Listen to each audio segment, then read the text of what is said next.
Welcome to the place where dreams come true, where everything you want can be yours, if and only if you're willing to work for them, you're willing to hurt for them, but most of all, you're willing to be first for them. Ha! Look, I'm going straight to the top. I don't know how I would stop, like it or not. I got some goals that I'm hitting. You hear what I'm spitting, it's hot. Look what I got, whole lot of passion and pain. The road to success is insane. Stay out my lane, cause I'm on a mission. I'm getting what stands in my way. Yeah, I'm a beast, I wouldn't play with me, baby. The way that I'm training is crazy and I do it daily. You wanna talk about drive? I got more drive than Mercedes, I've never been lazy. I'm in the room, it's a red alert. You wanna compete, well get better first. I got 10 toes in the dirt, push through the hurt just to show them my worth. I'm the best. Yeah, I'm the best. I never stress. I know what's next. I'm who they test, like we playing chess. But I'm unimpressed, so now let me flex. Ha.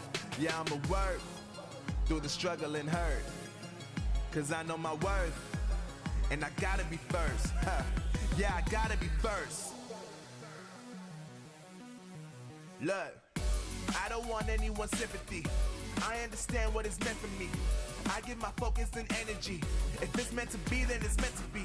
But mentally, I'm undefeated. They hear that and say I'm conceited. Like there's no reason. Like I don't beat them and come back again just to teach them that when you work under pressure, you reach higher measures. They'll try and bring you down, but you cannot let them, and only get better and focus on cheddar. Eye on the prize and you'll become a legend. Like, when I'm in the room, it's a red alert. You wanna compete, well get better first. I got 10 toes in the dirt, push through the hurt just to show them my worth. I'm the best. Yeah, I'm the best. I never stress. I know what's next. I'm who they test, like we playing chess. But I'm unimpressed, so now let me flex. Ha. Yeah, I'ma work through the struggle and hurt, cause I know my worth, and I gotta be first. Ha. Yeah, I gotta be first. They don't know what's gotten into me, how'd I turn pain into energy. Through all the struggle and hurt, remember my worth, and that's why I gotta be first.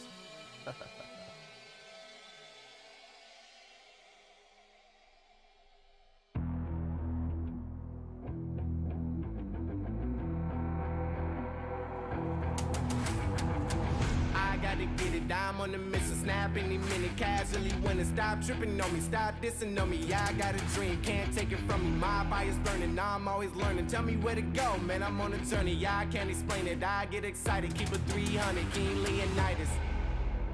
Strap in, cause it's gonna be a long ride. Working on me every single day and night. There comes a time when your worlds will collide. If it's holding you back, push it right to the side. Ain't got no time for no fear. I work too hard to get here. Ain't got no time for no fear. I work too hard to get here. I don't got the time, put me in, coach. I've been going hard, time to let it show. Everything raw, give it to me now. Let me have the spot, man, it's going down. Gotta get it here, I don't wanna wait. Take what I want, then I go train. Gotta get a win, I won't lose the game. This is my year, I ain't gonna break. Strap in, cause it's gonna be a long ride. Ladies and gentlemen, welcome to our continued coverage of the Snapdragon Mobile Challenge. We're so glad you've joined us because we have some of the most exciting matches of the entire season taking place tonight. That's right, Glitter, and after tonight, we should have a more clear picture of who's in the hunt to make it to Challenge Finals. Taco Tony and company easily have the most difficult night ahead of them, taking on the perennial powerhouses, Empire Gaming, and the undefeated Lotus Gaming. Lotus looked to be playing on another level last week with a smooth win over Happy Endings, and by putting up the most stars in a single war of the season so far with a 13 bomb over Empire Gaming. Could this season be Nick's 6th championship? And the crowd loves it, even though the boys dread it. Or maybe because the boys dread it? But you know we've got another ridiculous installment of Guess the Percent right around the corner. So strap in, ladies and gentlemen, because it's sure to be another awesome night. This is the Snapdragon Pro Series.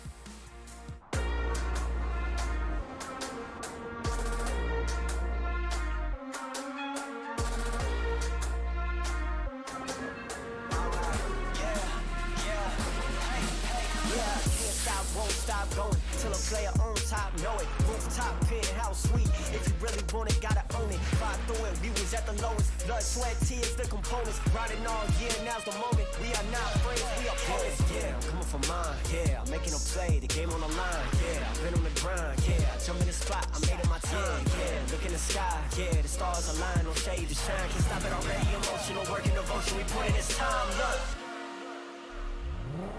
You won't stop my stride. I'll just break your line. I don't tolerate wasted time. You take us down, keep fighting.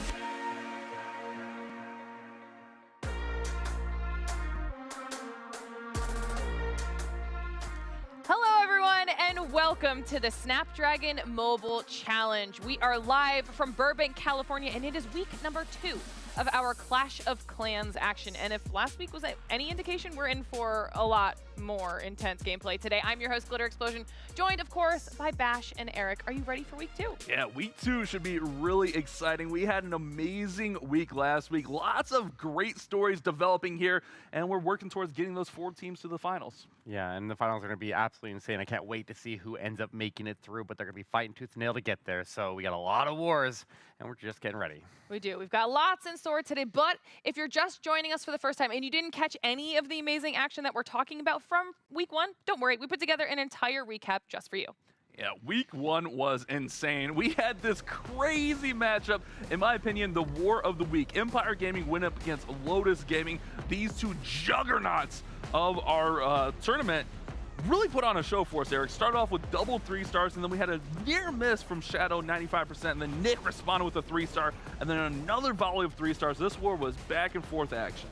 Yeah, definitely. One of the highest, or literally the highest score of the week there. That was pretty insane. And put up that kind of hit rate at Town Hall 15 is exceptionally difficult, and they both delivered. And going against each other and then both delivering a high score there just makes the war that much more exciting. Yeah, and this one was way closer than it came, the scoreboard indicates. It was 13-12, but we actually had a time fail from Smokey Bear. Oh, the heartbreaking 98% time fail. This one could have been a 13-13 all affair, but ends up Lotus pulling out the victory, and they improve.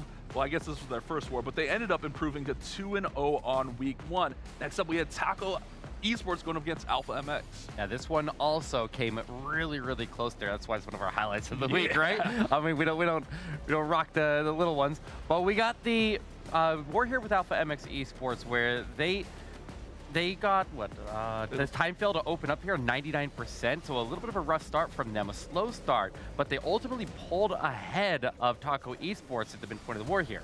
Yeah, it was an 11-11 war, and if I remember right, there was a brutal 1-star in there from Taco Esports, and unfortunately for Taco Tony himself, just came up a little bit short on his attack. His attack ended up being 67%, and they end up losing this war on percent 11-11, and Alpha MX getting their first victory. Loster came in and delivered with an 89% 2-star of his own to secure that first victory of the challenge. Yeah, it's always scary to be in a position where you're gonna have to go in and get a triple no matter what to get a chance to go through and then have a swing around like that. So definitely a very intense war here. Yeah, looking at our leaderboard, Lotus Gaming's 2-0, Aphelion 1-0, Night Shift 1-0. Then at 1-1 we get Alpha MX Esports, Empire Gaming, Taco Esports, and then looking for their first win this week is Happy Ending 7.0 and Golden X, both sitting there at 0-2. But we still have 3 more weeks of wars, so anything can happen still. You know, you say that, but once today is done, we're at the halfway point. So someone's going to have to pick it up soon as we take a look at the schedule here, just so everybody knows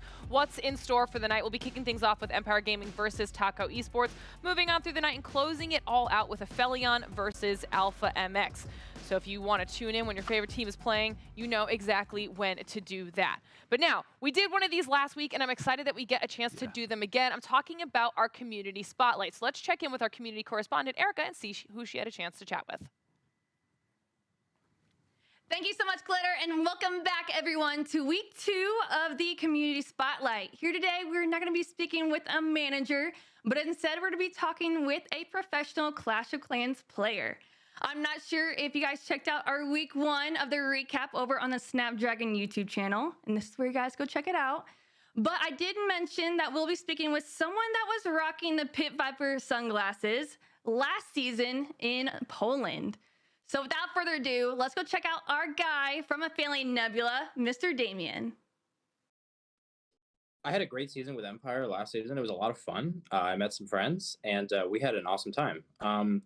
We kind of sort of determined at the start of the season, I had Halo reach out to me, and I was sort of in the middle of what I wanted to do. And ultimately, I just kind of decided it's where I wanted to move forward from there. So I decided to leave that team and start with my new one. And I can honestly say I'm really happy with where I am right now. I love all the guys in my group here. We work very well as a team together. All great dudes, and we're just having a great time so far. And I'm really happy with the decision I ended up making. So I played baseball since I was 5 years old, and I still do. And I love playing baseball. Funny enough, I don't like watching it at all. Although I love going to the games, but I like hate me for it. But I honestly don't like watching it, even though I've played all my life. I think part of the reason why I find success in my teams in Clash is through sports, because I think it translates kind of nicely. You kind of learn how to bond together as a team, and I think team chemistry, just in anything, is really important. And one thing that's really important, and when I have children in the future, I'll definitely get them to sports, is that I've sort of learned that sports isn't so much about the game. Sure, it can be, but it's also about learning life skills and how to work with a team, right? When you get your job in the future, you need to learn how to work as a team. I would say to the people that are watching, just know, if you're watching, I'm probably having so much fun right now in the moment. If you're watching during the challenge wars, I'm probably having a great time. At the same time, though, really focus and want to win. One thing I'd say to people at home is if you ever want to get into ESL, do it. It's a lot of fun. Specifically, like the Snapdragon Pro Series tournament here, where that's going on. It's so much fun. Just grab a team with friends and get better. Now, that's the great thing about the community spotlight, is that we get to know our players in such a different way, because we all know Damien is such an interesting guy, but we also found out that he raises rare insects and hatches them from eggs. That's something you don't get to hear about in the Clash of Clans community every day. But then he's also a part of the top business program in all of Canada. So Damien is such a great example of what our community entails. And we want to thank Damien again for taking the time to talk about his life outside of Clash of Clans. But that is it for me for this week. Make sure you guys tune into our YouTube channel whenever we are going to be posting our week 2 recap, probably in a few days. But until then, enjoy the show, and back to you, Glitter. Thank you very much, Erica. I mean, I feel like there's a lot to break down just about Damien alone. The rare insects thing, I mean, cool. Rare insects, business school, baseball player. Yeah. Damien's got it all. I mean, that's really what you want from a teammate. Not only the smarts, the brawn, just a little bit of compassion there. You gotta love it, Eric. Oh, and I got to hang out with him a little bit when we were out in Poland. He's just a good guy. He's just a chill dude. I like it. I mean, not to mention all the style that they had in their team photo. There's so many good things to talk about. But it's time to move on to something that's maybe less good to talk about, at least for the casters, because we love it way more than they do. It's time for Guess the Percent. Now, if you're new here and you don't know how Guess the Percent works, we're going to be showing the boys an attack. They're only going to get a very short amount of time to see what happens in the attack, and then they have to guess how it will end percentage-wise. Okay, you can see what happened in week 1. Not super great, but somehow Eric's currently in the lead. I'm always in the lead. I'm way better at Bash in this game. Wow. I'm sorry, Bash. Toxic. We'll have to you're clearly. see. Oh, it's from Damien. Okay, so it's a Queen Charge hybrid against Alpha MX. Let me. Don't look at my. Don't hide. Don't look at my Put your notes away. Don't look at my notes. Okay, so I'm guessing this was offline. Okay, so it's not in the notes. All right. Queen He's Charge over here hybrid. trying to cheat. I would never try to look at the notes. If you would take notes, you'd have this, Eric. Oh, yeah, you're right. But either way. What? Sound like my high school teachers. Wow, that's a savage stopping point. That's all you get. That's a very savage stopping point. That is, yeah, that could be anything. That literally could be anything right here. Okay, so he's got the siege barracks. Looks like the funnel is at least decent. He has the wall break there. I don't think the queen would walk on him, so I'm going to say he at least gets that. We have the town hall area is fairly stacked there with the monolith behind it, but not anything that he couldn't overcome. I'm going to say this one probably went fairly well. I'm going to count actually a higher percentage on this one here. You want to guess first? No, you're first because you won last week, as you say, so you get honors there, bud. Okay. I'm going high. I'm going 97%. Oh man, see, Ooh. that like takes my play out of. See, I was thinking we go from the 47% 1-star to a 3-star, but now I have to price this right and undercut you because I didn't leave a lot of wiggle room on top. You're right. You did. So I think I have to just go. I think it does decent as well. Multi in the middle, but my hybrid's running through the middles. I've tried this. It can be rough. I'm gonna go a solid 87%. Ooh, that's really low. Yeah, I gotta catch up here. Okay. I'm behind. Okay. We're making a drastic play. We're chat. also assuming that he did really well on this one because there's no guarantee. All right. Okay, well, that means your answers are officially in. We're keeping track of them. I don't have to write them down on my note cards anymore to keep you both honest. Ooh. They're We're split on enough. the We're board. split enough though that if it ends up below both of us, then you would take the lead in the overall. Come on, 76. Oh man, Right. drama. Little risky business. Chat, also let us know your guesses for where you think that's going to end up percentage-wise, and we will reveal the answer at the end of the show like we always do after our last war. And speaking of the wars, it's time to start talking about what we have on the docket for today. Our first war is right around the corner, and it's Taco Esports versus Empire Gaming. And this is a great war to get us going. Both of these squads, Eric and I were talking a little bit before the show started. These squads are really top tier here in our challenge phase. Taco Esports led by Tony Gunk, of course. Taco Tony, a big friend of the show, maybe just a fan favorite because we've gave him a nickname about tacos and Taco Bell and stuff. I think he gave himself that name. That is true, but we've kind of rolled with it, you know? Yeah, just a funny dude.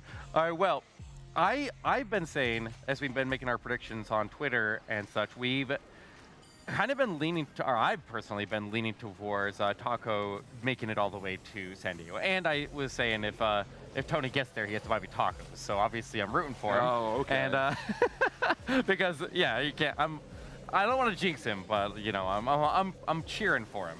But this team definitely has already proved himself here. Already has one win in the books here. One is their current record, and we'll see what they can do here, but I think they are definitely one of the favorites in the competition. I don't know if they're a favorite for this specific match, though. Yeah, because they're going up against this Empire squad that is so well-rounded. This Empire squad's got to be one of the favorites of our bracket, maybe top 2, if not, the favorite of this bracket. Lotus is doing really good things. Led by Smokey Bear, who is one of the most intense people, but also one of the most compassionate. We saw him last week talking about Swifty, the so-called rookie of this group, and just saying, stick with it, Rook. We got you back. And then Swifty came out and tripled the next war. So the chemistry is there for this team. They got Jesus leading the leaderboards in Legends League. They've got a really nice roster. Yeah, I mean, Swifty definitely delivered on that second war there. I was a little bit worried after that first one that he wasn't able to shake it off there, being a relatively new player to the team here, and he absolutely rocked it. That second war there, his attack was so clean. And, I mean, this team, like I say, with the power rankings of the league right now, I feel like it is like Lotus as the #1, then Empire, then I'd say Taco Esports right behind them. So these are some powerhouse teams, and we can see their stats here so far that they've accomplished throughout the season so far. And we can see that they're very even, and I'd like to see their numbers push up to 12 stars. 12 stars win wars a lot of time at Town 15, and we'll see if they can get as close to that as possible. Well, it's definitely going to be a great way to kick off the second week of our challenge season. But if you think this action is great, the action at DreamHack San Diego is going to be even better. So do !DHSan in chat for more information on the when, the where, the how to buy your tickets, and of course use this discount code down below to get a little bit of a price reduction because we know you want to be there. We're going to be there. The pros are going to be there. It's going to be a great time. And first war of the day means the first poll of the day. You know how this works. Down below in Twitch chat, let us know your thoughts on who you think's taking home the first war of the day. Will it be Taco Esports with a little bit of a potential upset, or will it be Empire Gaming as they continue to reign their top spot?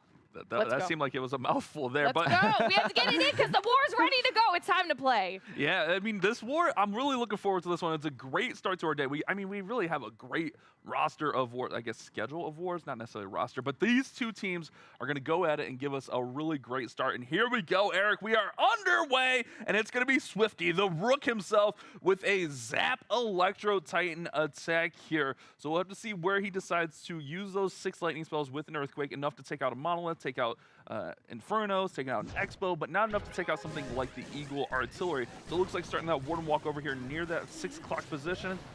going ahead and quaking and zapping out the bow near the queen, perhaps? Yeah, and getting a little damage on the queen to start. Yeah, definitely one of the highlight wars of the week here, as Swifty does get that lightning into place behind the Town Hall, got the Town Hall activated, so he can now send in a Flame Flinger to go in there and secure the Town Hall. He just needs to deal with the Teslas that are starting to pop in the area and potential other traps there as well, so definitely keep an eye on that, but he also wants to split the base into from the edge of the base there to where the lightning was used, so that the main push will stay away from the Town Hall. You don't want your healers taking damage. You don't want any of your troops there taking Town Hall damage until that Flame Flinger is able to arrive and take it down. At the same time, you don't want any Teslas or ground skellies popping up on your Flame Flinger and causing problems with that. And here we go with the Queen and the Titans down at the bottom. The King's going to go over to the right side. And ideally, well, I guess the King tucked back. I was going to say the King, you want him to join back up with everything. But he's already joined back up in the middle, moving towards that Archer Queen. The Flame Flinger, keep an eye on that on the left-hand side. That's going to be crucial to get that Town Hall down. And it should have enough health to get through there. But Eric, what you're talking about, some of these troops taking a little bit of damage from the Town Hall. Nothing too major. Raging through the middle. And he's got a strong push through. But we still got to get to that Town Hall. The Flinger's got enough health, though. Yeah, the Roach Champion taking a lot of damage there. She was trying to get the Eagle Artillery down. The defensive Grand Warden did so much to her, and she goes down a little bit early. He does get these Expos off of his main force here. The Queen's going to make her way over, can pick up the last one right now, but the Flame Flinger has arrived to the Town Hall without any issues to actually lock onto it. A couple Teslas popped to the left side there, but that's not going to cause any problems here. But the Teslas on the right side are going to cause some problems because it's killing the cleanup. All of his cleanup in that area is down, and everybody else is working out of the base there. And he'll wall break to get him out, but he's going to end up with a split here. There's still a little bit of a chance here, but I am worried with how he deals with the defensive King in the backside and whether he has enough force, because there goes his Queen, and that with her is probably going to be the chances of the 3-star in this one. Yeah, and the Queen just kind of branched off from those Titans here, and the Titans going down to the south side to get that storage down. The Sneakies came in, but a little bit late. Remember, he still will have Clan Castle troops coming out of this Flame Flinger. You still get those Clan Castle troops after it's expired, but the Flame Flinger's lifespan is about 2 minutes there, give or take just a little bit. So it'll pop out right here and deal with the King a little bit. Headhunter in there, so if the Yetis distract, potentially can get the King. Time's getting close, but this one's still got a shot. I don't know. He's got to get that scatter shot down, and that's why he needed the Queen alive. So the Queen would have picked that scatter shot off while he had the Electro Titans making their way past it. He's got that minion there that's working on it, but I don't know if we can take it down fast enough there. Everybody else is going to leave, and there goes the minion. The Warden keeps looking at it. Oh, the Warden looked at it twice. He's thinking about it. He's thinking about it. Warden did him dirty. Swifty's so close here, but it's going to be a time fail. Ultimately, you're right, Eric. If he has Queen up there, this is probably a 3-star, no problem. But it's going to be a 98% 2-star for Swifty. The Rook missing by a little bit, but that's still a very great start to this war. Oh yeah, he hit a lot of troops left at the end. I wasn't really worried about that. It was just the time, and just the problem with Electro Titans, they can't hit things over the wall. They can get a little bit of damage if they pass by it with their aura, but you definitely need your heroes there to support. You need your Royal Champion or the Queen to be there on the backside of the base there, because they can coast through a lot. But obviously, just one wall that doesn't give them the proper access, and they can leave a building behind, and then that obviously will cause a lot of time issues. I love this jump that he did at the start here, though. He wall broke into that first scatter shot compartment, and then he jumped into the core of the base there. Very, very cool setup. But now, passing over to Taco Esports, we got BJG Baller coming in for their open attack here. Looks like we have a blimp being protected by the ward ability, a handful of balloons going with that, a bunch of black air bombs, and Sweeper's knocking him back, but it does look like he's gonna arrive in there and lands right in between all these big defenses. Blizz Lalo gonna look to gut out the middle of this base here. Got the Eagle Artillery down, gonna try to get both of these multi-target Infernos down, and as these troops are starting to work here, he's gonna go ahead and gut everything out in the middle, but we're gonna go take a quick second to thank our sponsor, Snapdragon Elite Gaming. When winning matters, guys, think Snapdragon Elite Gaming. Huge shout out to them for putting on this tournament. But let's stick with the action here, because BJG is working. He got so much value from that, Eric. He got bows, he got the multi-target Infernos, he got the Eagle. Now he can deal with that Clan Castle troops over there on the left-hand side with this Queen. Queen did take a lot of damage, and Unicorn got taken out, so that Queen's not going to be able to heal back up to full health. Absolutely. That's a little bit of a problem here, but if he's planning on that Queen taking the Town Hall, then she's probably not going to have enough punch to take it anymore. She needed that Unicorn to survive, and maybe her ability to get her through if he wants to invest. He's got a lot of freezes here, and I feel like he needs to use them early and use them often and make sure that that Town Hall goes down. But he might just just bail on the queen as the troop that's going after the town hall here and go to a different plan. She hits a giant bomb, and she's on life support over there. She continues to push her way forward. And I don't know, Bash, can he get her? No, with no unicorn, she did not heal back up. She goes to ability. King walked on him a little bit. That's how I was oohing and ahhing there for a second, because the King tried to break through a wall rather than coming back in and protecting those troops. So now it's going to be on the Lalo to come over and sweep through the town hall. Keep an eye on that invisibility tower. Remember, when those surrounding buildings in the area take damage, the invisibility tower will be triggered, that or when it's destroyed. But he's got to get these troops in. And remember, Eric, he used the Warden early on. Oh, this is looking dicey at best. You got that defensive Warden down and cleared a bunch of the traps there. Sends in one balloon ahead of the pack there. There's the tornado! No. He's spinning, Eric. He's spinning. Come on, balloons. Drop. Freeze! Go. He's got it. Oh, Christ is averted on that one, Bash. Wow, that was so close. That tornado spinning those balloons around. They barely got enough damage on it, and he's going to be able to secure this one into the 70s. But man, he had to be scared as those balloons were entering. That's the big risk when you send that Warden with the blimp. You don't have it for the Lalo, you don't have it for those major defenses, and if you miss the town hall, you're uh-oh. Yeah, absolutely. 71%. A rough start here for Taco Esports. And they're lucky that other attack got a time kill, because now they're still going to be in this war. But they're just gonna be behind a little bit on percentage. Oh man, so. He barely clipped that tornado. It was on the right-hand side there. The balloons barely clipped it. Oh, that's heartbreaking. Nice freezes though. You gotta hand it to him. Those freezes were on point. He was able to protect them and get the town hall down. And in that situation, that is the best you can do. Like it's just a lot of that came from the queen. Just go into that.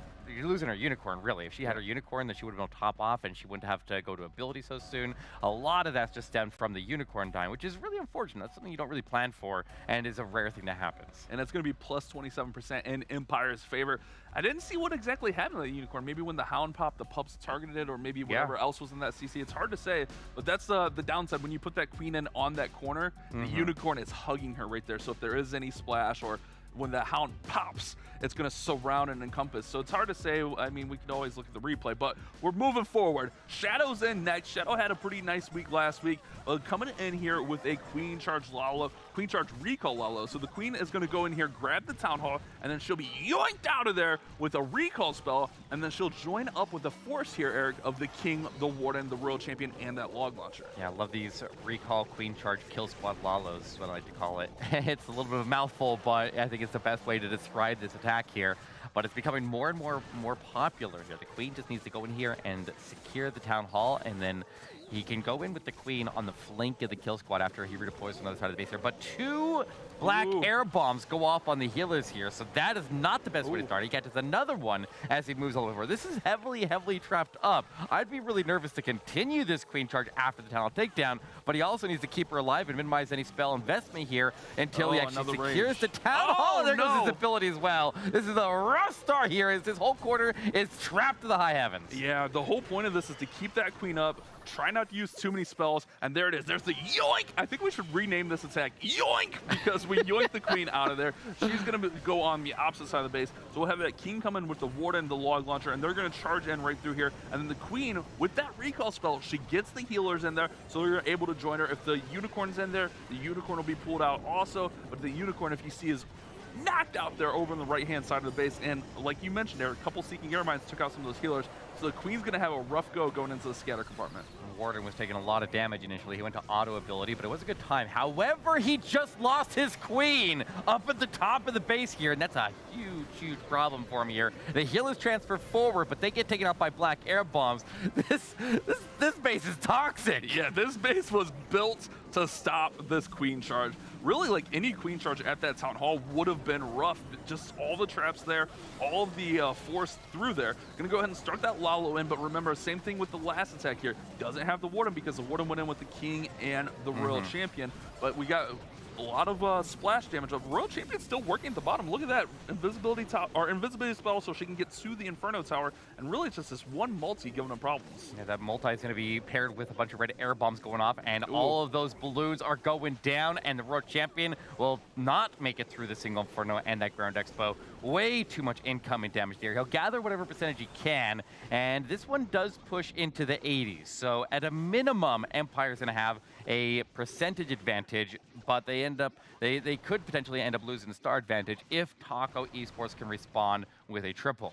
And after Taco's first attack, this is best case scenario. Get another defense and give yourselves a chance. If you can get that 3-star, you're in a really, really nice position. This one going to be just short of 90 here, as that Archer's not going to be able to finish off that Elixir Collector. 89% for Shadow. And man, that was just a rough go, but for how rough that attack went, still getting to 89% is very impressive for this player. Very nice persistence to stick with that one. Yeah, he had that Queen charged in where the Lalo ended up starting, so if the Queen charge could have survived just a bit longer there, then the Queen could have cleaned up in that area a little bit more, and he would have had much less to handle with that Lalo. And he didn't have a huge Lalo here. It's like, what, 17 balloons here before the Coco Loons, and then 1 Hound. So it's a very, very small Lalo in the big picture of things here. So you're really relying on that Queen to do a lot of work here, but you see with the Queen went at the top of the base there. The Rage Towers are the problem there. He had the Rage Tower dealt with for the bottom one with the ward ability covering all those troops there, but the top one was just too much for that Queen, and she already had lost a couple healers, so she was already a bit vulnerable at that point. Yeah, it's tough. The whole point is to keep that Queen up, keep her ability up, and then just get her going on the opposite side of the base. When you don't have that ability and you burned up those rage spells, it's really, really tough. But still, 89% is still really valiant on that attack. But like we were talking about, if Taco can get a triple here, they're going to be in such a nice spot moving forward. And it's going to be Oscar Gonzalez coming in with it might be a minion blimp here. It could be a Super Archer blimp. We'll have to see what does come out of this blimp, but here it comes. Blimp is going in, no warden ability, so he's going to just try to push in here. Let's see what pops out here, Eric. I like when they use the Rocket Balloons paired with that, because at least the Rocket Balloons can get deep inside of the base there, even if they're not on the exact same path as a Lava Hound would need to take to get to the air defense. So they're able to get a nice amount of traps cleared, make sure that blimp arrives into his target without the huge investment, like you said. And look how much of the base here he's getting out of that. He's able to take the Town Hall, he got a scatter shot, he got the Monolith, he was able to clear out the entire core of the base there, including the CC. And if there's any CC troops that are still alive and running around here, he can move them over to the right side of the base there, and he's already got the Queen working with the Warden, who has the Poison Lizard, and he can easily power through anything that still stands. So now the main push here with the Electro Titans. Now look at the base here and try to look at what kind of access they have through here. He has one spot that he needs a critically timed wall break. That's going to be to transition into the scatter shot compartment. If he can time that wall break, then he should be able to triple this. Everything else is just going to be coasting. I really like that opener. Look how much of that core near the Town Hall he got. He got pretty much that whole Town Hall compartment down with that Super Archer bomb there. So he had some Super Archers in there, double cloned him up, raged him up, and then kept him invisible. And that's always key here. As long as the timing is good, he works right on through. Wall break's actually going to come to the exterior, so going to push everything outside. Is the Royal Champion in yet? I don't see her, so Queen's going to be able to work on the enemy Queen, so he could send Royal Champion at that scatter shot. I feel like the Royal Champion needs to come in at the top side of the base there. I didn't realize that bottom corner wasn't open. So yeah, Royal Champion needs to come at the top of the base there, so we get the cleanup moving. Otherwise, he'd definitely face some time issues. But he needed to wait for the other troops to get a little bit closer to the defensive king, so we could have the support over there, because he's out of headhunters at this point here, and everybody is moving that direction. He does have to go through a wall, and I don't know if they're going through the right wall. Are they going through the intersection? Yeah, she's yes, got a they little are. corner up there by where the blimp dropped off. Okay, I like she that. decides to go in there. Nice invis there on the Royal Champion to get the king out of her way.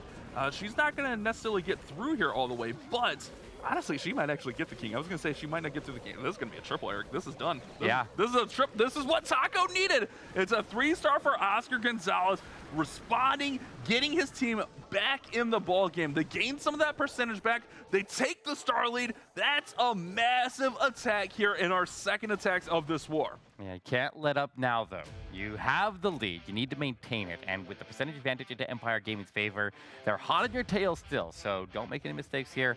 And we'll see if they can sustain what they've already established now. So very, very nicely done right there. That was what you want to see out of those Super Archer bombs. And I think it was a good call here. The Electro Titans, is one of the options out of a lot of different options you can follow up these Super Archer Bomb attacks with. And if you have the access through the base there, then it is definitely a strong attack here. Like, I thought he'd have to go through he had to go through extra walls than I thought he did, but he was able to get into that area, and everybody was together, and that was a big deal right there to get through the wall by the scatter shot, and be able to reach the scatter shot before you have to beat on the wall is a nice extra bonus, so you're under very minimal damage at the time. Yeah, I think that was the big thing. The Queen was able to reach over that wall, pop that scatter shot. All the Titans were down. He only brought 3 Titans, so it wasn't super heavy on the Titans, but a very nice opener to that attack. And then, as you were talking about, he got it moving quickly because we know time is the enemy of that attack usually. Got it moving, got through there, and Taco Esports is in the lead now, 5-4. You mentioned, though, Elite Gaming still slightly up on percent, so they're still fine. This could be anyone's ball game, but man, what a back and forth we've had here. Some nice defenses, some tough bases, but some really nice offense here from both of these teams. Yeah, I've been impressed with them both all the way through the tournament so far. Let's see if they can keep it rolling here, and we'll see if Anthony can get his team back in the lead here with an Electric Titan attack of his own. He's got the Lightning, and he's going to be coming in with the Warden Walk opposite of the Town Hall. He'll use the Lightning to take out the Rage Tower, the Expo, and the Scatter Shot, and the Warden will need to connect from the outside into the base there to the hole that was created by the Lightning, and then I assume he's going through the Eagle Artillery because he has a log launcher selected on this one. Yeah, if you remember last week, he used this twice where he sent that log launcher right through the middle of the base and just got massive value both times. I think he was doing it with Super Bowlers last week, but we can see those Electro Titans be just as effective. It's going to have a little bit longer of a way to go on this one. This one's going to be a little bit riskier, sending pretty much all the way across the base. So he's going to have to cross his fingers a little bit, but as long as the spell support is fine, he should have enough gas to get through here. Because remember, those Electro Titans, 8,200 hit points at max level. Yeah, the thing that I think we're going to have to worry about the most here potentially is the defensive Queen. I think the Royal Champion will be handled properly by the King, going with the outside of the base there with Baby Dragon, funneling him into the Scatter Shot compartment. He should be able to go get the defensive Royal Champion out of the way. Ooh, but if the defensive Queen is attacking the main force over the wall and they have to attack through the wall of that void space, then that could be a problem. Are the Titans walking on him? He's got one of Titan. them. That's fine. That's fine. Yeah. He can work with that. The biggest thing here is he needs the Queen to get through the Lava Hound quickly, and he needs to make sure that she's caught up here, and she can take out the defensive Queen over the wall so Electro Titans aren't attacking the wall, and they actually go forward to the Town Hall. Nice Warden ability there. They have one Titan popped out with the King, so actually providing that King a little bit more support. Nice little Rage spell down here through the middle. Got to be careful of that Monolith. It's going to deal extra damage to those Titans. Still has one Titan up, still has Queen ability and Royal Champion yet to come in. Royal Champion comes in actually from that right side as I'm saying it to take out that Scatter Shot. Queen should have access to this Town Hall, no problem here. Titan goes down, and it's going to be a tough finish here, but he's still got Queen ability, still got Royal Champion ability, and still some troops in behind and healers up. He's got most of the troops to go to the Town Hall there. The Queen finally turns back and finishes off that defensive Queen, but not before the Queen claimed a lot of troops there. So he's okay. He's in a decent position. The biggest thing I'm worried about now is the defensive King. Does he have a way to get through the defensive King with his Royal Champion? No. Because he's going to need, I mean, maybe the Queen can finish off the rest of the base down here because she has her ability. Yeah, he's got support. He's got plenty of cleanup, plenty of stuff working here. The enemy King does finally finish off that Royal Champion. But remember, now Diggy's going to transfer over to the Queen, and the Diggy will stun any defense that the Queen is targeting. So that'll come in handy. There's only 2 Arch Towers. Queen has plenty of full health. He can throw in the cleanup.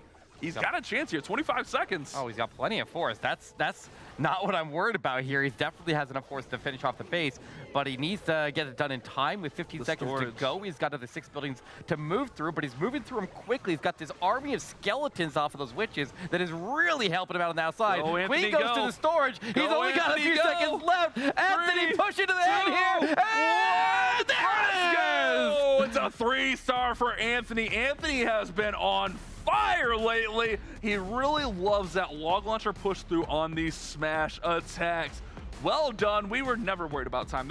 We knew that was fine, right, Eric? Oh yeah, I knew the whole time. Yeah. 1 second to spare. He seemed to know the whole time as well because he barely was phased when that turned into a triple. Oh, yeah. And then you can see, you can almost sense his team joking with him right there because you saw him sit there nonchalantly, and then he laughs a little bit, you know? Yeah, I mean, we talked about it just a few attacks ago. That's one of the issues with the Electro Titan Smash is the time. And the skeletons, I think, were really clutch here. That one witch just hanging back, generating those skeletons was massive because those skeletons they don't need a tank, but they're dealing so much damage to all these buildings, helping getting it down so that the Queen can one-shot it. And that was massive to get this through for the 3-star. And just like that, guys, Empire Gaming is back in the lead, unless Taco Esports triples here. Yeah, that's why I love witches, by the way. Yeah, That's why they're my favorite troop in Clash of Clans, because, you know, they just Tony. come in to save the war. And now we'll see if Taco Tony himself from Taco Esports can sustain the lead here for his team after they got some pressure put onto them from Empire Gaming. He's coming in with a Queen charge into Hog Miner Hybrid. This one breaking out the battle drill. Queen is kind of getting pushed towards the Town Hall, but I don't know if she's actually going to take the turn here. She may end up going down the channel, and that could be a potential problem. Yeah, I've hit this base with Queen Charge Hybrid a lot, and that happens sometimes. And honestly, you can get away with adjusting the plan and running the hybrid through the Town Hall. You're right, Queen ability goes through right here. Oh, she's coming back, so she's fine. You just got to keep her up because he's got the Monolith tucked in there. The Clan Castle troops are going to come out. And Taco Tony was hitting in that 5th position, so moving a little bit here. Maybe the struggles, they're trying to change things up and get him in a more comfortable spot. Yeah, but losing the Queen ability is going to hurt him here as he makes the approach into the Monolith. But I think this Queen's going to circle out to the far left before she goes into danger again, so he's got some time and some wiggle room before she's in danger. As I say that, she gets targeted by the Monolith, but she is sustaining, and the hybrid will begin pushing in, and he will freeze it to take the damage off. And when it picks back up, it's going to go to the miners. They're going to be the closer target. And he's got that battle drill working in there, which is going to work just like the Diggy. Every time it pops up, it's going to stun a defense. But those Ice Golems will hold the hybrid up, and that is an issue. You don't want your hybrid stuck in the middle of 2 multi-target Infernos, bomb towers, all that splash in the middle. That is very, very tough. Queen. Oh, Queen. Oh, Switch targets. Oh, Phoenix. Okay. I like this play of the Queen with the Phoenix because it allows the Queen to finish off that. But that's the issue with these bases here with the hybrid. Everything got melted with the Raged Infernos. You're right, and he got the defensive row champion down with the Phoenix itself, but losing all of the miners to the Raged Up Infernos is brutal. That is so much incoming damage there. I mean, Infernos are difficult enough to move through. Scatter shots are difficult, Expos are difficult, the Eagle Artillery are difficult, but then to double all of their damage and then push a troop through that has to be healed is obviously not going to be very easy. Eric, it sounds like Clash of Clans at Town Hall 15 is hard. It kind of is. Yeah, I a little agree. bit. And honestly, like, that's a valiant effort, but that base is very tough to Queen Charge Hybrid. I've been using Hybrid in Legends, and I've ran across that similar style base, and it's really that middle raged up. We saw it last week. That middle raged up where you get those Infernos, the Eagle, you get those Expos raged up. It's so much damage output, and it's so hard to counter that with Hogs and Miners. Tony tried his best. Queen did what she could, but it just was too much to overcome. And you're taking so much damage early on. Like, you like to use the ward ability while you have a lot of troops to actually take advantage of the ward ability and actually get covered by it. And so having to delay it until you get into the area at the Rage Tower, it's just like if you pop it early, then you're screwed. If you pop it late, you're screwed. Like, there's no right answer a lot of times other than maybe just a different plan. I don't know. And the tough thing here also was those Ice Golems never got pulled by the Queen and dealt with early. So the Ice Golems are going to freeze all those troops in those double rage buildings. That is absolutely brutal. It's a great effort by Tony on the 71%, but man, that pushes Elite Gaming's lead so far ahead now. They're going to be up massively on percent. They tied it back up on stars. So we got a war on our hands, but man, Taco Esports, they're going to have to respond with more triples. Yes, it's 271% there. Like, their percentages are very, very low. And they had a little taste of the lead there for just a moment, immediately stripped away. And now we'll have to see if they can get it back. So they're going to need a big defense here. I don't know if they can win on percentage. Like, at this point, I feel like Empire Gaming is doing so well on percentage. I don't know that they're going to be able to pull it back on that side. So they're just going to have to get some defenses, and they're going to have to win it on stars, I feel like. But that's going to be difficult when the next attacker is Jesus himself, the #1 player on the Legend League leaderboard. He's been up at the top there for almost 3 months in a row now. I guess 3? Has it been more than 3? I don't even know. He's been up there for as long as I can remember recently, and I have a very short memory, but he's gonna go ahead. He's been making some pushes, that's for sure, Eric. He's gonna go ahead and send in that Blizzard, which is gonna be the Super Wizards out of the blimp, raged up and visible. And notice that he can, if you get the spells down quick enough, the Super Wizards will have enough force to get that Town Hall down with their second lightning chain there that they don't have to worry about that invisibility tower goes up. So he gets the invisibility tower down, he gets the Town Hall down, and just creates some nice pathing here for the King and Queen to come in and just start carving out this base. so that the Lalo can do its job. One of the key targets here for the heroes once they start in is to either get the Royal Champion or the defensive Queen down. You need to get at least one of them so that your warded ability can cover your headhunters to go after the other of the two. But at the same time, we got to make sure that we don't go through the king with those headhunters to get to that other hero here. So I think that'll force a Lalo from the left side of the base, which is not ideal here. That's why they put the king in between the two, so you have to choose which one you're going to get. But he does look like he started Lalo from the top here, so definitely keep an eye on the impact of the defensive king and see how he handles this defensive Royal Champion. Does a great job here getting that Lalo going while the king and queen are still working in the middle, providing some cover for them. Also that Royal Champion working through here as well to provide some support to this Lalo. Like you said, Eric, it's going to be tough for these headhunters to get over to that Royal Champion, maybe hoping the queen can somehow get over there. Warden ability goes off and there's a tornado spinning these balloons around. Queen's still going, she's got ability. Royal Champion's still got ability. So he's got plenty of hero support. It's just a long path to the rest of this base. Single locks onto the queen, got to keep an eye on that. He can pop his ability there. He'll power through before he can charge up. She can reach her over the wall. She breaks the wall. She'll step her way. She tags the sweeper. She tags the scatter shot. She could potentially get the Royal Champion down, but the headhunters were able to power past the king with the help of the Royal Champion and able to get the defensive king down. So honestly, Jesus is looking very, very strong, breaking out his signature Legend League attack there. And every single time we see this guy play, he just feels unstoppable, Bash. An absolute clinic there, guys. If you're trying to learn Blizzard Lalo, which I am, I'm taking notes over here. I'm trying to, Jesus, call me. I need help on the box bases. But this is really, really good. He did a great job getting that Lalo going while the heroes were still working. Notice the Royal Champion makes it almost all the way to the end of the attack. She was vital in this attack to get that enemy Royal Champion down. She helped out that one headhunter, finish off that Royal Champion, and it's a triple for one of the strongest players on this roster, doing what he's supposed to, getting that 3-star, and putting his team in a commanding position. I don't even remember the last time that Jesus has missed a triple. This dude is absolutely insane here. Definitely one of the top players in the world, one of the top players in North America, and he just seems to be getting better and better as every day passes. So I'm excited to see what this guy's future has for him, because he is a star that is rising and he just doesn't miss. Yeah, he's so fun to watch. And if you notice on this one, he essentially had 2 swag spells there at the end, which is impressive at Town Hall 15. A lot of us are struggling at Town Hall 15. It's tough. It's not easy. But having swag spells, that's insane. Absolutely, and I'm kind of surprised that we don't see more Blizzard Lalo. Like, okay, so you think about the top of the Legend leaderboard right now. You have Jesus and Stars, and then a couple other players. What attack are they using? They're all using Blizzard Lalo. Oh, okay. Almost all the top players in the world are using it. Honestly, I think it's one of the easier Lalo attacks. I don't know why we don't see it more, because those players, like, I don't know if you saw like Stars from Navi, he put in like 7 out of 7 in the World Championship warm-up, and now Jesus is breaking out the same strategy here and going unstoppable with it as well. Like, it's just insane in the right hands. Maybe it's you just gotta have the right hands. It is tough. I mean, yes, it sounds easy, but when you actually have to do it, it's a lot harder. Yeah, easy. They make it look easy. Easy is in next for Taco Esports. It's gonna be Zap Titans here. So starting off with that Warden Walk, zapping out. It looks like he got an Expo there, and that's gonna allow that Flame Flinger to come in. We see this is pretty much a signature attack on these box style bases now, where the Flinger's gonna come in, finish it off. He sends that Hog Rider in to try to pull any Teslas. Does have to be aware of maybe that little pocket next to the Town Hall between the Dark Elixir storage. Could be one hidden in there, a Tesla, so just keep an eye on that. The King's gonna go ahead, start that funnel on the left side, and then push those Titans and everything else right through the middle of the base. Healer's taking some damage though on the approach here. He may need to burn a freeze to lock up that multi-inferno. He puts the jump down, but no freeze yet. The Queen locks onto the multi now. Hopefully she doesn't get distracted over to the CC. She does take it down there. The healers do survive, so he's okay with this start.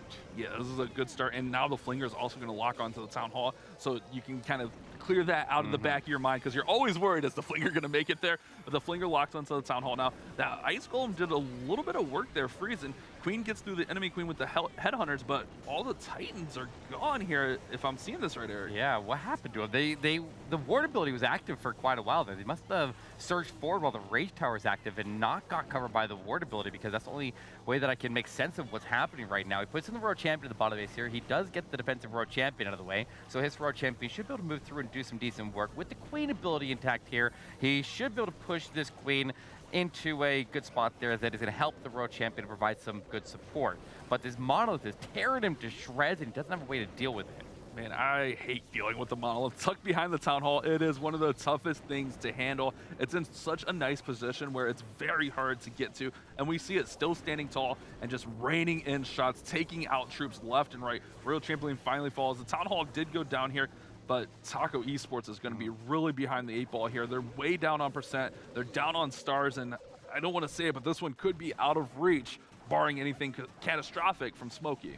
Yeah, Smokey knows. Smokey's a very strategic player on top of that, so I can't imagine he would do anything that would risk the war at this point here. I feel like he has a moment where this attack wraps up. You see what's happening here. You can adjust your plan on the next attack is necessary. And I feel like something simple that's going to just generally lock in a pretty solid amount of stars, or percentage-wise, is going to be the smart play here. So I wouldn't be surprised to see him close it out with some kind of a dragon attack. I feel like dragons, where you're not relying on healers, you just have a flat HP pool, you're going to consistently get at least a decent amount of percentage, and that would lock in the win. So we'll see what his play is here, and we'll see if he can lock it in and put it out of reach above Taco Esports. If Bash Math is right here, they're going to be up over 60% for Empire Gaming. So any 2 stars should win it for them moving into their final attacks.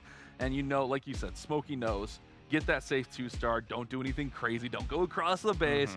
Heartbreaker there for Easy as all those Titans just melted there. Oh man, it's a heartbreaker for Taco Esports, but like we talked about at the opener of the show, Empire is one of the favorites in this challenge. If you have any other opinion than they're one of the top teams of this, I don't know what to tell you. You're seeing it here on display. This team is solid. Not trying to take away from Taco Esports because they're a very solid team as well, but Empire is delivering. Yes, they have proven themselves there to above a lot of the other teams, and like I said, I put them up at the similar rankings to Lotus, although Lotus was able to edge Empire out in their war last week. So we will see Empire not go all the way through undefeated because of that as a minimum, but we'll see what they can do for the rest of their season. But it's not over till it's over, so let's get ready for Smokey as he comes in for the final attack. He does break out the same attack. It is Electric Titans. It is a bit of lightning. He's gonna rely on that Flame Flinger reaching the Town Hall here, and that is the typical way that this needs to go. So Warden will start in down south, a couple of ground skellies popping on him, and we'll have some extra support with some goblins coming down to the bottom of the base here to just go test for traps, draw any tests out of the ground, get all the ground skellies out of the way, and make sure that this Flame Flinger can get to the Town Hall unimpeded. That's a very, very smart play there, because how many times have we seen skellies come in and just mess with that Flame Flinger, and then you got to panic and you got to worry about it. Now he's got to deal with this mortar. It's going to get one shot that's going to splash onto the Flinger, but it shouldn't be enough to really cause any serious damage because the Flinger is going to go right for the Town Hall next. So the Flinger is going to lock onto the Town Hall right away, securing that 2-star for Empire. And now he's got this main push working through the base. And look at this channel, Eric. He's got a nice channel right up through the middle of the base. That scatter shot is a little bit out of range, but could potentially pick that up. Ooh, wall breaker here on the top side, but he's got a Titan working up there as well. Yeah, the Town Hall will go down here. I don't see this not reaching the percentage necessary to win right now. So at this point, he's pretty much got it locked in. He just needs to coast through just a little bit further here. He's got plenty of spell support. He'll throw down the Skeleton spell, locking up the defensive king and the monolith, removing all that damage. All of these Electric Titans are finding their way into the channel. One of them all that's left by the looks of it. But the Queen's getting targeted by the single, goes to ward ability. Okay, it's not going perfect. Definitely not going exactly perfect here. The Queen is able to get through to the monolith, but she steps away from the single and ends up surviving. And there we go, we cross into the 2-star, and that should lock in the win here for Empire Gaming. Yeah, that's all they needed was a 2-star here. So a really safe play, even though it looked a little bit sketchy. It's a very safe play. He was very, very cautious about his Flinger, making sure there was nothing that was going to mess with it. And just a little bit of beef here at the end, but this one's going to end up just enough to get Empire in there, get that victory, and that's what you're looking for in Challenge Race. You don't have to go out with style points, just get that victory and try to qualify for DreamHack. Yeah, this was like it felt like there was no risk in this one here. I feel like a lot of times recently, whenever I watch these esports wars, that when it comes down to the last attack just needed a 2-star, I feel like they're always coming in opposite of the Town Hall, and the Town Hall is almost an afterthought. Yeah. You know, it's like, and Smokey, I would definitely expect this out of Smokey, that he would come in here and make sure over everything else there, rather than just trying to show off, he comes in here and ensures victory first. Yeah, I agree with that strategy a lot. Just, you don't have to be flashy. You don't have to take the big risk. Get that Town Hall down and move forward with your day. It's a long day of wars, and you want to, refresh, get ready for the next one, and this one's going to secure the victory for this Empire squad. Getting to that 12-star mark we talk about. At Town Hall 15 right now, 12 stars is a very important number. A lot of times that's going to win you the war. Probably 75, 80% of the times, a 12-star victory, or 12 stars will get you the victory. Yeah, that's with the hit rates at Town Hall 15 being what I think we're seeing 34% across the pro scene at the highest level teams. We're seeing just slightly lower that in some regions. Like we're still seeing about 30 here in the North American region, and so that is what 12 or 11.5 star, and then that's when you're not even accounting for 1 stars. So like, like it is very, very difficult to triple at Town Hall 15, and so put up 12 stars here, a phenomenal performance, and definitely earned your victory today. Yeah, it was a fun war to watch as well. Some of those attacks were really, really interesting. That Blizz Lalo from Jesus, man, he does it so well, man. One of the best in the game. Ethan's up to finish us off here. We got Super Witches here. So Super Witch Smash with the lightning spells here. Starting that Warden off with the Warden Walk on that right-hand side. We'll use the Flame Flinger to help out with the pathing for this attack. Should come in opposite of the Warden usually. Yeah, he's got with the log launcher, he could trim out the top of the base here and go after the scatter shot. There's a mortar up there, but he should be able to get under control.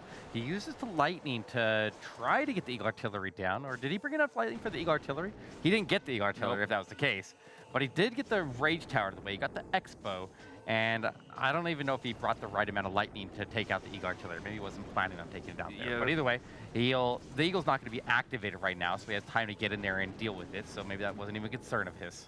Yeah, so Flinger comes in with the Warden here. Really interesting play. I thought, like you said, the Warden might come, or the Flinger might come in up at 12, try to take out that whole compartment, because he could have tanked that mortar with all the Super Witches and the heroes as they cut through. But he's instead going to send the King into that compartment to deal with it. He's got a few troops of Valkyrie there to kind of work on it, and then he's going to just work his way all the way through the Town Hall. One jump should get him access, but you got to be careful. We got the Monolith there, we got a Poison Tower, we got the Clan Castle troops coming out right now, and not to mention the enemy heroes flanking this approach. Yeah, no poison, but Super Witches are one of the troops that can handle the defensive CC without a poison. Them and Electric Titans are perfect for that, where a lot of their armies would definitely get completely shut down if they don't have a poison ready. But he does engage the defensive world champion up the top of the base here. He has a couple of ground skellies popping on him up there. He's got the Yeti down south tanking the mortar as the Flame Flinger makes its way in towards the multi-inferno. But the Queen is able to take a strike and opens up that Flame Flinger a little bit early. He still has a Yeti inside and the Electric Titan, so they're going to reach over the wall there. They are going to tag that multi with the fire already out on the ground, dealing damage, and he's able to clear out that bottom area. That's looking good, but the top side still has a multi standing. That's hit him over the wall right now. Yeah, and he's going to push through this Town Hall and the Town Hall Poison, not to mention that Poison Tower that threw its spell already. Usually, you've talked about this in the past, Eric. Usually the Super Witches have enough to get through the base. It's usually a time issue. Royal Champion's coming in from that top side, so he can get the cleanup going behind her. She's going to sweep through and help everything out. Plenty of Super Witches still up through here. They still have one more freeze spell to be used. Queen ability and Warden, our Royal Champion ability, excuse me. But does he have enough time? Still a lot of base with only 30 seconds. I think he's okay on time. He's got, with the Queen ability and the Royal Champion ability, no defensive heroes that are walking around on the backside. The Royal Champion can't fight effectively, and with her ability to sweep out the rest of the defenses here, as soon as this last Wizard Tower goes down, pop the RC ability, or he can hold it and get some more cleanup done with it. He's got a freeze still on standby, so we can try to use the Royal Champion ability for cleanup to hit some of the straggling buildings, and with plenty of time left here, he can pop it right there. All 4 buildings are struck, and a little bit of a, that's like, it's a bittersweet triple yeah, there. it's a bittersweet triple of a slap in the face there, as that could have potentially swung the war if Jesus didn't get in there and triple the way that he did. But when you have a powerhouse like Jesus on your team, and triples are so rare to come by at Town Hall 15, be able to come out here and consistently pick up the triple in almost every single war, Jesus is going to help them get their victory. And that is a rough war here for Taco to still put up 12 stars, so you got to hand to him. Well done. Or even if Anthony's attack has, one more building, because remember, he got through there with 1 second, so this one could have swung either way. I mean, the percent wasn't in Taco Esports' favor on this one, unfortunately. They kind of got beat up there. Their misses were bad misses, but when they did respond, they had really nice clean attacks. That one was really well executed. And unfortunately for them, though, it's going to be a victory for Empire Gaming. A really good war to start us off here, Glitter. Yeah, I mean, even though, okay, you can see the final percentage disparity here. The fact that Taco Esports was able to match them in stars in the end and bring it back, I mean, I feel like there's some promise there. Yeah, this Taco roster is really, really strong. We've seen them do a variety of attacks, but it seems like when they miss, they tend to miss bad, and that's what we kind of saw here. Yeah. And they fell behind quite a bit with those 271s. It really gave Empire, who's hitting in the 80s, the 90s, that huge advantage. Yeah, the percentage game is a big, big deal here at Talent 15, where so many wars end in that 11 to 12 star range. You're very likely going to land on top of your opponent as far as stars go, so you need to have the percentage up. And I said it from the midpoint of the war there that they needed to win that on stars because they fell so far behind on percentage. Well, we'll see if they're able to kind of bounce back for their next war. And we'll see where that kind of affected the standings now, with Empire taking another win home. Going to be keeping them right at the top behind Lotus Gaming, and that additional cushion has got to feel good. Yeah, 3-1 is really nice. Unfortunately for Taco Esports, falling to 1-2, but they still have a ton of wars to play. Remember, each team will play 7 matches. Each team will play every other team once, so they still have 4 matches, and ideally you want to try to get to that 4-3 mark. Yeah, but like I was saying, the top 2 teams, I think, are Lotus and Empire, and Taco has already played both of them, so they have the toughest part of their path out of the way here, and now maybe they can go pick on somebody else. Yeah, and just an added note too. The reason Lotus Gaming is up there 3-0 is because while we were doing that off stream, they did defeat Aphelion. So there's something to keep in mind for when we continue to get into our wars. But before we do that, we're going to be sending it to a short break. When we return, you know the drill. We'll do some analysis and then keep all this action moving.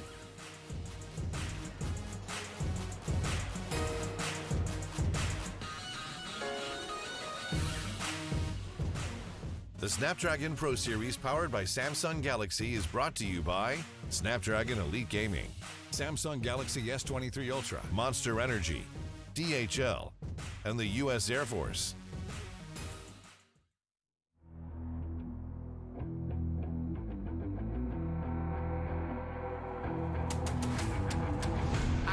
Get it, I'm on the mission, snap any minute, casually winning. Stop tripping on me, stop dissing on me. Yeah, I got a dream, can't take it from me. My fire's burning, now I'm always learning. Tell me where to go, man, I'm on a journey. Yeah, I can't explain it, I get excited. Keep it 300, King Leonidas. Strap in, cause it's gonna be a long ride. Working on me every single day and night. There comes a time when your worlds will collide. If it's holding you back, push it right to the side. Ain't got no time for no fear. I work too hard to get here. Ain't got no time for no fear. I work too hard to get here. I don't got the time, put me in, coach. I've been going hard, time to let it show. Everything raw, give it to me now. Let me have the spot, man, it's going down. Gotta get it here, I don't wanna wait. Take what I want, then I go train. Gotta get a win, I won't lose the game. This is my year, I ain't gonna break. Strap in, cause it's gonna be a long ride. Working on me every single day and night. There comes a time when your worlds will collide. If it's holding you back, push it right to the side. On another level, I will never settle. Mind over matter, get the gold medal. On another level, I will never settle. Mind over matter, get the gold medal. Ain't got no time for no fear. I work too hard to get here. Ain't got no time for no fear. I work too hard to get here. On another level, I will never settle. Mind over matter, get the gold medal. On another level, I will never settle. Mind over matter, get the gold medal. On another level, I will never settle. Mind over matter, get the gold medal. On another level, I will never settle. Mind over matter, get the gold medal.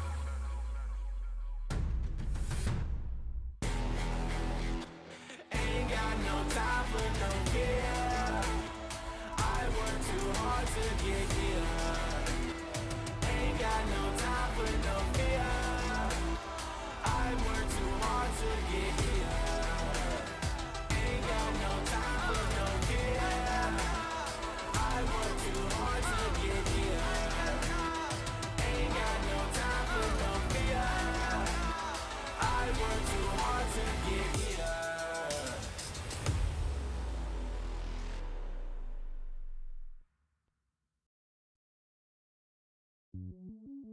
Welcome to the place where dreams come true. Where everything you want can be yours. If and only if you're willing to work for them. You're willing to hurt for them. But most of all, you're willing to be first for them. Ha! Look, I'm going straight to the top. I don't know how it would stop, like it or not. I got some goals that I'm hitting. You hear what I'm spitting? It's hot. Look what I got. Whole lot of passion and pain. The road to success is insane. Stay out my lane, 'cause I'm on the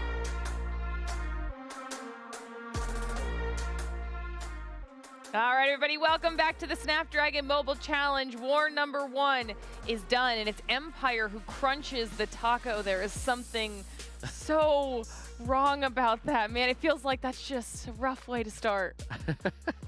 Yeah, but that puts them up to number 2 on the boards here, so a huge win right there. And going with 3 wins this early into the challenge season is a very, very big deal, because you just need to make it in the top half to move on to San Diego. So that's a huge win right there, and against one of the tougher teams in the tournament. So that was a very big win for them. Right, and if you guys are just tuning in, we also mentioned earlier that the other team at the very top, Lotus Gaming, who's 3-0, they just got that additional win off stream against Aphelion Esports. So we have tons of action already happening. The leaderboard's starting to change a little bit, so it'll be interesting to see how the rest of the wars play out. But before we do that, let's break something down. Yeah, I mean, I'm going to talk about the attack here from Jesus. Jesus has been very, very consistent, playing in that number 4 spot. Usually most teams will put their top player into the number 4 spot because it is one of the most impactful ones in the war here. It really sets the tone. It's a spot that can either put the war out of reach or can maybe get you the comeback. So your player who can handle the most pressure is generally going to play in that position, and Jesus is the perfect spot for that. So he has this Blizzard attack that he uses in Legend League, where he just goes in, look at see, he started in here, he went over the top of this air defense. So if you can see an air defense that you can go directly over and land nearby it, then that's a good spot to just send in a Lava Hound in front of the blimp, or whatever else you want to, just to usually a Lava Hound. The Lava Hound is great to go right into the air defense. You can make sure you get all the traps cleared on the exact same path that the blimp is going to take. And then landing that blimp there, making the Super Wizards invisible, and then nuking out everything in the area. Then what we want to see is that creates a path for the heroes to make their way in on the next spot down. So just start right where the Blizzard left off, but you need to capture one of the defensive heroes here. So you have the Queen over here, you got the Road Champion over here, and you need to either get one or the other. And I was talking about it when we were live with that, how getting through the defensive king is one of the more difficult things here if you want to go after the defensive hero on the back end of the base there with during the Lalo, if you have to go through the king with the headhunters. So that's a big reason I want to take a look back at this to see how he handled that defensive king as he made his way into the top of the base. The queen did great work on the inside, by the way. She stayed alive for basically the whole attack. I think she even survived all the way to the end. So that's just icing on the cake here. But you have to get your way through the defensive king before you can go to the queen in this attack here. So you see there's the ward ability, and the headhunters are not onto the king yet.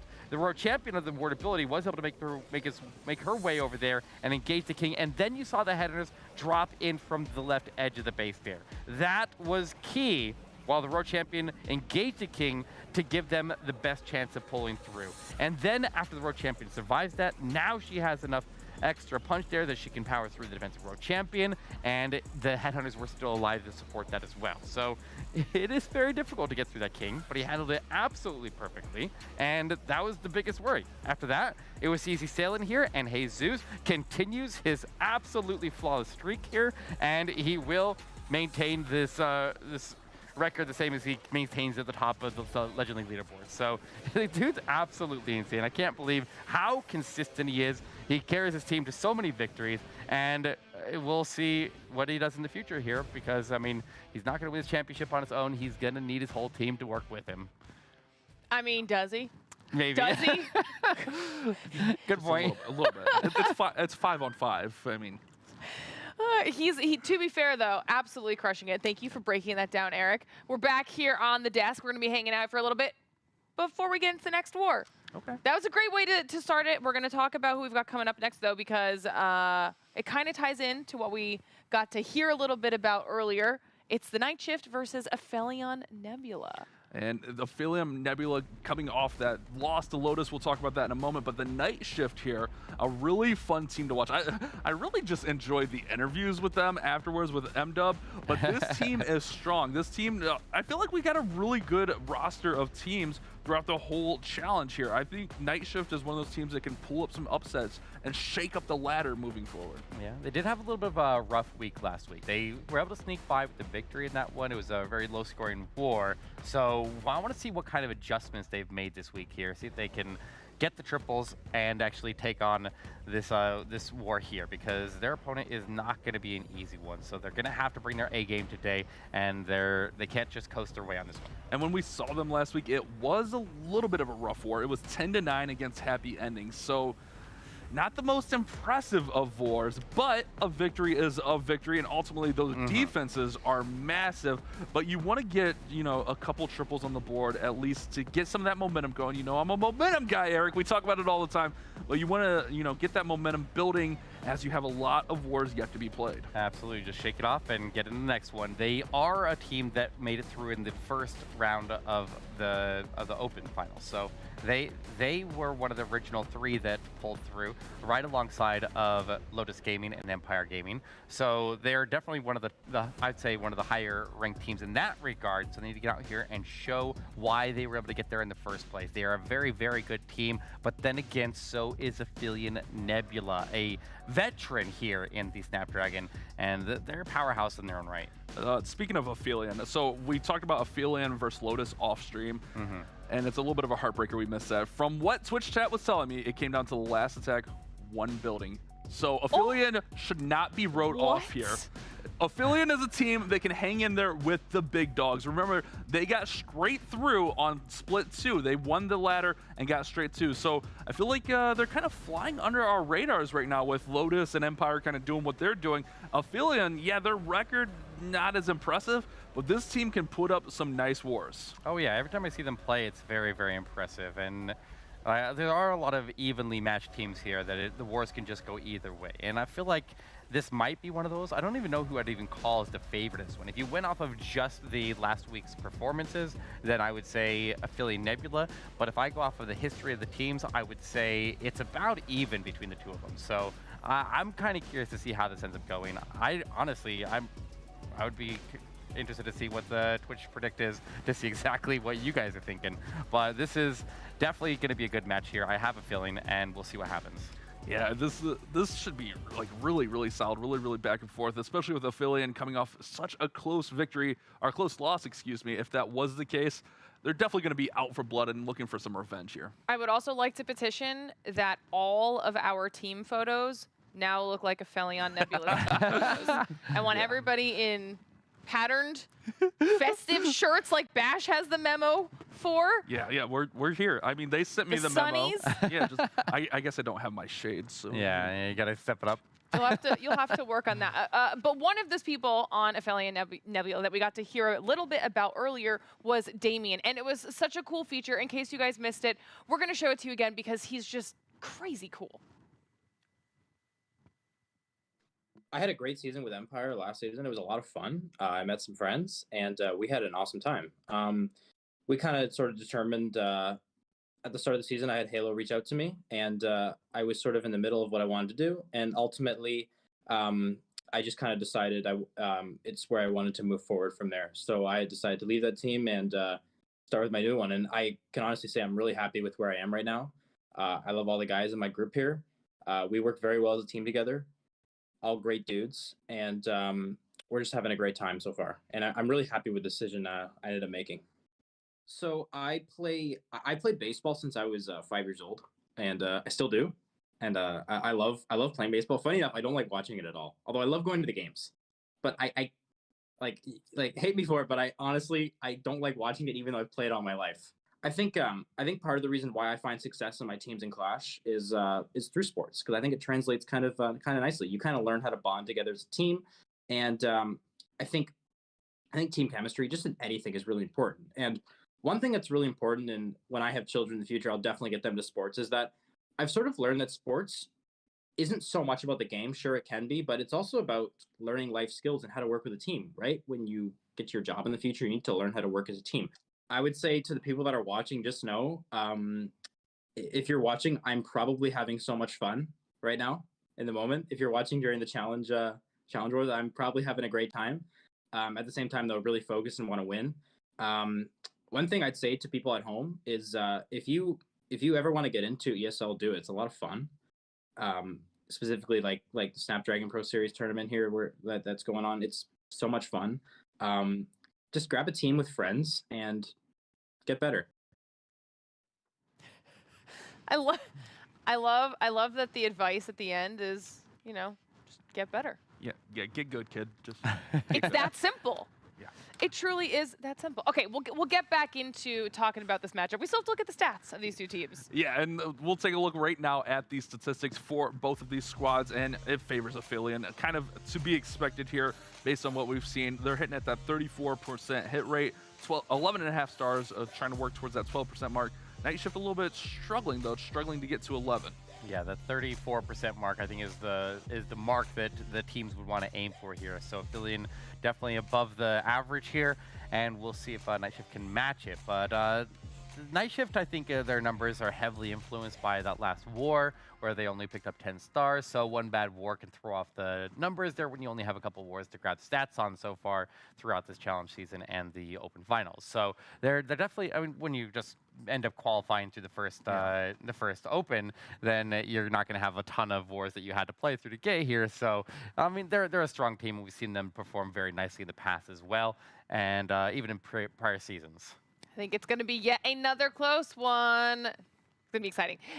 But before we do that, you guys, we got to keep talking about San Diego. Exclamation point DH San in chat for more information on where you're going to get your tickets so you can come hang out with us at DreamHack and watch all the amazing Clash of Clans action. Trust me, you do not want to miss it, so make sure you're there. And then, war number 2 of the day means poll number 2 of the day.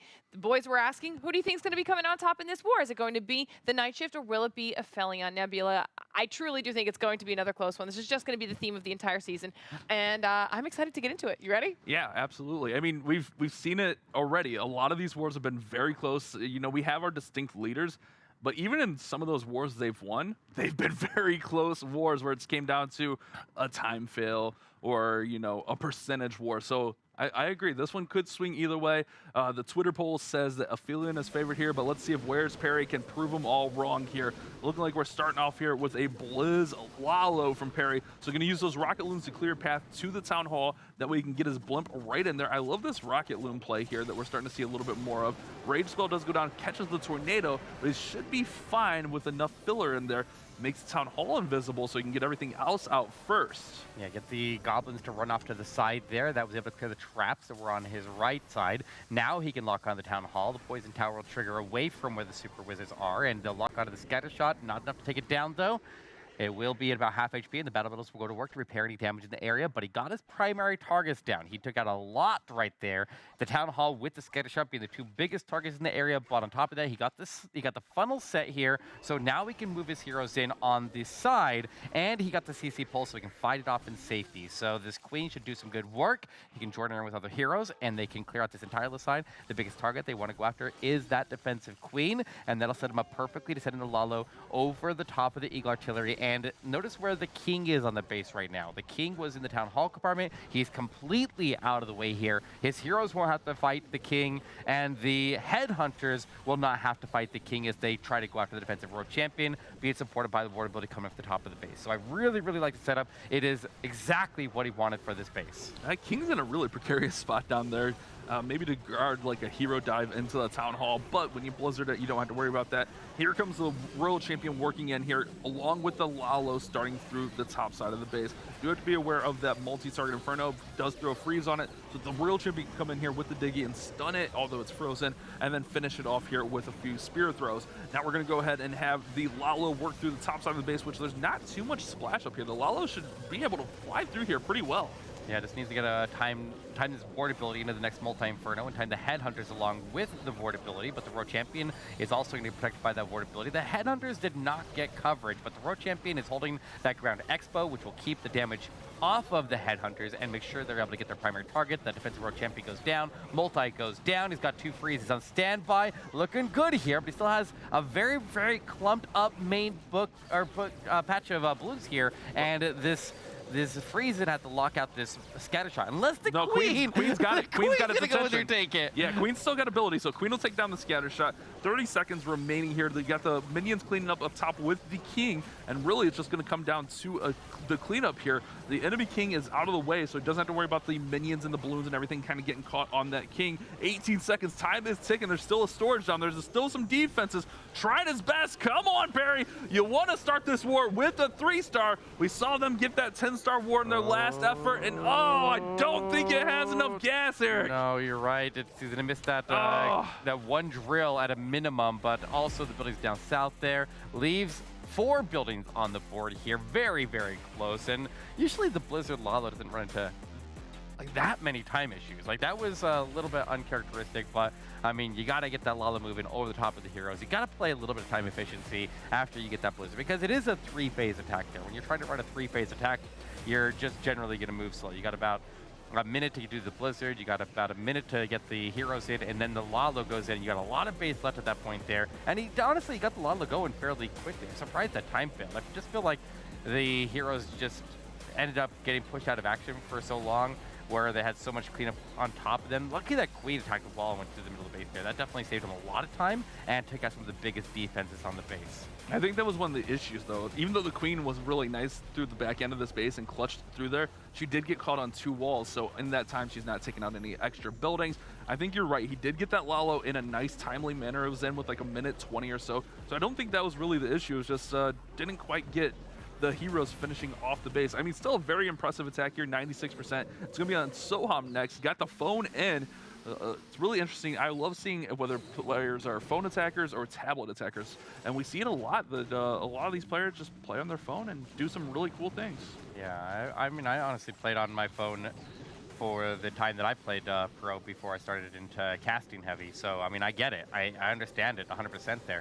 But he is also going to be doing a Blizzard here. He gets that Ice Hound to... Oh, is it Super Minion? Oh, yeah, you're right. It is. It's a Super Minion bomb. He used the Ice Hound to get over the top of that air defense. Maybe a little excessive to use an Ice Hound on that, but that's fine. He needs the Super Minions, I mean, to secure the Town Hall takedown, and he does end up getting it. Now, did he get enough value out of here, Bash? Yeah, that is the question. He did get a nice little channel taken out of the base here at that 6 o'clock position, but did leave some key buildings up there in the middle. I think he maybe was hoping to get at minimum that battle builder, the bomb tower there, and maybe even a little bit of damage onto the monolith. Now he's going to go ahead and run the dragons in from the bottom side here, and then we'll have the heroes to accompany, maybe heroes over here on the left-hand side to cut that funnel. Yep, here comes King and the Queen to push them and keep them inside the base, going behind the sweeper. I like the play here.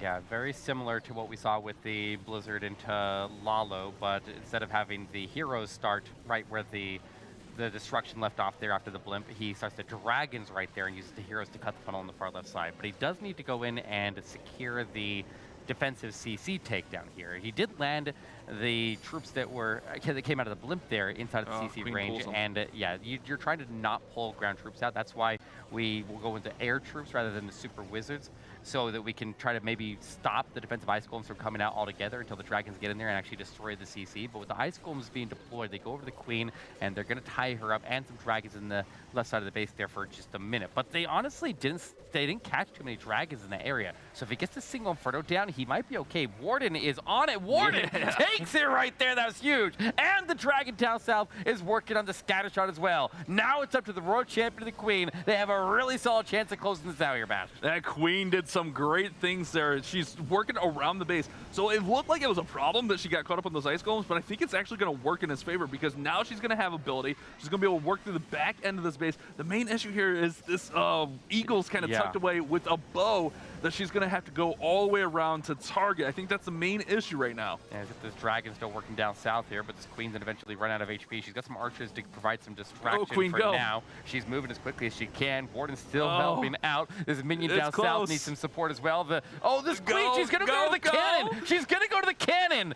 Oh, he knows it. The Eagle. Oh, the Warden pulled away. Oh, Yeah, it's yeah, the 98 for Soham. Yeah, okay, so the Queen is always going to look at the 3 closest targets, and she'll make a judgment call if she has to go through a wall to reach her 3 closest targets or not. And so when she only had the Eagle Artillery and the cannon, even though the Eagle Artillery is closer, she'll see that the cannon doesn't have a wall, and she will go down there instead. So she wouldn't, I don't know if she would have had time to get through, and the Eagle Artillery is going to strike her anyway. So, but if she would have attacked the wall to go to the Eagle, then it would have made the Warden attack the Eagle. Yeah. But I don't even know if that would have made a difference. It was a very unfortunate attack here for Soham, but that puts us at a 98% for that one, which means Aphelion is going to start with a lead by only 2 buildings. Yeah, I was going to say it's a lead, but it's a slim lead. Yes. It's 98 to 96. These teams coming out swinging here.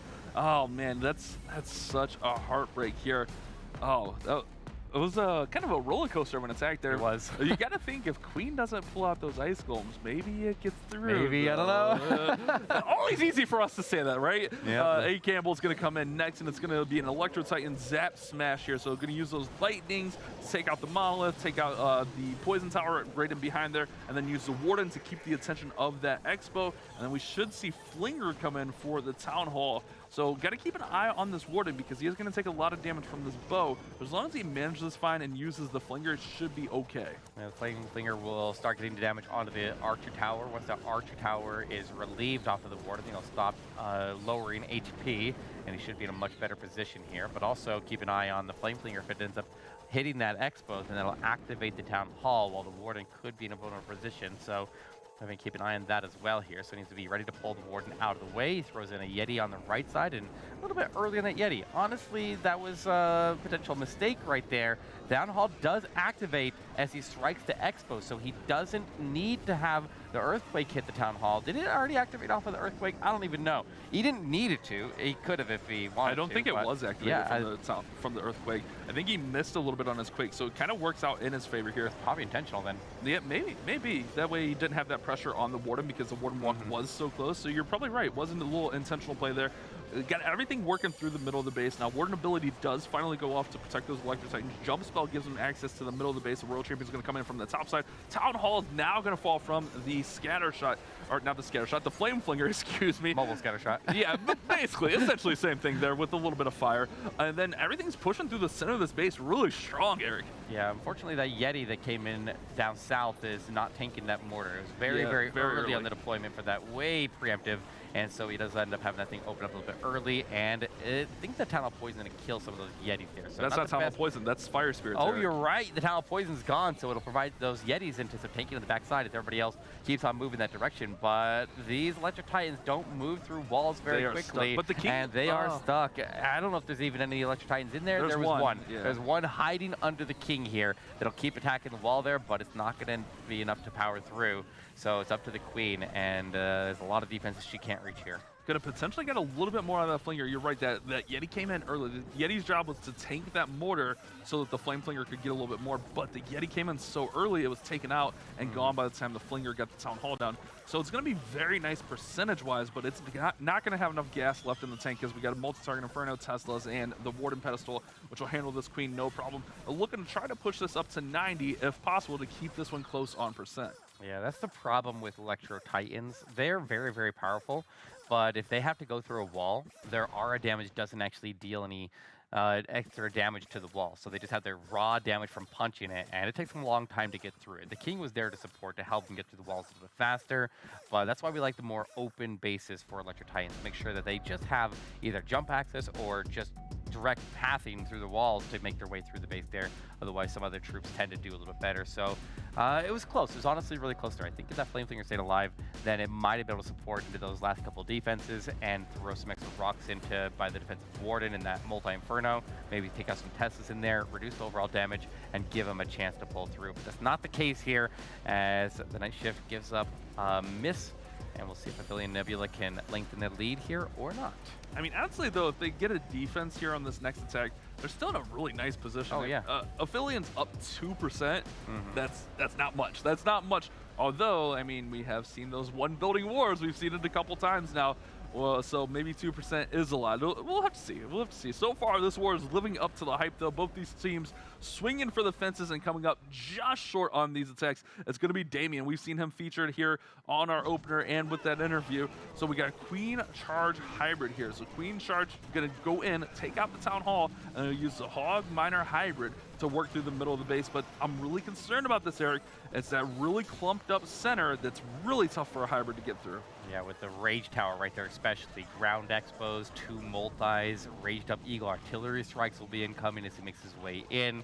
Like, there's a lot of potential damage, but first things first, we need to get the Queen to go in here and secure the Town Hall and find a little bit of safety. I like that the hybrid is, or the Queen Charge, I mean, is going to be going in against a base that has this kind of empty space behind the Town Hall right there with the CC and the collectors over there. He does use the invisibility to redirect the Queen to make sure she doesn't round around the Town Hall, which is a very important thing right there if the Town Hall would potentially target the healers. But she'll engage the Lava Hound, and she's in a decently safe position right now, and there's not a lot of threats there after the Town Hall. Yeah, I kind of like this. She got that bow down, which is really nice. If that bow stays up, Queen's in a really bad spot. Freezes the Town Hall. Good freezer. I like that freeze because Queen almost went to ability. And we'll try to preserve that ability as long as possible, especially with these Eagle shots coming in. Now we got the hybrid coming in from the bottom side. Queen's, she's trooping through here. She should be fine as long as the healers don't get pushed back too far. But now it's going to be on these Hogs, Miners, and the Warden with the Royal Champion to push through the middle of the space, and he did not get a great funnel set with his King. Yeah, he's get his healers targeted by the Wizard Tower and this Archer Tower on the left side of the base here right now, which is going to be a problem. But he does have the ward ability active while the Rage Tower is active, but that doesn't last the entire length of the Rage Tower, so it is going to burn through a lot of troops here very, very quickly. He's got his last heal spell down, but his middle pack there, and he's going to the artillery, has died out. He's got the Hogs out of the siege breaks that are reinforcing that area. They finally get that Rage Tower down, but the Rage has already been used, so that's kind of irrelevant. Multi is ripping up these Hogs. The Eagle Artillery stays standing, and Damien may not be able to get the percentage high enough here to maintain the lead here for Phil. Yep, this could definitely shift the Warrior Bash. And this is exactly why I don't like hybrid on these bases. That's just a heartbreaker because I think that the issue really was the King did not go up that right-hand side and keep pushing those troops inside. But more importantly, when you get that Rage Tower on bows, multi-target in front of that is so much for a Hog Miner hybrid to take on in the middle of the base. And I've seen it time and time again. It will just eat those troops up, and Damien falls short here. Yeah, I haven't honestly seen a clear answer for those bases. I think a lot of the pro players, and a lot of players in general, if it's the pro players that are struggling with it, then it is everybody who's struggling with it. And that is a very difficult obstacle to overcome. And a lot of bases are switching over to Rage Towers lately as a result. So the base building has just stepped into a stride right now that a lot of people are going to struggle to figure out how to take these down. Yeah, that's tough, man. And I'm trying to keep an eye on what the King does here. I think the Skeletons are going to pull him in there. I think that's what happened. Or the defensive King. Yeah. Usually the King comes out of the base, though, so it's usually not a problem. But yeah, it was just a little bit tough that just not getting that pathing to the middle, and when everything's raged up there. So he did a really good job on the Queen Charge, though. The Queen Charge was really strong there, but unfortunately for Aphelion, they're going to fall behind on percent with that one. That one was super low. Yeah, that's a little rough, but it's still only a percentage being down there, and it's what is it, like 20%. Like, that's easily 19, overcome. but, you know. 19? Okay, well, close. You know, well, that's exact math. I was just giving a rough estimate. But you were close, though. I mean, I would have messed that up. I would have said something like 62%. a little bit off. Yeah. But, I mean, Night Shift is going to look to capitalize now. If they can get a 3-star in this third attack, they're really going to put the foot on the pedal and put Aphelion in a really bad position moving forward. So this attack is very important, Eric. Yeah, I mean, even if you're missing, you got to keep those percentages up because percentage at Talent 15 is extremely, extremely important, especially when we only have 5 attacks total to rack in as much as you can. Triples obviously are more impactful, but we'll see if M-Dub can get it done here as he sends in a Blimp. The Blimp is going to be dropping out Yetis. Yetis will go in after the scatter shot, they'll get the funnel form, and they'll draw out the CC. They do not get the scatter shot, though, and so a little bit of a rough start. He decided to not rage it, and on top of that, he had a poison tower on him, so he was being slowed down a bit, and he ran into some Teslas in the area, so it didn't quite work out. I like that he brought the wall break inside of the blimp to be able to open up the walls there to give him the access to it, but that Flame Flinger, or that, no, the scatter shot. We're both mixing it up. The stationary Flame Flinger. Yeah. The scatter shot, yeah. That had so low HP right there that it's a heartbreaker that it didn't go down right there. Yeah, but look at that. That Battle Builder is going to heal it back up. Remember, the Battle Builder is going to go find some buildings that are damaged in its area and just start healing them. And that scatter shot's almost back to full health. He's going to try to work this Queen into the Town Hall compartment. That's usually the main thing here with the Queen Charge Hybrid. And then he's going to push through the backside. Now, notice on this one, Eric, we got the double Poison Tower. So no big Rage trap there for the Hybrid to work through. So it could be a little bit more favorable for them. And really, the backside of the base isn't too bad, aside from the 4 heroes all being stacked next to that multi. Aside from? Yeah. That's a death trap right there. No big deal, right?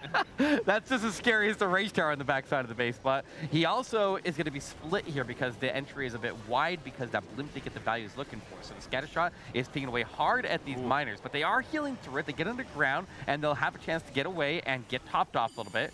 He does struggle at the scatter shot on the left side of the base there. That Signal Inferno is melting through. The Battle Builder is melting through. The scatter shot stays standing and will attack the troops that are going into the Monolith. They are in trouble. They may not get it down as a result. This could be the response, or the defense rather, that Aphelion is looking for. M-Dub just struggling with this one. You're right, man. That scatter shot is almost back to full health again. Scatter shot, the MVP of this attack. Queen does a great job through the Town Hall compartment, but not too many, if any, Hogs and Miners left here. Might have a few Miners over there with the Royal Champion, but they're getting 8 up here by the scatter shot. The defenses. Queen's still got ability. Royal Champion's still got ability. There's still moving. Wait, Eric. There's no way, right?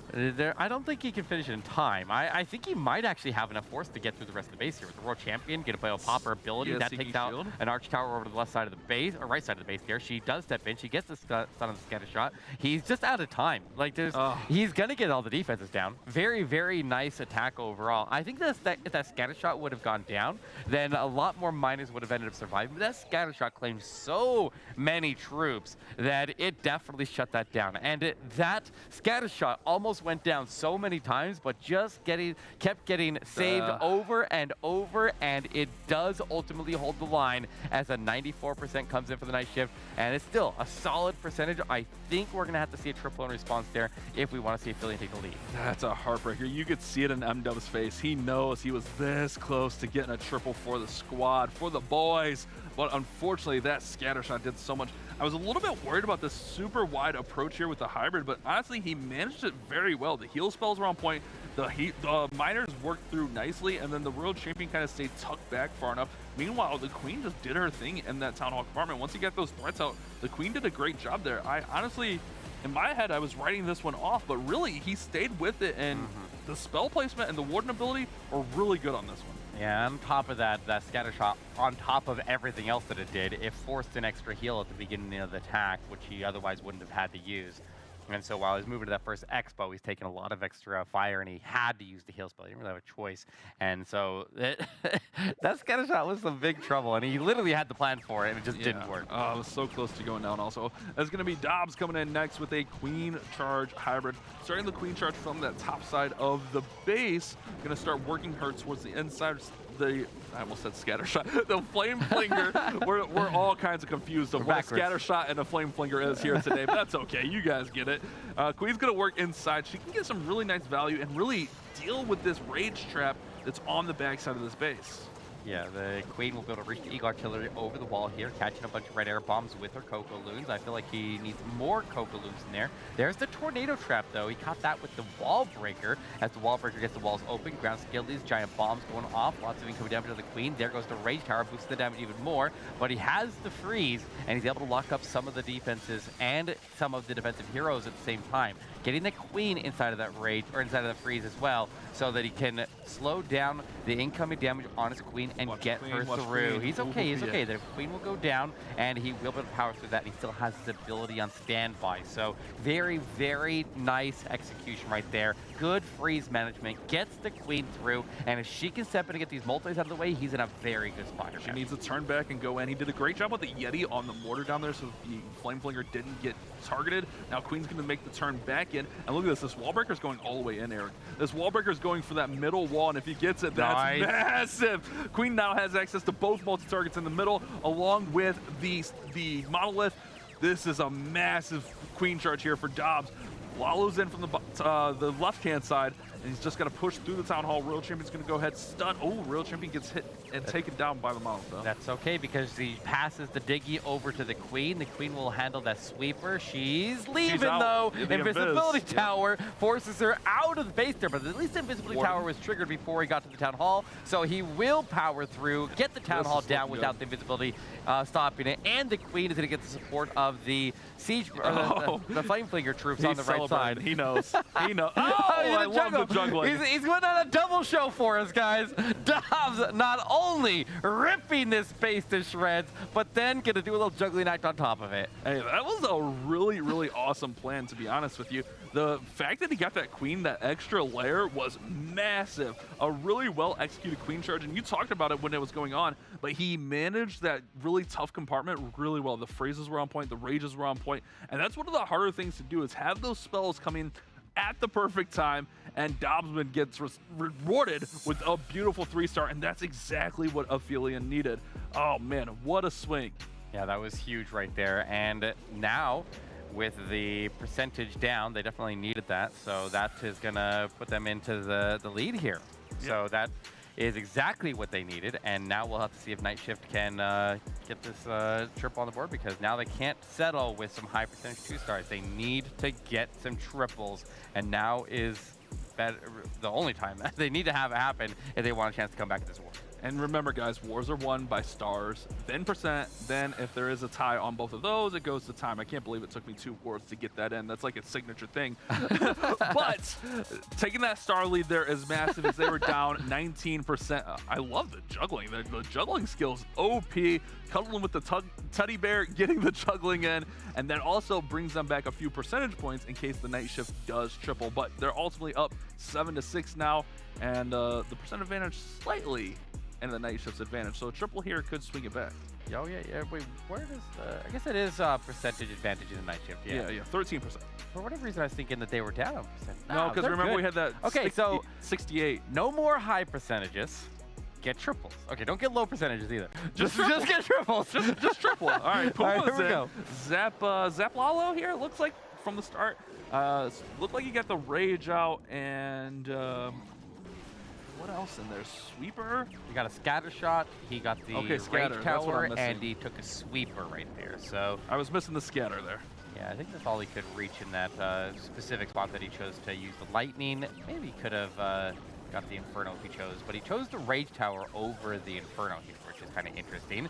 His Rogue Champion to get locked onto by that single Inferno, so he'll use a freeze there to get through that and get it through. His Ice Golem gets out in front of the Rogue Champion, will be the first target of the Inferno as soon as it wakes back up, and it will freeze it again and keep this Rogue Champion safe. She's looking good, but she is going to veer off towards the Town Hall. The Town Hall activates, and she may get this multi-Inferno down. The next bow is going to stay alive. It won't be a problem for the Lalo, but it is causing a problem for his heroes, and it is going to limit how much this Queen's going to be able to move through afterwards. You know what? Actually, it's not. I take that all back here. If she can at least get this Electro Titan down, then he's in a good spot. But if Electro Titan stays standing, then she could cause some problems as the Lalo starts in.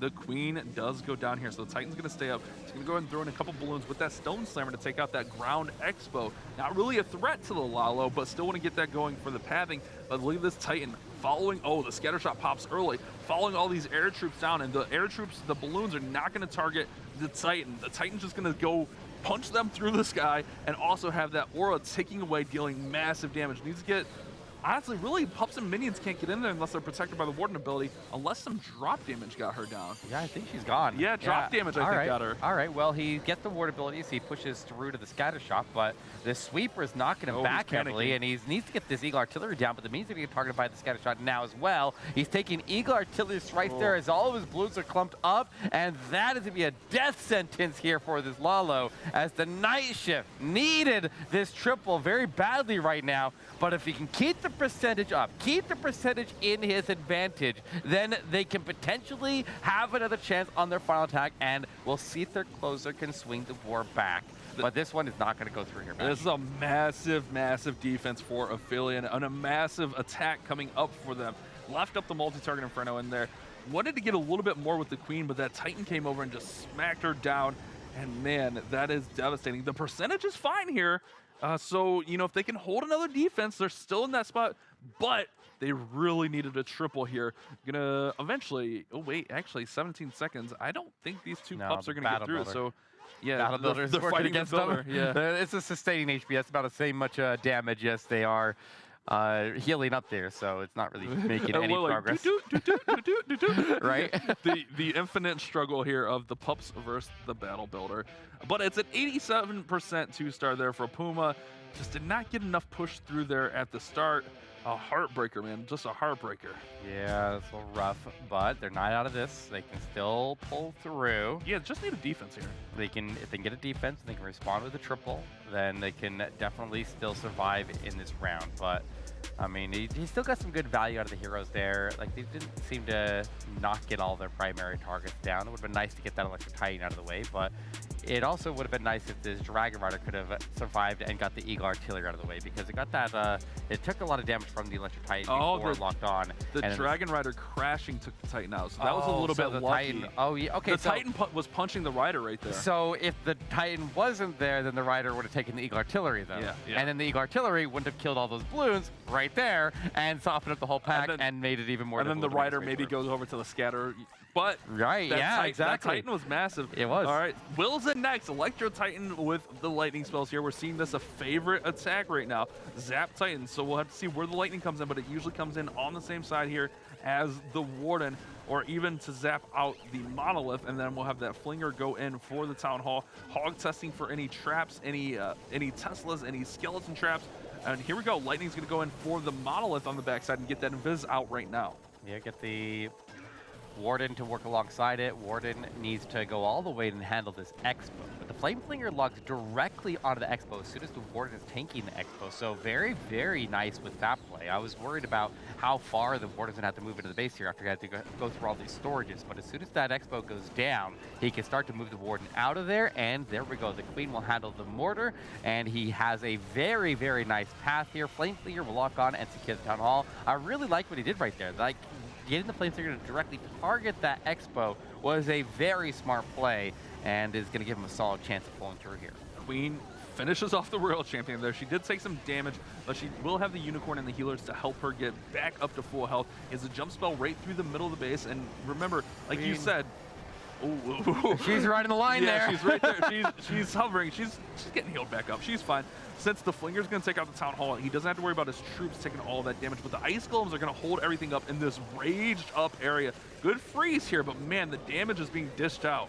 Yeah, 3 multi-infernos plus all the expos plus the defensive Warden statue is an insane amount of damage. While you're also taking Eagle Artillery right there. King does eventually get through that defensive King up top, and he'll start to make his way into the base here. But I think he might, he's taking healer damage right now, and so his healers are going to be severely weakened up here, and I think he ends up with 1, maybe 2 surviving. The Queen steps through, she can pop her building, Eric, get the multi down. This is what they needed, what Night Shift needed. You're right. I don't know if he can pull through at this point here. The Royal Champion had to pick up the rest of the base, but there's a lot of base left, and most importantly, the defensive Queen is still standing, and he doesn't have a way to deal with her, so she will completely shut this down, even if he can power through everything else, and it is going to be a defense, and definitely so, as that Royal Champion goes down.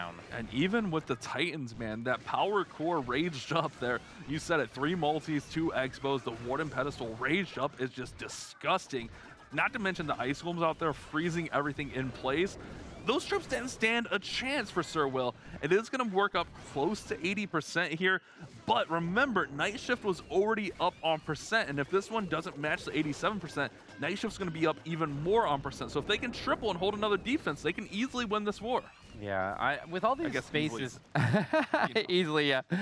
With all these bases switching to Rage Towers and throwing so much into the area with the Rage Tower, it makes you wonder why more people aren't using like a Blizzard Lalo. I think a lot of people will be wondering that because Blizzard Lalo being so powerful right now, they'll nuke out those sections. But you know that the base builders have to have that in mind as well, and they're going to be trapping up those entries to make sure that nobody can drop right on top of those spots and try to claim all that value around the Rage Tower. So it's kind of an interesting play there, because if you don't deal with that early with something that can actually handle it, then you're going to get wrecked just like this, and we're seeing it over and over again. It is one of the most difficult features in base buildings that people are struggling with the most right now.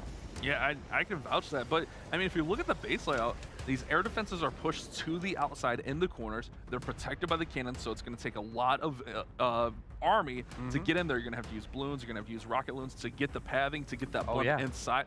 It's tough, it's not easy, so being able to master that is tough. And then just, we see it time and time again, those raged up cores are just crushing these armies. But the advantage is 20% Night Shift. However, Stars Aphelion. So Chase the Ace needs to come in with a 3-star here. And it looks like, Skelly Donut. Okay, ooh, let's go. Okay. Okay, I saw the invis. I was looking for a blunt, but you're right. Skelly Donut. So we'll see raged up the skeletons with an invisibility on top of that clan castle, probably the monolith, and maybe probably can't reach the multi there. Maybe. Yeah, maybe he can. I don't know. Yeah, maybe he can. It's close.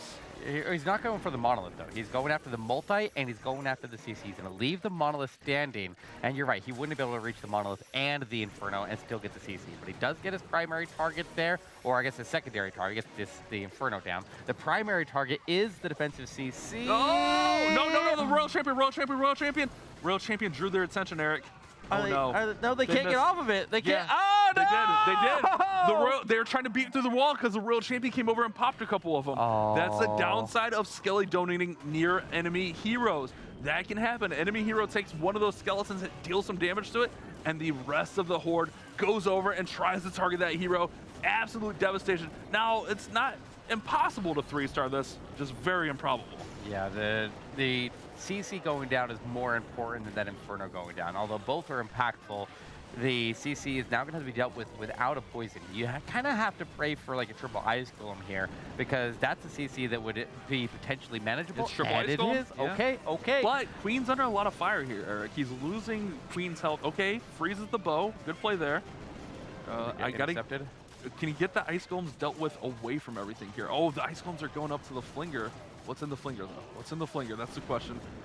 All right, Queen's going to get this one ice golem. She'll grab Town Hall. Hogs in there, right? Yeah, Hogs pop out. So those two ice golems are going to stay up here on the top side, which means the Royal Champion will deal with them. Okay. Yeah, Queen's going to grab Town Hall. All right, so Royal Champion will probably get distracted by these ice golems here, not to mention the enemy king. Yeah, the ice golems are going to be a little bit of a problem because of that. He leaves with the multi-inferno top. There's still fire on the ground. The battle builder's going down there to the fire on the ground from the flame flinger. Still just chilling up there, but he does need to get through that. He drops in a couple more hogs to go after that multi to go finish it off. But now his Royal Champion getting targeted by the monolith as she gets frozen up by the ice golems. She steps her way through, digging too late with the stun there because of the delay, and the monolith takes her out, and that might carry the Night Shift's chances to bring their way back into this war out the window. That's a rough way for Chase the Ace attack to go here. You definitely want to see that CC go down, and you saw all the problems that cascaded from that. Oh man, that's a heartbreaker, man. Such a heartbreaker. They had two attacks that were so close. I mean, let's wait here, because you know we could see anything from Aphelion, but we saw this last week where Night Shift just got to 10 stars. They had a few heartbreaker attacks that barely missed, and they get to 10 stars here with a 74% 2-star on the Skelly Donut Hogs from Chase the Ace. Yeah, that's rough. That's rough. They definitely, that's 2 wars without a triple. Not having the best rate. They still got that win last week, so they have that, but they're gonna have to find a way to get some triples on the board here as they move forward into the challenge season. Otherwise, they're gonna be in a lot of trouble. So, a little rough start. Aphelion definitely is at a very good spot here. They just need to come in and close it out. But look at the Skelly Donut here. The defensive World Champion was invisible. Like, I do like when if you're gonna do a Skelly Donut, that you make the defensive hero invisible. Well, when you have all those battle builders around the CC, then if any of the skeletons are getting targeted, they can go down. Like, I feel like that was a good play right there because of the angle that he decided to go with, where he made the defensive World Champion invisible, so she would have a less chance of actually pulling the Skellies off, and that's the way you want to do it. So I don't see that he made any mistakes there. I don't even know why it didn't go down. It looked like it should have. Yeah, it was super close. It just, like, the last second, those troops changed their mind. And it's going to be Lord Kirk here with an Electro Dragon attack. Does have one interesting bat spell in here. Drops in the Blimp, maybe a little bit short. Is this going to be Blizzard? I think the Blimp did drop short, though. Was trying to get it over that wall towards those multi-target Infernos. Will end up getting the Eagle Artillery out, but the more important, or not necessarily more important, but the equally important, raged up multis don't go down. Yeah, but at least they won't be enraged when the main force gets there, but they're going to do a lot of damage. You don't have a ton of Electro Dragons, so if you're getting every single Electro Dragon that move into the vicinity taken down, then you're going to run into some problems. But I don't think it's going to be the E-Drags that are going to move into that area of the base. It's going to be the heroes in the backside, probably the World Champion, so she can handle that better than most of the other troops could. He's going to put the E-Drags directly through the Town Hall. Clears out the top side of the funnel there very nicely, and imagine the heroes would go in on the left side and handle that. But he's going for a very, very safe attack here, getting the Eagle Artillery out of the way nice and early, making it so he's not taking that sustained damage all the way through the attack, and just thinning out the back end here so he can move through a little bit easier later on with the World Champion, and the E-Drags charge the Town Hall directly. Very, very safe play. No need to take any risk here. This is a smart option for Ophelia Nebula, and it will lock in another win for them in this challenge season. Very great self-awareness here of knowing he just needs to save 2-star.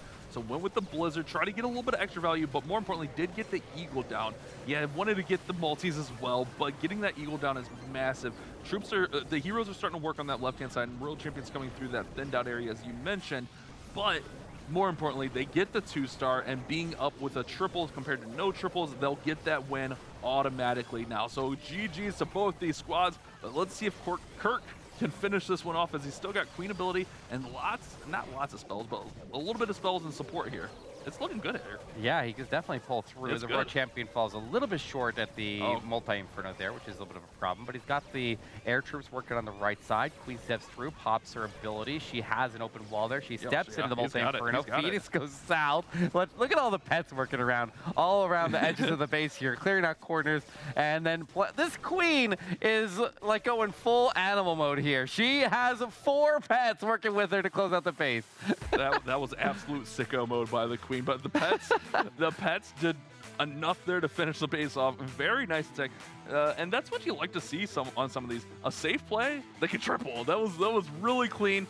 Imagine if he gets all those multis and down. That's even more clean. Oh yeah, I mean the multis were the biggest threat to the E-Drags themselves. Everything else is their minimal threat. So the fact that he was able to get as much as he did at the bottom of the base there, and just mainly get that Eagle Artillery down. If you get the Eagle Artillery down and then charge E-Drags through the Town Hall, you're in a pretty safe position there generally. And then on top of that, if you get all the defensive heroes out of the way there before you deploy World Champion, then she has free reign over the backside of the base. There wasn't a ton of threats for her anywhere on this back end, so he was able to keep his heroes safe on the outside. They moved through nice and smooth, and the E-Drags were able to clear out all the way to the core. So by the time the World Champion came in, there wasn't a lot of threats on the base, and that is going to put Affiliate up to that 12-star mark. We've been saying it again and again. 12 stars win wars. And if you can reach that threshold, you're in a very, very good spot.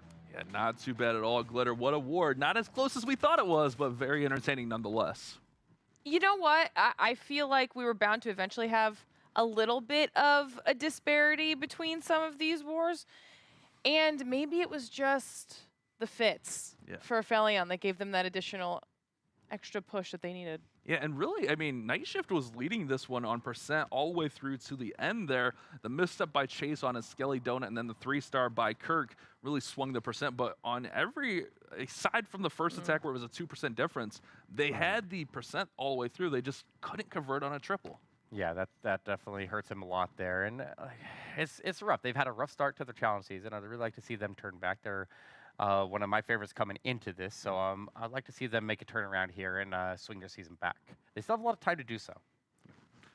Yeah, it's... You know, I don't know if I'm on board with this whole lot of time thing, but we're gonna look at the standings, see what happened, how things have changed now after that last war, because the more we get through today, the closer we get to that 50% mark. So people are gonna have to start picking up some action, but Lotus and Empire still holding on to that top spot. Aphelion getting another dub in their left column, keeping them above a bunch of these other teams, and we're gonna need to see a little bit of a pickup from the squads down there at the bottom, and hopefully soon. But it's time for another short break. When we return, we'll break down another attack and continue on with all of our Clash of Clans action.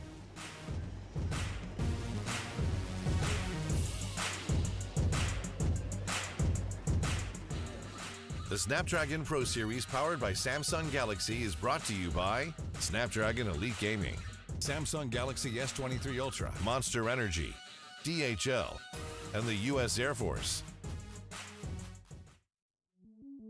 Welcome to the place where dreams come true, where everything you want can be yours, if and only if you're willing to work for them, you're willing to hurt for them, but most of all, you're willing to be first for them. Ha! Look, I'm going straight to the top. I don't know how I would stop, like it or not. I got some goals that I'm hitting. You hear what I'm spitting? It's hot. Look what I got. Whole lot of passion and pain. The road to success is insane. Stay out my lane, cause I'm on a mission. I'm getting what stands in my way. Yeah, I'm a beast. I wouldn't play with me, baby. The way that I'm training is crazy, and I do it daily. You wanna talk about drive? I got more drive than Mercedes. I've never been lazy. I'm in the room, it's a red alert. You wanna compete? Well, get better first. I got 10 toes in the dirt, push through the hurt just to show them my worth. I'm the best. Yeah, I'm the best. I never stress. I know what's next. I'm who they test, like we playing chess. But I'm unimpressed, so now let me flex. Ha. Yeah, I'm a work through the struggle and hurt, cause I know my worth, and I gotta be first. Ha. Yeah, I gotta be first.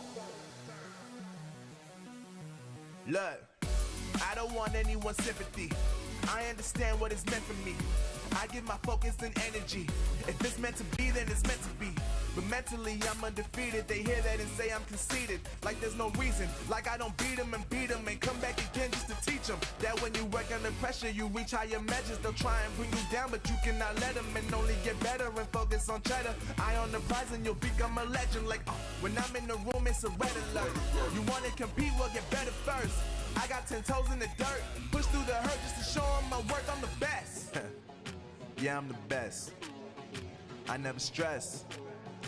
I know what's next. I'm who they test, like we playing chess. But I'm unimpressed, so now let me flex. Ha.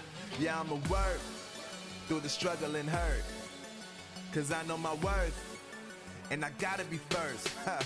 Yeah, I gotta be first. They don't know what's gotten into me, how'd I turn pain into energy. Through all the struggle and hurt, remember my worth, and that's why I gotta be first.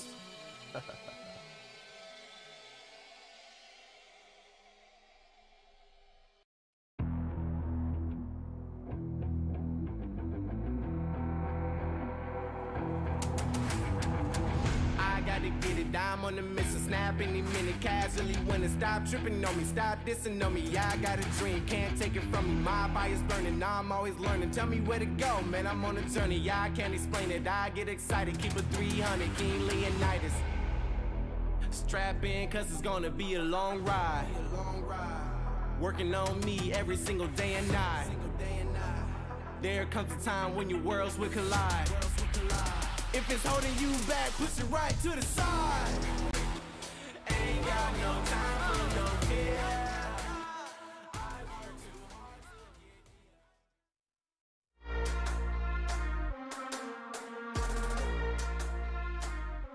Welcome back to the Snapdragon Mobile Challenge. Our second war is done, and it's Aphelion Nebula with the Galaxy Brain plays as they take home the second win of the day.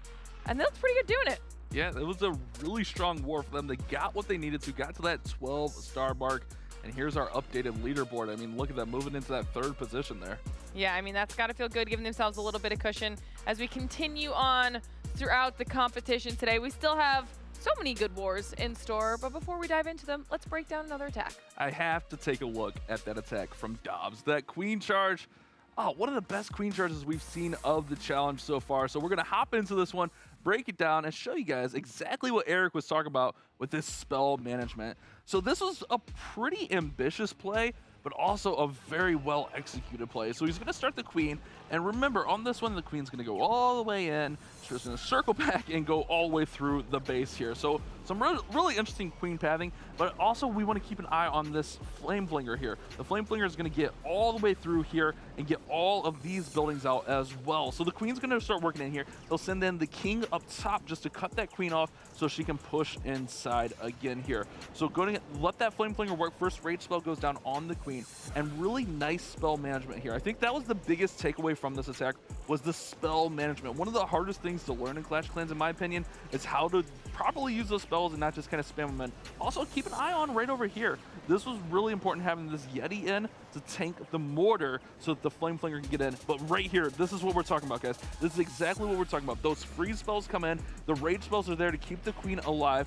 And the biggest thing here is queen not going to ability. She's able to work through all those clan castle troops, work through the enemy queen. I was a little bit worried about the enemy queen, but gets a headhunter in there, and now the queen can keep that charge going, and she's going to get back up to full health. And then he kind of sneakily brings in that royal champion to start clearing out the top side of the base as well.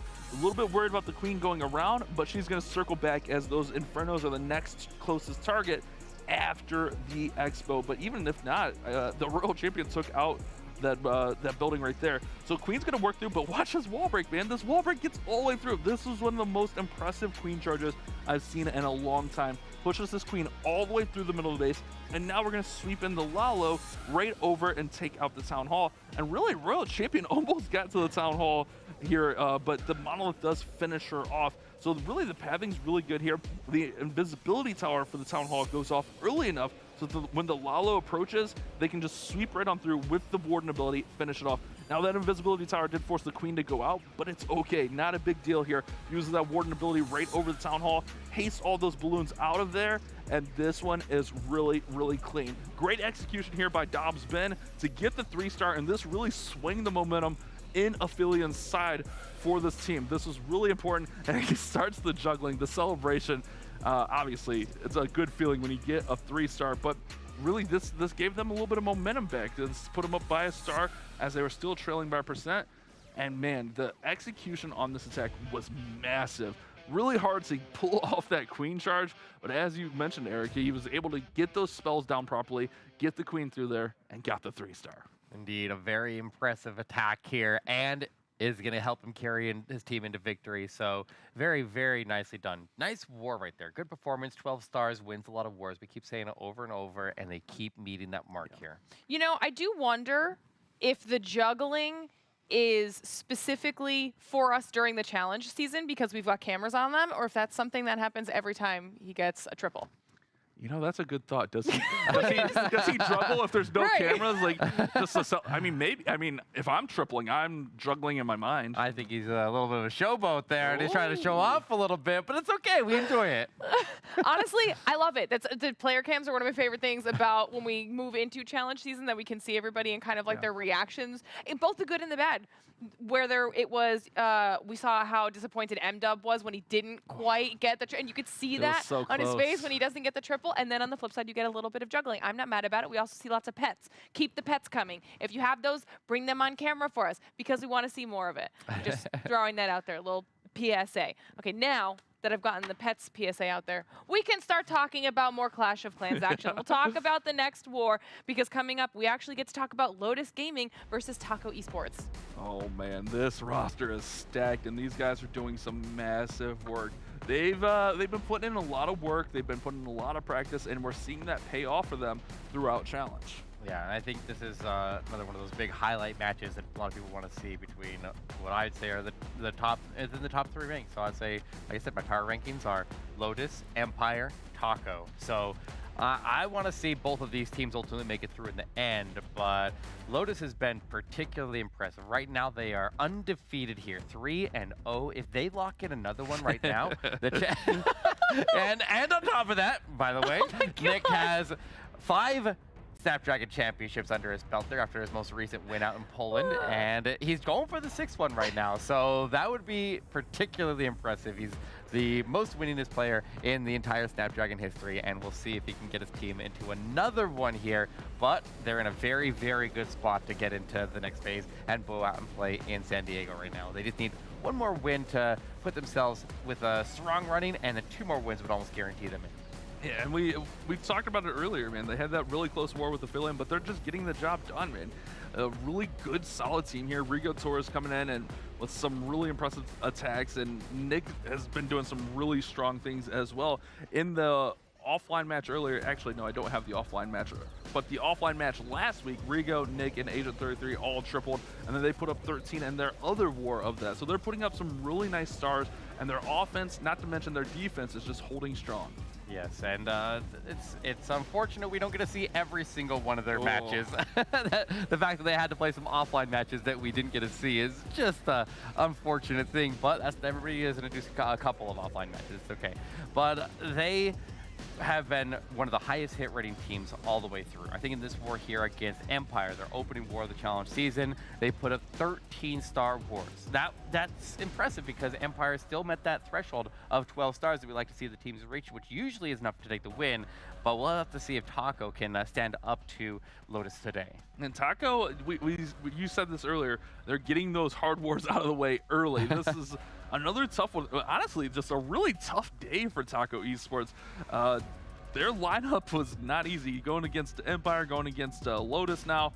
It's a rough day at work, but if they could sneak and pull off a victory here, an upset victory, that's massive for their program. Yes, and where every team has to play against each other once, you only have to face this monster team one time. So if you can beat them, then that sets you up very, very nicely. But if you lose, it's not the biggest deal in the world there. It's one step away from getting into San Diego, but you know, imagine we do see Taco come out here and they're able to take out Lotus, which honestly they have a very solid chance of doing. So I say that Lotus puts up those really high scores, but the 13-star wars, even those are extremely rare. So if they could keep the percentages high and keep them higher than they did in their last war, and then get out here and get the 12 stars, I think they have a solid chance of pulling through. What I'm looking for in this war from Taco Esports is Taco Tony himself to break out of his slump. He's been struggling these past couple weeks, and we kind of see that affecting him. You see the disappointment in his face.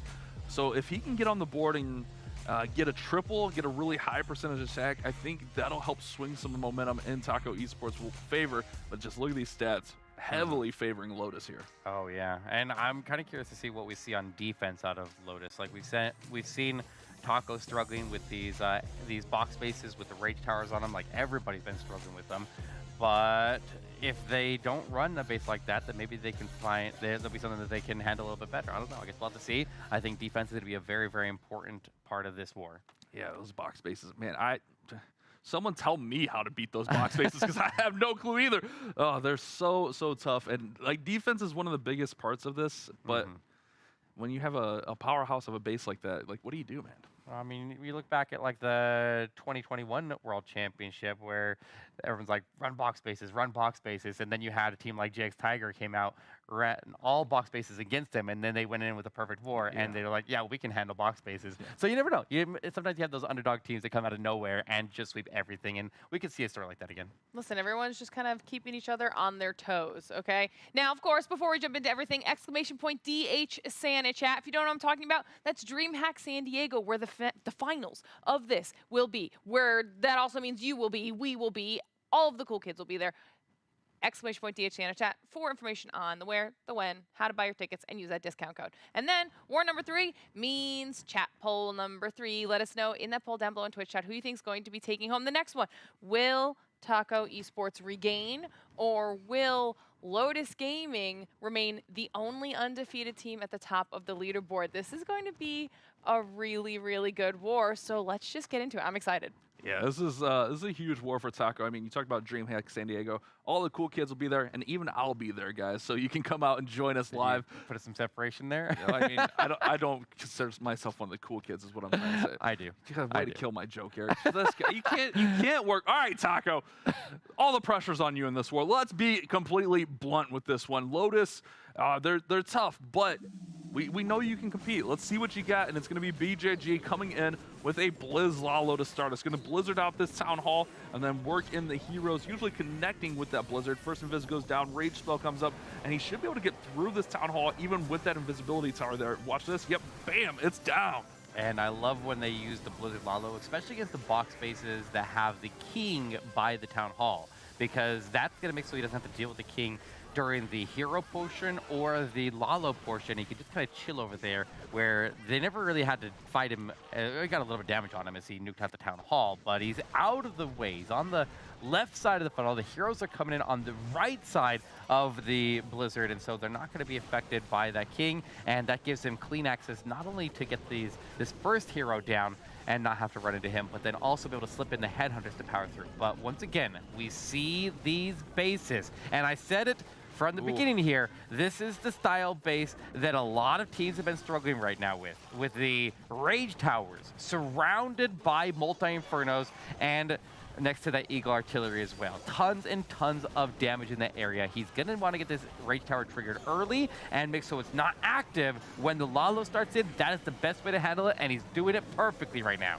Lalo's coming in from that top side, and really quick, let's take a second to thank our sponsors over at Snapdragon Elite Gaming. Guys, when winning matters, Snapdragon Elite Gaming is there for you. Like, here we go. This attack is pushing through the middle of the base. That Rage Tower did go off. Going to haste these balloons through. Warden ability will protect. I like that play. The Warden ability through those Rage multis, really nice. Royal Champion is tucked away in there with Diggy. Got to get through that monolith, but this is a really strong push. This could be the response to these annoying box spaces.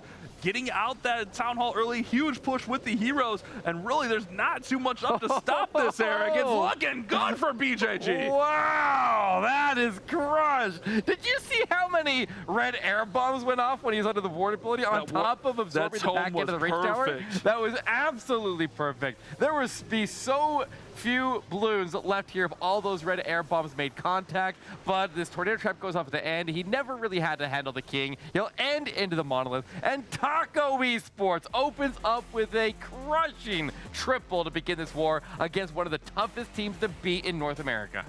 Well executed, BJG. That's what I'm saying, boys. Get that momentum on your side. Come out swinging. Don't just roll over. Yeah, oh man, this is just such a clean attack. The heroes did a great job in there. That Blizzard was well executed, and this Lalo was just really nice through the backside. Now, the pressure swings. The pressure goes over to Lotus. They have to respond with a 3-star of their own. It'll be interesting to see what Taco runs on defense. Will we see more of these powerhouse boxes, excuse me, or will we see something else? I don't know. I mean, what's the weakness of Lotus Gaming? Like, what would you even run against them? I don't even know. I feel like I personally, like, from what I've seen in the past, I feel like mostly they struggled with ring bases, but then ring bases give you more options on what you could do to attack them with. So you have a lot of players in Lotus who have definitely adapted into the Queen Charge meta, and so they definitely they do really well with that. But against these bases with the Rage Towers and the box bases, they're also effective. But I don't know. I don't know what the play is here on defense. Yeah, it's tough, and really, like, it's kind of interesting. We don't see very many rings now in Challenge. We're seeing all these powerhouse boxes, or sometimes those little corner teaser anti-2-star or anti-3-stars, excuse me. But could we see a little shift of that? Because, like you mentioned, we saw that struggle last Challenge, where Lotus just had a real bad time with those rings. But it's looking like it's going to be a powerhouse ring. Actually, no, it's going to be a trolley ring with invisibility towers kind of throughout. Yeah, I said ring. Yeah, I said ring. You're right, box. I said ring. My bad. Okay.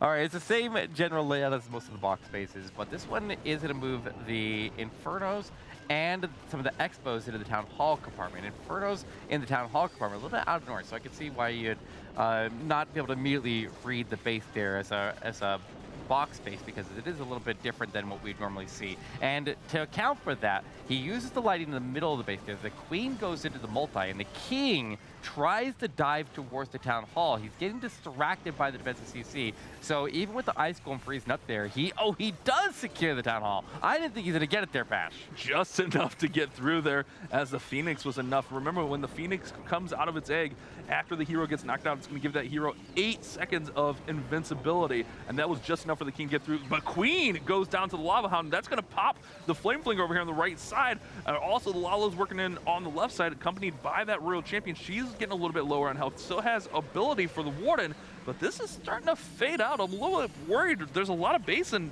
still up, along with the Queen on the back. At least he got all the multi-infernos down, and there's no rage towers in this area around the Eagle Arc Look at this Killer. Right? It's a Rider. relatively light amount of damage, but yeah, his Rider with a couple freezes to lock out the defensive Queen, able to get through that scatter shot, but those are less freezes he'll have to support as he tries to figure out a way to actually get the defensive Queen down. He's got a ground Expo right there, and no tanking in the area to get the Expo under control at the moment to actually get that headhunter into the Queen. So he drops it in now, and this Queen's not going to go down. Doing work. This Queen is doing oh, work. Man. And the Sweeper knocking it back like crazy as well. Guys, it is going to be an opening lead for the underdog team. Taco Esports is going to be up by at least looks like about 15 buildings. I don't know exactly where the percentage will land, but one way or another, it's going to be at a minimum a star. A really unconventional base play compared to what we've seen. That invisibility really didn't do too much back there, but it was just enough to pass those balloons through, so they had to circle back, allowing this Queen to just go in there and do a lot more work to the balloons and finish off the balloon parade. It's going to get maybe 88 as Greticus's last pup is going to work through there. Oh, he just ended. No, we ran out of time.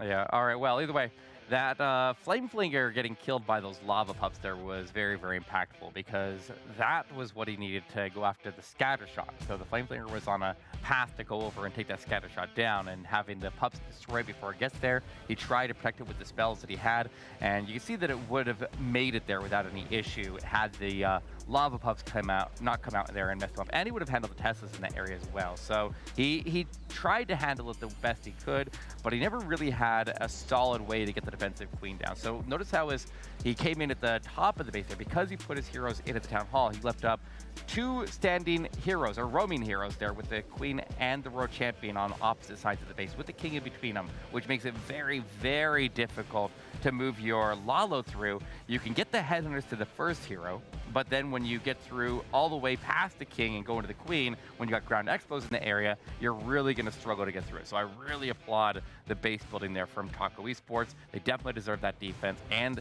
they deserve their lead now. They are up by 13 buildings and a star. Yeah, very tricky base there. The invisibility was tough there at the end. Not to mention there at the beginning, King barely finished off the town hall, so that could have been an awesome or a huge problem as well. But nice little attack for both of these squads, but Taco Esports with a commanding triple to put them in the lead. Now, if you're a Taco Esports here, keep that foot on the gas. Keep going. Eat a taco for him. Eat a taco. Smash some bell and go for another triple here. That's right. That's right. So here we go. Let's see if they can now maintain their lead. Easy struggled in their last war, and we'll see if he can make up for it in this one here. He's going to be going in with Sneaky Goblins to go secure the Town Hall takedown. He's got a lot of Sneaky Goblins that are sneaking in from the bottom of the base. There are a couple Battle Builders that are going to try to give him some resistance there, trying to repair the storages as he takes them down. So we'll see how many Sneaky Goblins he has on standby to get through that. But I feel like he needs to... he keeps on coming in from the bottom. Does he have to go through both of these stores? Oh, you know what? He gets direct access to the Town Hall without going to the storages on the flank. But now when he drops in his main pack of Sneaky Goblins, do they actually go to the Town Hall, or is that a fake out? But he does get that giant bomb cleared, and at the same time, he finishes the Warder Walk on the right side of the base, managing both things at the same time. Very good time efficiency. I'm a little bit worried that there's another giant bomb to the right of the other one there. Could be very interesting to see when he tries to throw these sneakies in, if that other giant bomb goes off and causes some damage to those sneakies. All right, so Log Launcher is going to open up this base, and honestly, the Log Launcher should be able to open up most of it. Ooh, pops off early as I say that. I kind of jinxed it there for him. Titan's working through the middle base. King cutting off the path on the top side, goes to Phoenix right there. Still has to secure this Town Hall, though, but realistically, he's got a minute 46 to secure the Town Hall. No big rush on that. working through here, Eric. Yeah, the double rage tower across the top of the base there, the multi-inferno did a lot of damage, and you opened up that log launcher early like you mentioned. That's what ended up popping it open. But now he's down to just a few extra troops, and he's running out of steam up there. The Electro Titans keep on charging through to try to get this multi. The warning goes down, and yeah, he'll secure the town hall, but does he have enough force left to take out the rest of the base here? Luckily, he does not have any problems securing the town hall. Look at the percent, Eric. Oh! Yeah. Oh no! I didn't even notice! He's got a clear path for this baby dragon. The baby dragon's gonna clear. Oh no, this is rough. Oh, there's ice golems. Eric, this. Okay. He's got the minion chipping away on the left side here. He needs to find percentage anywhere he can find it. He needs to use the skeleton spell either to protect his queen or to get the baby dragon to take out an archer tower or something. I'm not even sure what the play is here. I don't even know if you'd even attempt to go to the bottom of the base there with the baby dragon. I feel like if you go in down there, then you're just going to walk right into some black air bombs that would be there to stop a queen charge into that area. You know his team is looking for percent right now. Oh, yeah, definitely. He's got the skeleton spell to distract some of the defenses to keep that rogue champion moving. Luckily, she's getting a lot of value. Okay, good position for the baby dragon left side, and not a lot out of that balloon there. Got the two-star. Oh my goodness. Yeah. Wow. But percentage is low. So low. This is going to swing really back in favor of Lotus. But remember, they're up on stars, so if they can get another defense, this doesn't hurt them as bad as it looks. Just everything kind of got melted up there with that rage up, multis up there. Rages? I don't know.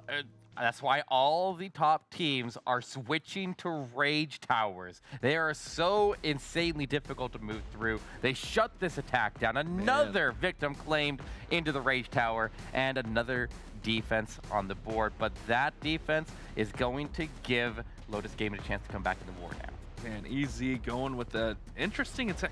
Honestly, it might have been too safe of a play. With the ton of sneaky goblins in there, we saw EZ get a trash. You gotta charge these rage towers first. Like, either you charge the rage towers first and you lose everything in the process and then struggle with percentage on the backside, or you leave it to the end and get melted anyways. Is there a right answer to deal with rage towers? Yeah, right now it doesn't seem like it. I feel like the only right answer is the Blizzard Hollow. I think that's why so many of the top teams are doing so well with it. That's what I was going to say is in my notes here, against Alpha MX Esports, EZ had a triple with Blizzard Hollow. So he knows how to do it. We got Rigo coming in next. It looks like Zap Titans here took out an X-Bow there. It looks like Battle Builders are down as well. I'm going to start this Warden Walk and then bring in that Flame Flinger for the Town Hall. Does pull out a ton of skeletons here, which is really nice. We don't want those skeletons going over to the Flame Flinger and causing a lot of damage. I love the Poison Lizard play here on the Warden just to help out in front, and more skeletons are pulled out with that Hog Rider, so this is just going to help make sure the Flinger can reach the Town Hall. Oh, it's a very, very nice base here for this attack. Now, the biggest worry that I have as he goes in here is access for Electro Titans. We know Electro Titans are very slow at going through walls, and this base is completely compartmentalized off.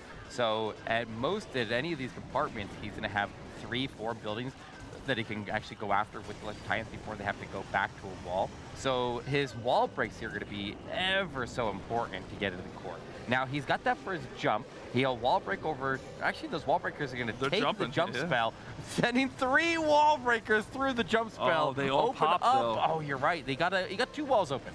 He'll at least get into the scatter shot compartment and clear out this. Was there a Titan on defense there? Is that what helped pop him along with the multis? Kind of hard to say. We do have the Poison Tower in the middle, not the Rage. We've seen that Poison Tower be a Rage a lot of times and cause a lot of issues here. Single locks onto the Electro Titan, going to burn that one down. Other Electro Titan pops out of range just in time, but he does leave the single up. But Flinger could possibly reach it after it deals with Town Hall. He's got a strong force still working through here. Yeah, the sweeper's actually working to his advantage right now. It's knocking his healers into safety. And the Royal Champion is able to clear out that far left side compartment, so everybody attacks a wall that will send him directly forward. The Royal Champion pulls the Warden forward, and they work together to get the Penta Queen down. Step their way to the scatter shot, pop that RC ability. This is looking good. Does Rigo have this? It's looking pretty nice. It's looking nice. That single's going to burn down the Queen, though. That's going to take some of the force out. It might fade here. He still has Clan Castle troops. Oh, Electro Titan's stuck on the wall. Let's see what comes out of this Clan Castle. Phoenix takes a Seeking Airmine, takes another Seeking Airmine. Phoenix is down. All the heroes are down. The Titans left. Does have a full Titan and Yeti out of the clan castle. This bow's doing some work. The Witch is going to go down. He's got a lot. I don't think it gets there, Eric. I think it fades out with the single and those storages. You're right. He needed the Queen and or the Royal Champion to survive, but because they separated and went forward and passed up those Electro Titans got stuck on the wall with no extra support there, and they ended up just being on the wall while everybody else ditched them. But there's one Electro Titan and the Yeti that come out down south, and they're going to be able to get this Inferno down. Yeah, you're right. He doesn't have time. He might have enough force here to take it out. Like the Yeti's thrown over the wall there, go over to the Expo, almost take it out. Get burnt down. And you're right, there goes the Titan right there, and it is going to take away the chances for the triple on this one. So another high percentage for Lotus, and that is going to not get them in the lead there because they didn't get the triple. So with that big percentage miss, Taco Esports still will maintain the lead. But on the contrary to that, yes, Taco has the stars, but now Lotus has a 25% advantage, which could be massive if they can respond. And we've seen them put up 13s, we've seen them put up 12s. We know they can get there. Actually, I don't think they put up a 12. I think they had 13s and then 111. So we know that they can get there, but they have to get some triples on the board. It's going to be on Taco, really. Taco's going to have to force their hand here and really keep the pressure on. Keep those 3 stars flowing. Get to 12, 13. Honestly, I think if you're Taco, you got to be eyeballing 13 stars here. Yeah, I mean, they could pull through a 12. It depends because, I mean, we only have 3 attacks left. Lotus doesn't have any on the board just yet, so it could easily go into an 11-star war for them. That 12 star is the mark that we want to reach. 13 may be necessary for them if they end up with no big percentage defenses here, but we'll see what happens. Oscar Gonzalez was able to triple in their last war here. He'll be coming in with the Queen Charge into Hogminer Hybrid using a Flame Flinger. We see a Rage Tower by the Town Hall, but the Queen is to be charged at the Town Hall, so that's not going to affect the miners very much there. We see kind of a relatively thin area on the far left side of the base where around that Eagle Artillery, so we could definitely push the Hybrid through there. But he will want some of the main force here to cut through the middle, and I think those heroes could pull him right into position to get into that monolith a little bit there. So we'll see how things end up happening exactly. But he's definitely set up nice, and it's just, I think the biggest thing here is this Queen is going to do a lot of heat, and she'll have to stay alive through this. This is going to be a very tough Queen Charge. He's going to deal with this first bow initially, but the Warden's going to get raged, the other Expo, the 2 Scatters, and the Town Hall are all going to be raged up, not to mention a Poison Tower is going to slow the Queen down. Goes ahead and drops in the freeze right now on the Rage Tower so that it doesn't go up, and he can get this Queen in and try to get some of these buildings thinned out before it does go off. It drops off there, Queen goes invisible. This is a very crucial play. Oh no, the Flinger gets locked onto the bow by making the Queen invisible there, so it's going to pop out those Hog Riders. Clan Castle troops are out. Queen's under a lot of fire here, Eric. He can't lose the Queen right now, and she's going as hard as she can. She's chasing the Hound. Stop chasing the Hound. No, this is tough. This is tough. She's attacking the Queen. No, she's down. She's down. She's down. No. I was worried about this charge. That is so much to take on for a Queen Charge. And Oscar Gonzalez gets absolutely crushed. His Queen just does not make it through. Yeah, that was a big, big risk to charge the Queen into that much firepower, and it ends up burning him here as he now pushes into the Town Hall. Now, a lot of the miners may end up leaving the Town Hall and going to try to attack the defensive heroes, which is going to potentially risk them from actually securing the Town Hall takedown. He's got the heal spell active. He already used the Warden. Come back. Scatter Come on, shot guys. is stuck right there. No. They're all sitting on top of it, and they're not moving. They're dead. They're gone. Dead. Oh no, Oscar. Oh my gosh! That base is toxic! Rigo holds him to the 1 star, and not even the backup plan is enough to secure that Town Hall takedown. You gotta go Blizz or Super Archers or something there. That Queen cannot charge into 2 Scatters, a Warden, 2 Expos, raged up Town Hall. That is way too much, and it's a very ambitious play, and it's a heartbreak from Oscar because he did 3-star earlier today, but now he 1 stars and swings all the momentum back. That was very, very low on the percent as well. Oh, they're lucky that they were up on stars. So they had a little bit of wiggle room, but you're right. Down. Yes, the percentage is low, and the star being left on the board there is easily going to shift the war back over into Lotus Gaming's favor. So. Yeah, Lotus immediately takes the lead, essentially. Yeah, exactly. That's unless they one star. I mean, it could happen, but it's not uncommon here at Town Hall 15 to see even the best players in the world getting these 1-stars on occasion, and this base was toxic. It was toxic. Do you think he doesn't go like Blizzard on that Town Hall there because he thinks it's so baited? I mean, I don't know. But if you run enough filler troops, like you got to think it gets through. I don't know. That's tough. That's a very tough compartment to take on. 60%, and look at that percentage of ended. And we talked about this last time. When Taco misses, it is bad. Yeah, I mean, yeah, they either triple or they miss very, very low. That seems to be the running thing with them. Like, they've been, like, all these players, you've seen them put in at the triple, and then they'll turn around the next war and put up like a 70%. In this case, it was a little bit lower than that, a little bit rough. They could still potentially win this war, though. They're not out of this yet. There's still a lot of war left to be played here. They need to pick up a defense here. Nick is going to go in with the Witches, going after the Lightning onto 2 Infernos here, taking out the Spell Towers nice and early, and taking those Spell Towers out is going to be important because he'll want a Blimp to sail in and secure the Town Hall takedown. And he's going to be coming in from the top by the looks of it, so definitely keep an eye out for the defensive CC building as a potential distraction for if he has sneaky goblins inside of that Blimp. But Witches, one of my favorite troops in Clash of Clans. I love it when he breaks them out here. Let's see if he can get it done. It is an all-Witch and Golem army.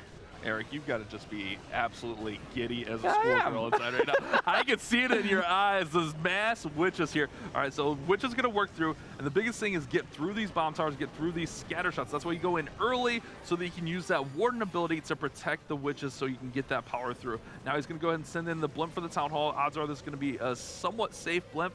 Yeah, there's the Goblins coming out of the Blimp with Sneaky Goblins in behind, a few minions there, and now the Sneaky Goblins will take down the Town Hall. Really interesting play there with the CC there. Could have been thrown off a little bit.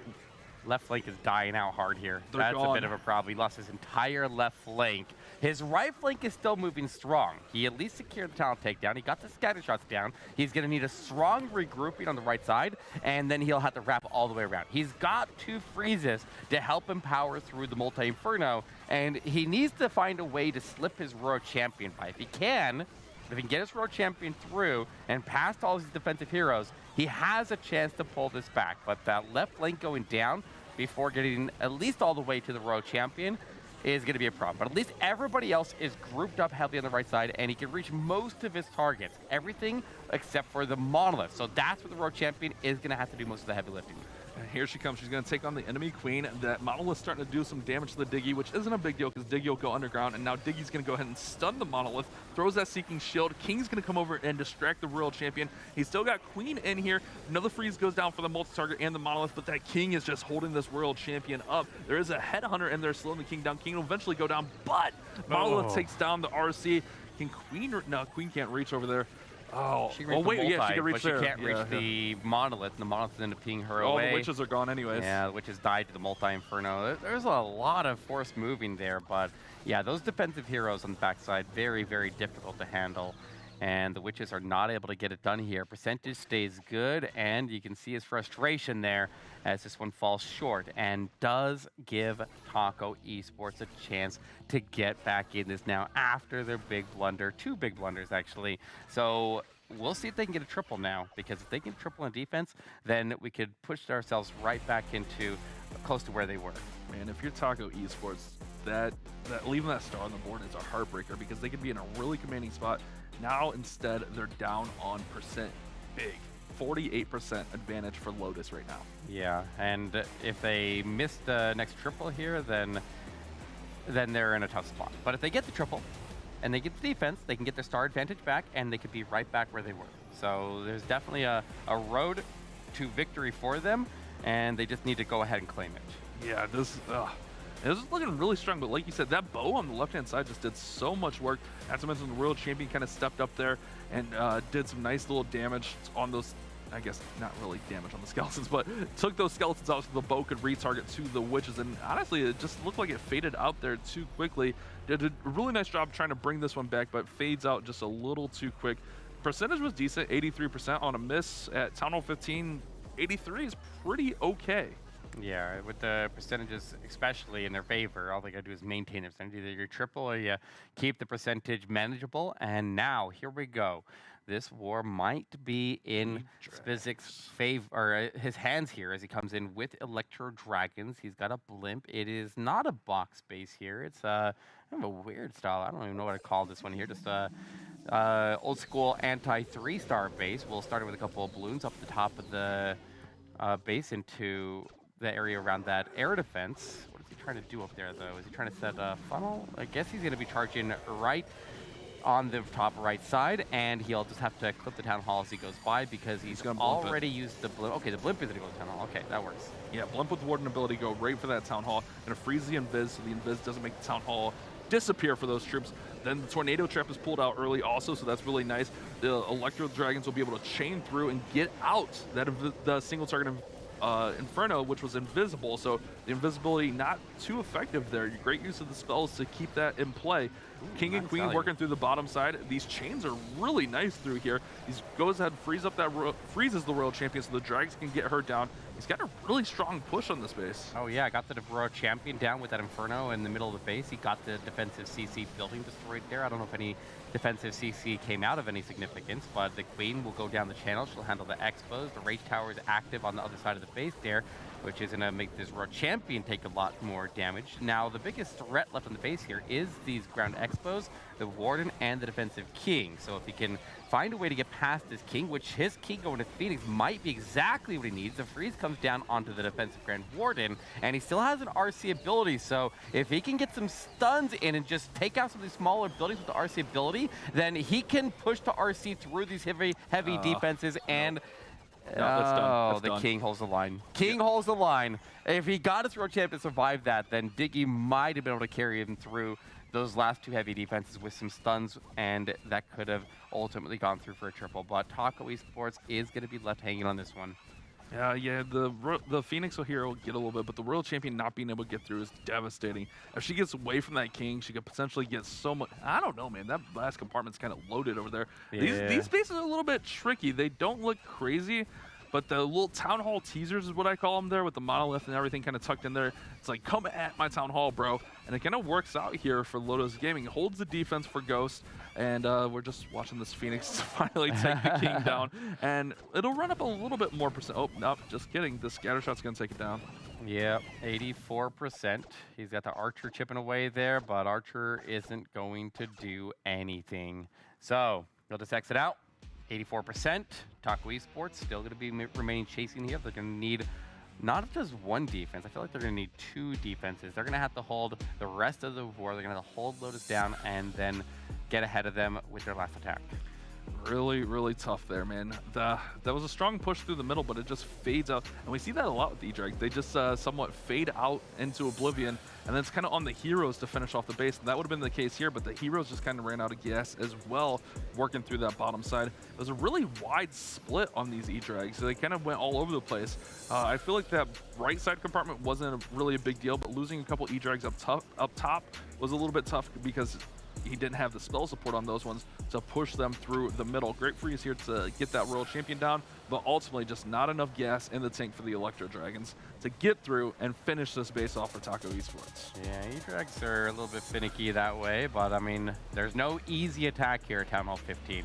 The E-Drags sometimes are able to pull it through, and that one was honestly fairly well set up. He almost was able to make it all the way through. Just a couple of big threats to the backside that caused some problems, and that's just the way it goes. All right, here we go. Our first anti-2-star base here, as Ghost is going to be responding. He was just on defense, and now we'll see if he can get his team to sustain the lead here. No triples out of Lotus just yet, and I don't know.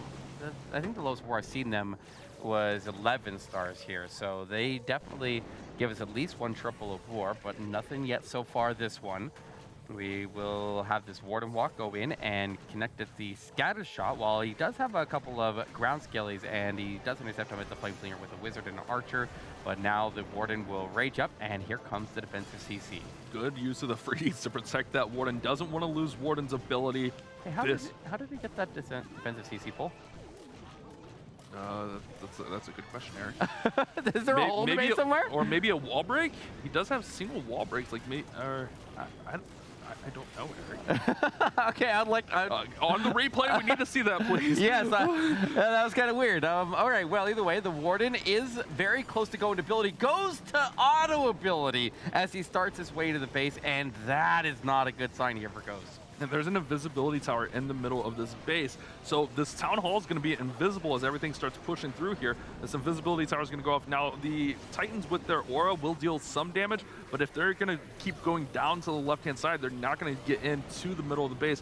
Queen is over there, however, and one Titan with the Queen will secure this town hall. So a nice little break here for Ghost as he drives by the town hall, and he'll eventually get it down with the Queen and those Titans. World Champion coming in on the left-hand side, and the Flinger still going on the right. He's got a strong push, but a lot of base remaining. Yeah, that town hall burst is able to take out all of his Electro Titans, any other troops in the area. The Queen is on her own now, and there's a lot of base left here. The defensive Queen luckily did go down early, so he just has the defensive King in the backside, just the defensive King. We already saw what he can do on the backside, so he'll get this Queen through that multi-inferno. The healer stay alive. World Champion has a lot of base left to go, and this ground expo doing a lot of damage. But look at this, Queen is staying alive, and he's actually got these Yetis over on the far right that are distracted the King all the way over there. Yetis are throwing, and they're getting that King not only distracted, but they're keeping that multi-inferno off his back. Hold up! Ghost can still pull through on this one. The King is just fighting the Yeti mites. The Yetis were able to get in there and take down the town hall eventually, or not the town hall, excuse me, the multi-target inferno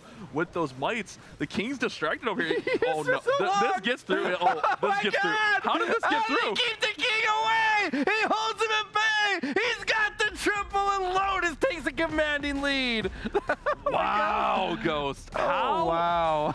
It was the Yeti mites. It wasn't even the Yetis. It was the Yeti mites were keeping the King there. That multi was just a constant beam to keep those Yeti mites popping out of there. And the King's like, I got it, I got it, I got it. Right. And eventually, the Yeti mites get through and get the multi down.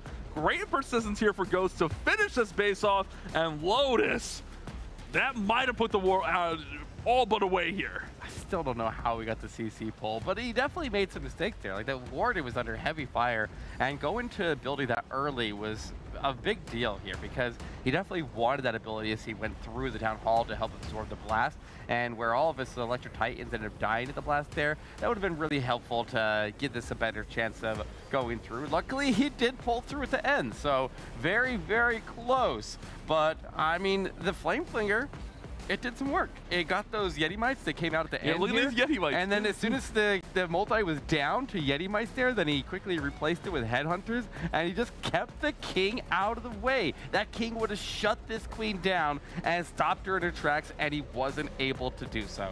Queen's like, nah, bro, I got this. I got this. Those Yeti mites were crucial in there, just keeping everything pushed away. Nice attack, Ghost. I mean, a little luck bouncing on his side. Ethan's going to look to respond. We got a Titan Dragon Rider. This is a little bit all over the place. We do have 5 invisibility spells, so a lot of times that's going to be a Blizzard. We'll see if he comes at the Blizzard at the Town Hall. But a really interesting combination on the back end, or with the armies rather, not necessarily the back end, but 6 Rocket Loons maybe creating some pathing for that blimp. Yes, just get the traps out of the way here, land at the Town Hall. If you can get a couple extra bonus targets while you're in the area, that's great. But it doesn't look like he's going in with the... What is he doing here? He's using Rocket Boost to take out both of the air defenses up at the top left side of the base. Is he trying to land a Blizzard on top of the Eagle Artillery? Or if he lands right on top of the Eagle Artillery, he can claim both of these Infernos and the Rage Tower, and potentially the Queen and Royal Champion. He's investing the Warden, he invests some blues, he threw in some Dragon Riders as well, and he lands on target! He's going for the monster value! He's not giving up without a fight here, Bash. He almost lost his blimp, though. The Seeking Air Mine did some damage there. Invisibilities are down. The Super Wizards are firing. They're chaining. The Royal Champion goes down, and the value is secured. Ethan's trying to just do all he can for this attack here.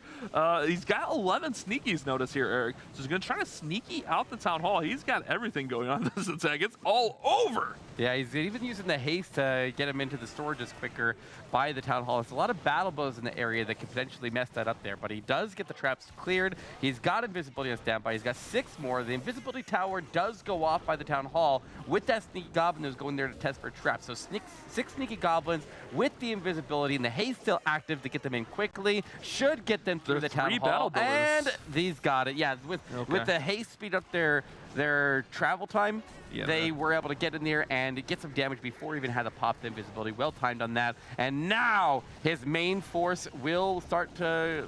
Okay, there is no main force. I was gonna say, Eric, he already used everything. Yeah, so okay, he's got one electro titan with the queen and the king, warden, and aurora champion working together. I think he had one titan with the king as well. This attack might just be doing a bit of everything here. But honestly, he's still got a chance through. He's still got the king with the ability, queen with ability, royal champion with ability. Not to mention Diggy's going to be stunning, Unicorn's going to be healing up, Queen's going to go to ability here. He's just got to get through this last compartment. Got the headhunters for the king. This has got a chance. It's a sneaky little play here. Yeah, the Roar Champion did run into some struggle there as she's trying to fight through all those ground skillies, but she does ultimately get out. The Warden stayed alive way longer than he should have. And the Queen does survive. He's got these minions chipping away on the right side. It's there. The cannon. He's laughing. You can tell that he's got it. He's got an RC ability to pop it, and that will secure the rest of the defenses on the base. There it is. Taco Esports puts one up at the most critical time to give him a chance to get back in this war. Now, they gotta get a big defense here, Bash. Yeah. How big does it need to be? I don't even know. Oh, it's gotta be a 1-star. Oh. But not only that, Eric, it's gotta be a low 1-star because Lotus is up 64% right now. Well, if they get a 1-star, then it would put the war to oh wait, no, they would win. 10. Yeah, so it just has to be a 1-star. It doesn't need to be any specific percentage. You're right. Don't take any risk here, Lewis. Like, you are so close. They are currently 3-0. They have to play through a total of 7 matches and come in the top 4 of 8 to get into San Diego. They are sitting there with their hands almost wrapped around that ticket, and they just need to clench their fists and hold on for one more attack here, and they would very likely get their position into San Diego. For some reason, I was thinking Rigo's attack got through. That's where I was getting the extra star from. All right, so Agent's coming in with Super Witch attack here. I was looking for the Zaps. I almost got a Zap Super Witch, but it's not. It's just a straight up Super Witch smash here. But why is he not just securing the Town Hall to start? Because, Eric, look at everything around that Town Hall. It's toxic. All right, but he wants to come in through the Eagle, or what's he doing here? He's coming in through the base, Eric. We'll see. Okay, all right. He can go in through the base, and we'll see if he... I guess he doesn't need to go out the other side there. He just needs to get in there and secure the Town Hall and cross 50%. And he'll have the Super Witches. I mean, I'm a big fan of witches. He's going right up the middle with it. I mean, okay, I approve. I approve, Agent. Carry on and get this war locked in. Yeah, I mean, it's a tough base to go at. He's got double poison towers. He's got multi-target infernos. He's got scatter shots. He's got the clan castle in there, not to mention the monolith with the town hall. So it's a tough base to kind of secure the town hall, as you said, Eric. But let's see what Agent can do here as he pushes through the middle of this base. The Ice Golems are going to hold everything up here, but remember, those Super Witches are really good at tanking through the middle of these bases. Love the freeze there. You got the Super Witches still working. No big boys yet, so big boys should spawn up. There we go. 3 big boys going to go get out in front of the witches, and look at that. Nice little push through the middle. Now he's got to just secure the town hall. Yeah, here comes the Hogs out of the siege breaks. Going to keep on reinforcing on that right side. The Queen should take the turn to get the Eagle Artillery down soon. Keep an eye on her. She gets targeted by that monolith. She will be necessary to secure the town hall. Where did the Super Witches go? They're all down south. They're trying to make their way back. They're Queen's still fine. alive. Warden ability. Queen and Warden ability still attacked. He locks onto the town hall, and there it is. Victory number 4 claimed for Lotus Gaming, and he's still moving strong here. He could still very realistically carry this way all the way into a triple and continue at least 12 stars in their wars. Yeah, Eric, what safe play? He's going for this base's throat. All right, let's see what you got, Agent. All right, Queen's working through here. Still has World Champion's ability here on the top side as well. Queen's still got ability. Eric, this is looking strong. Time's going to be his biggest enemy, but everything's pushing through. He's got cleanup behind. This is a very convincing win for Lotus. Not getting down on themselves, sticking with the war, and knowing what they're capable of. This squad is on fire and an absolute powerhouse Witches in the challenge. Absolutely. The Royal Champion even getting big boys to spawn out on the left side to get It's out in front of triple. her and tanking. She's surviving to the end. He's got tons of troops still up. I lost track of the Witches at some point in there because they move so slow. They move so slow. They keep on trudging along, but they do not die. And that is why they are so powerful. They just keep on spawning those big boys out in front of them, continue to provide those giant meat shields on top of their massive HP pools themselves, and a lot of firepower as well. So Super Witches are able to get it done there and pick up where the Witches were not able to on Nick's attack, but both are going to contribute into getting them into the challenge, or the challenge finals in DreamHack San Diego. Rather than just run the Witches like Nick did there, just power those bad boys up to Super Witches and run them right through the middle of the base. I love this play, honestly. The funnel was really nice. The Flinger did get taken out a little bit early by the Eagle shot there, but the King was up there tanking for the Hog, so they're able to just get a little bit of value. But more importantly, that push through the middle was strong. After the Witches came back, because like you said, they did go south, but the Queen was in there. So Queen had ability at that point. Warden still had ability. That Town Hall was secured. I felt it was, for this base, a pretty safe play. Oh, yeah. That was a very, very compact base. I usually like Super Witches against a little bit more spread out bases because the concentration of damage makes so that you're taking more heat at any given time, and it can make so that those big boys don't last very long, and it can be a little bit of a problem. But he was able to keep them alive all the way through. Great call on that one, and it is enough to carry him into a victory. So that was a huge win right there, and that's the 4th one of the season now, Glitter. Not only that, but that means that they remain the only undefeated team on our leaderboards right now, which that's a little intimidating. Yeah, it is. Just a little bit. Just a little They're bit. Absolute powerhouse. And Taco, man. Now, Taco's got the tough wars out of the way, so to speak. We talked about that earlier. But, man, when they miss big. And I think that's their weakness right now. And you said that after the first war, too, that's the only weakness, really, because, I mean, we saw how good they can do. Even Ethan tried to clutch it up at the end with the triple. What was that attack, Brought Ethan? them back. That attack was all over the place. It was a really fun, entertaining attack. Don't get me wrong, but, man, the big brain on that one was crazy. Yeah, I think it definitely puts us in an interesting situation when we start to move into the later weeks, though. When you have 1 or 2 teams who just go almost flawless through the whole season, then you have a lot of teams that could potentially get into San Diego at a 3-4 record. That's the weird scenarios that sets up, and we've seen it in the past in prior seasons, and it does make interesting scenarios. Essentially, it's just going to keep getting better and better from here. So we'll take a look back at the standings and just see the solid top spot that Lotus continues to secure for themselves, followed closely by Empire Gaming and Aphelion Nebula. Now we still have 2 more wars in store for us, so it's time for another short break, and when we return, we'll do another attack breakdown and continue on with all this amazing action.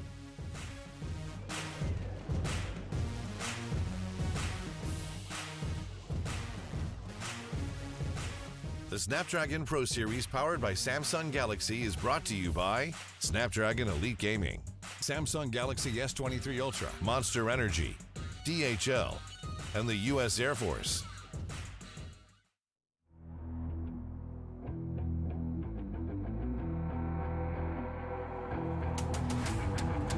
I gotta get it, I'm on the mission, snap any minute, casually winning. Stop tripping on me, stop dissing on me. Yeah, I got a dream, can't take it from me. My fire's burning, I'm always learning. Tell me where to go, man, I'm on a journey. Yeah, I can't explain it, I get excited. Keep it 300, King Leonidas. Strap in, cause it's gonna be a long ride. Working on me every single day and night. There comes a time when your worlds will collide.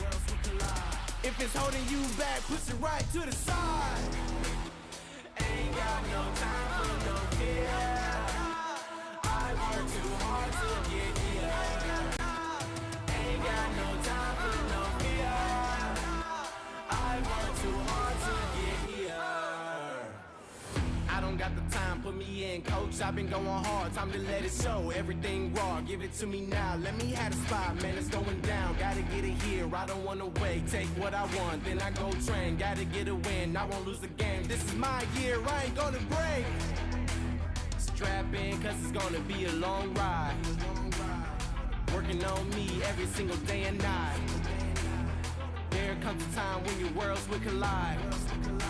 If it's holding you back, push it right to the On side. another level, I will never settle. Mind over matter, get the gold medal. On another level, I will never settle. Mind over matter, get the gold medal. Ain't got no time for no fear. I work too hard to get here. Ain't got no time for no fear. I work too hard to get here. On another level, I will never settle. Mind over matter, get the gold medal. On another level, I will never settle. Mind over matter, get the gold medal. On another level, I will never settle. Mind over matter, get the gold medal. On another level, I will never settle. Mind over matter, get the gold medal.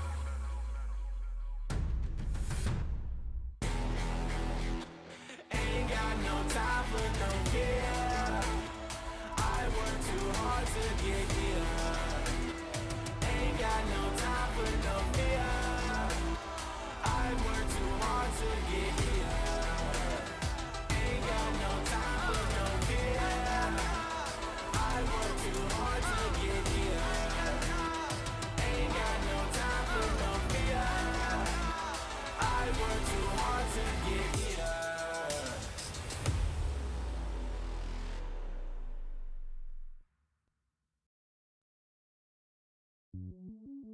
Welcome to the place where dreams come true. Where everything you want can be yours. If and only if you're willing to work for them. You're willing to hurt for them. But most of all, you're willing to be first for them. Ha! Look, I'm going straight to the top. I don't know how I would stop, like it or not. I got some goals that I'm hitting. You hear what I'm spitting? It's hot. Look what I got. Whole lot of passion and pain. The road to success is insane. Stay out my lane,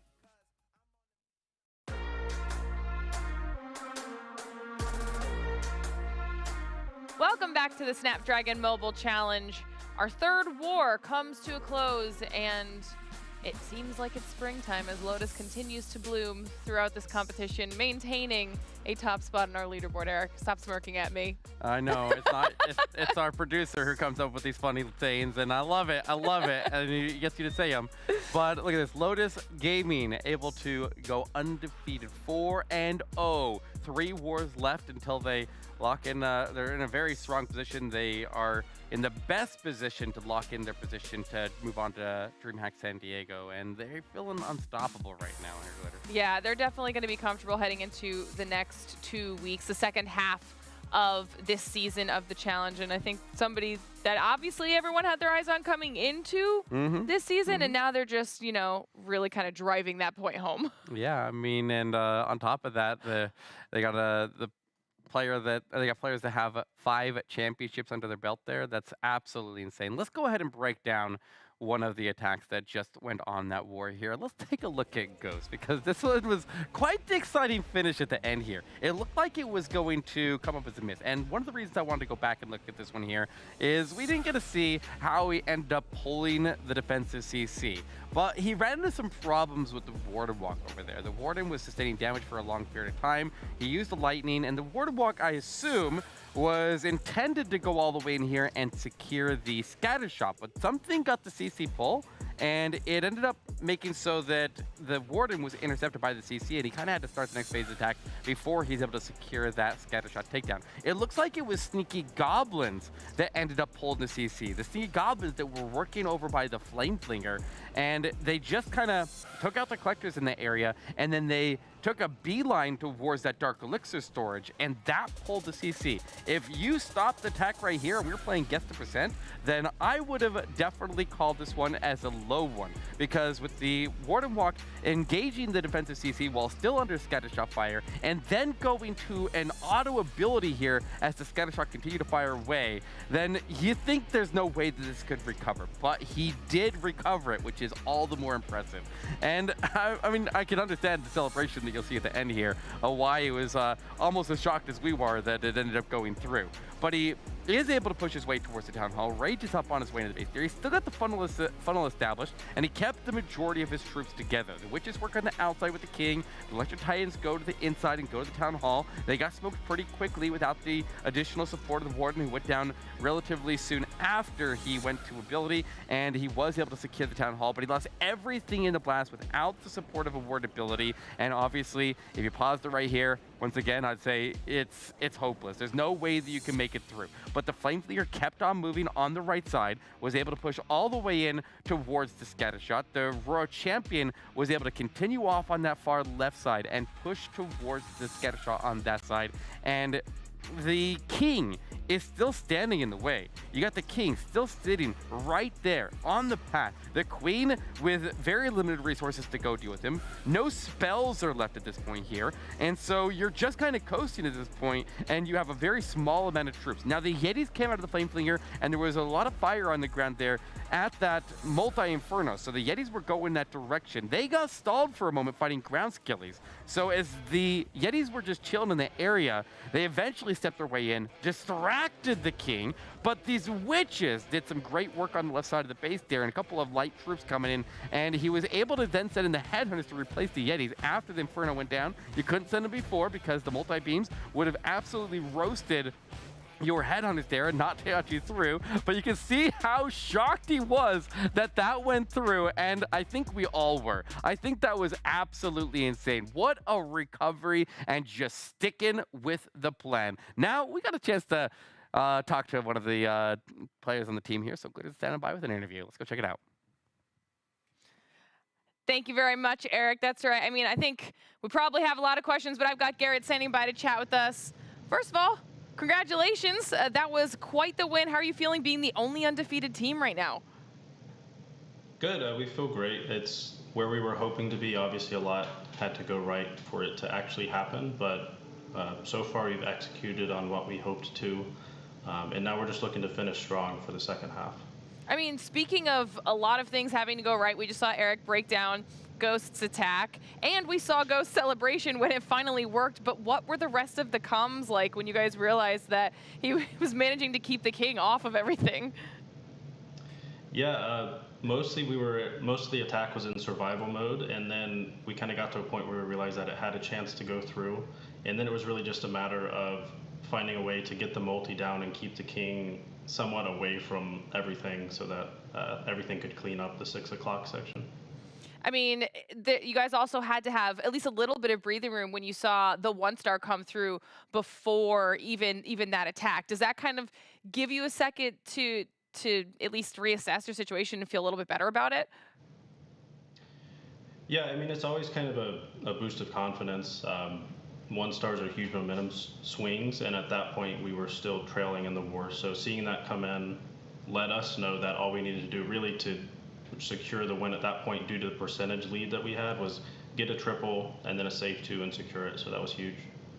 And then closing it out with the triple too. I mean, you guys really made sure that you were like slamming that door of possibility closed. And like I said, you've set yourselves up so well for the second half of the challenge.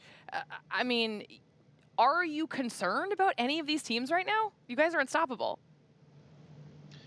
Well, you always have to respect anybody that's made it this far, but we feel good about anyone that we're playing in the world. So it definitely that carries over here to the NA region as well. We have confidence going into any war, but we still have to perform, and a lot has to go our way for things to work out in wars at this level. But we definitely have the confidence.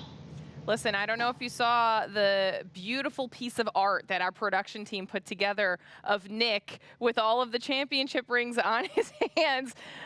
Are you prepared to say that he's about to get that final 6th ring? Well, I'm not going to guarantee anything, but I mean, I feel as confident this season as I have in the past, and we've had a pretty good run as of lately. We're definitely going to have really good competition throughout the rest of this challenge phase, and if we're fortunate enough to make it to San Diego, it's going to kind of go up even another notch. So again, we have to execute. A lot has to go our way, but we have a lot of confidence the same way we have in the past. All right, well, you guys, like I said, have been absolutely dominating, so thanks for chatting. We'll see him again soon. Thank you. Take care. All right, listen. We still had him on the audio, okay? So we still got to hear the final sign-off, but I'm not gonna lie, maybe this is me just being an agent of chaos. I wanted a little smack talk with how good they're doing. It's the right time to do it. Yeah, he wasn't taking your bait. He wasn't. I was trying so hard. Actually, he didn't take your bait and said, bye, gotta go. Great interview, though, from Greticus. This team is, I mean, they look, you said unstoppable. I mean, I'm believing the hype now. Yeah, but he's also right. They can't just claim victory and say that their spot is secured because it's not 100% secured right now. Okay, all right, Eric. They're in a good spot. Don't get me wrong. They're in a very, very good spot. But until you have 5 wins, you don't have a lock in. And I've seen a lot of tournaments recently where teams would go like undefeated for the first half, and then they end up with a streak of losses that matches their streak of wins, and then they end up not making it through. So like you don't celebrate until you actually have it locked in, and I understand his mindset there. All right, let's just get into the next war. It's time to talk about who we're playing next. It's going to be Golden X versus the Night Shift. This is a massive war for both of these teams. Golden X, I believe at 0-3 right now, needs to get a victory. They have to get a victory here. So they're feeling the pressure right now and just kind of struggling so far in Challenge. But obviously they're here in Challenge. They know how to perform. It's just so far just not living up to their potential. Well, I mean, it's not that they're not putting up some decent scores here. They are at least holding on par with most of the teams. They're just not quite coming out on top here. So you can see, like in this war with the Philian, they at least were sustaining percentages just slightly lower than they were. And I don't think they've had any wars that they end up with like a 10-star war. But on the other side here, Night Shift has not scored a single triple so far in the challenge season. They had their first win that was 10-9, and so they were able to get by there. So the current record is 1-1, and they're trying to improve to 2-1 right now. But if they don't pull it together here and get some triples, then that luck is going to carry them through the whole time here. So I'm really looking for them to hopefully pull their season together here and get some triples on the board and really show how they got here in the first place. Realistically, for both of these squads, like, this is a must-win war. I know I've said that a lot recently, but this is probably the most must-win war for either of these teams. Really more pressure on the Golden X squad, and like you said, Eric, they put up the stars. They can get the triples. We saw them. They lost to a Philian. I believe that was an 11-11 war. They just lost it on percent. So yeah, both of these teams know how to perform, but yet to deliver.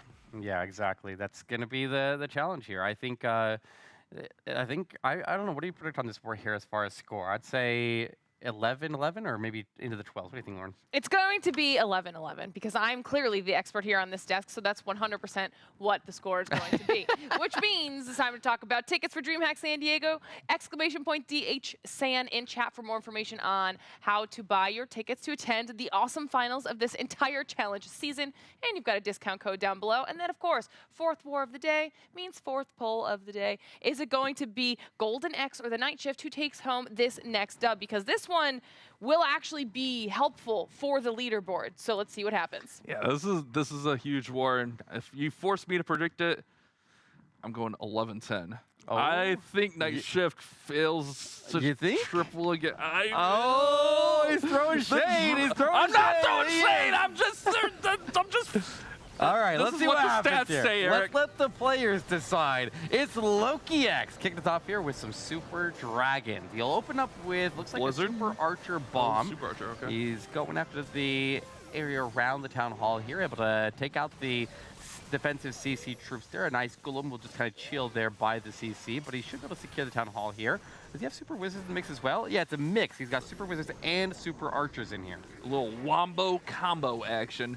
Just getting that little blend, also dealing out a little bit of damage quicker with those chains. Pulls out the CC of Ice Golems, though, so he's going to have to deal with those with the heroes. This Electro Dragon goes right into air defense. Don't love that, personally. But here come the Super Dragons. The heroes will be able to deal with these Ice Golems, no problem. But the Queen is locked onto and taking a little bit of damage. I guess she's fine. Now, Super Dragon's starting to work through the middle of this base, and really, there's not too many threats. We do have the rage spell with those multis, but those bows are set to ground.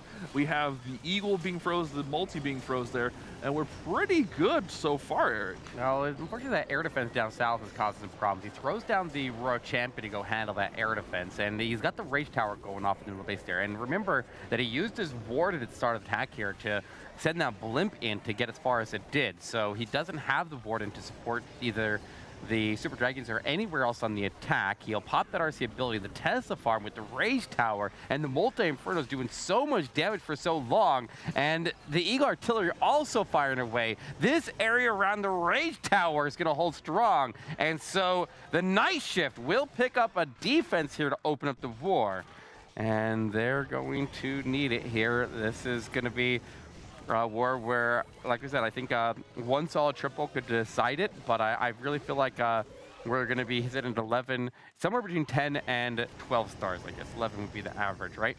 But I think percentages being sustained high here is going to be one of the most important factors, and this one is going to maintain relatively low. So it'll end at a 74% as we pass it over to the Night Shift for the opening attack. Big opening defense here for the Night Shift as this Queen's going to beat on the wall, and she'll eventually get taken out as this Eagle Artillery fires in. And for whatever reason, we see this time and time again, these raged up areas are just dealing so much damage that these teams are not able to counter them. Very rarely have we seen up those raged areas be countered properly, and that's exactly the case here. It's a great defense for the Night Shift, puts them in a really nice spot onto their first attack. Yes, exactly. I do like the Super Wizard with the Super Archer for that attack specifically. I think the mix of the Super Archers and the Super Wizards are a little bit less spell intensive for how much you need to invest into the area. It maybe doesn't have as much potential as all Super Archers if you want to invest more spells into it, but for that amount of spell investment, that worked out great to make sure that the Super Dragon still had a rage left over. I like that touch, but this area around this Rage Tower, like you said, is just way too much for them to handle. Teslas in there. Yeah, the Teslas. I've also noticed that where a lot of people throw their Tesla farm around the Rage Tower to add even more fire into that area to make it even more threatening when it already is the most threatening area in the base. Yeah, I mean, Teslas are already annoying enough. Throw a Tesla farm into a middle of a Rage Tower, and that is just an absolute menacing play. So great base building here from the Night Shift, great defense here for Perry, and Loki just falters. I do agree, I like the play, but the only issue with that opener is that he didn't have enough to power through that raged compartment. Perry was just on defense, but let's see if Perry can respond on offense, and he's going with that recall Lalo again. So going to queen charge and recall. Remember, I think we saw this earlier, and he got baited really hard. So let's see if he can respond. All right, he's got the log launcher. So now I don't think he used the log launcher with the queen. I think you hold on to it and probably send it with the king, the warden, the royal champion, going for the big kill squad value opposite of the town hall. But that means this queen needs to be able to push all the way in and secure the town hall takedown. So he wall breaks the queen in, getting the baby dragon to funnel out ahead of her, and he will get in there and he'll secure the expo. So far, so good, and he's even getting these black air bombs that were out in front of the queen's path here and clear the way here nicely. So he's able to sustain very well as he makes his way in, and I think he'll deliver into the town hall without any issues. Yeah, I agree with that one. Queen will be able to take out the royal champion as well as she approaches here. Another rage spell goes down, and then he'll be able to get this town hall down without too much issue. Maybe even get that expo, but with the monolith locking on, oh no. Okay. Ooh, queen goes to ability. Ideally, you want to save that queen ability, but has to force it out. Could have maybe used a freeze on that monolith to preserve the queen ability and then recalled her, but had to commit that the queen ability with no freeze coming in on time. King, Warden, and Royal Champion will all accompany the log launcher into the middle of the base. A strong push into these multi-target infernos, and notice no rage spell here. We got poison towers or poison spell towers on either side, so we don't have to really worry about the big powerhouse rage on this base here. Queen's going to resume her queen charge over here and work towards that right side scatter, and then we'll see the Lalo try to finish up on the left side base. He doesn't have any additional wall breakers right now, so the queen is going to work on the outside of the base, and she is eventually going to have to attack a wall to get inside. And I'm a little bit worried about the access that she's been given over in that area of the base there. I don't think it's sufficient to get her the value that she's looking for, but eventually she will attack the wall. So we'll see what happens there, but the Lalo will start on the left side of the base here. He will not have a warden to support the defensive queen takedown here, but the Yetis get into the middle of the base there, and they provide some tanking. The Expo's distracted. Where are the headhunters? They're on their way in now, or are they? I can't see them. It doesn't matter. The Yeti's got the They did, queen. you're right. Yeah, Yeti's got the queen. Good rage over the scatter there. Or was that a defense? Oh, it's crushed. Yeah, Where'd the base go? It's good. It's good. You blink and it's gone, man. Yeah, it's gone. All right, well, the queen never had any problems because the world champion slipped in and took all the targets that would have threatened her. All right, well, I mean, that base is history. Recall, Kill Squad, Queen Charge, Lalo remains one of the most dominant attacks against these diamond-style bases. And so if you can make that happen... That's toxic, Perry. Perry, you can't do that. That's toxic. Oh, Perry, that first triple of the challenge. Oh, that's dirty, bro. He makes that last building invisible, so every single one of his troops stall and just sit there and wait for the visibility to fade. He had that much resources and time to spare. Where's Perry's face cam? I need to see his face after that swag. That was dirty. That was disrespectful. But to their credit, they get on the board, they answer the call, and they take the lead in this crucial war. Yeah, that cracks me up. Well, I mean, this road champion, look at the road champion. Like, she wasn't like deployed late to go support the queen over there. She just kind of slowly made her way over that direction. And the warden went over and just kind of followed her. So they were in early from the start attack there. I would have liked to have seen a couple of wall breaks to get this queen access into this flanking compartment. But the road champion and the warden move in there, completely support that queen, get her through, and the Lalo handle left side of the base there without any issues at all. He got some really good value to that kill squad. Definitely did. And most of his kill squad, being the warden and the road champion, survived to the end of the attack there. So very, very clean. Loving that attack right now. And now we pass it back over to Golden X as they now trail by 26 buildings at a star and send in Electro Dragons for the next attack. E-Drag's coming right into the sweepers. You talked about this last week, Eric, where you either want to go in behind or right at the sweeper so they're not distracting the dragons too much, the Electro Dragons. The Electro Dragon's going to be raged up with the Warden ability and chain right on through these defenses. But these defenses, aside from the scatter and the Expo, are a little bit spread out. So it's going to be a tough push through the middle, and he's going to have to blimp towards the town hall here eventually as well. And he's getting all the biggest targets down nice and early, like the freeze onto the poison tower, and especially that single Inferno, able to get the poison tower to go off without actually throwing the poison forward onto the dragons there, and he's able to handle the defensive CC. Now, he still needs to secure the town hall here, and there is still another poison tower at the town hall. He's got a lot of heroes around it as well. He'll send in the blimp now, delaying it as long as possible to maybe just give as little amount of traps that he could possibly have to work through as he goes into it. Freeze up upon landing, but traps might stop him here. It's going to fall a little bit short. I think it's going to be okay here. Yeah, the balloons will be raged up and get into the town hall. He's still got E-Drags working through the top side. He's still got Queen. No hero abilities left. Monolith is going to take Queen down. The dragons are getting taken out by the air defense here. Oh, wait, but Phoenix is tanking a little bit. Phoenix comes over. They're going to have to fight through these skeletons. Let's see if they can get through here. The Monolith and the Queen, oh, it's going to be tough. I don't think they have enough gas in the tank for Pat. Oh, rough. Yeah, the air defense does not go down initially, so the air defense will claim another one of these E-Drags. And with the Queen and the Monolith right there, even if you get the best chains in the world, the Battle Builder has already gone to work in the area and repaired everything that would be on the back end of those chains, and so they wouldn't really have a chance to get those down even if they were free weakened. So he'll get whatever chains he can here, climb this percentage up a little bit higher, but it is not going to be the triple that they needed. And with the Night Shift getting their first triple of the challenge season on the board there, they have secured the lead here. And as long as they don't throw it now, they can sustain it for now. Yeah, very nice attack there. Working through, getting some great value, but ultimately the Tesla farm and Monolith on the backside of base, along with those heroes, are just enough to hold him up. Look at the Royal Champion and Queen just kind of in there, just waiting for those E-Drags to approach and just be a nuisance.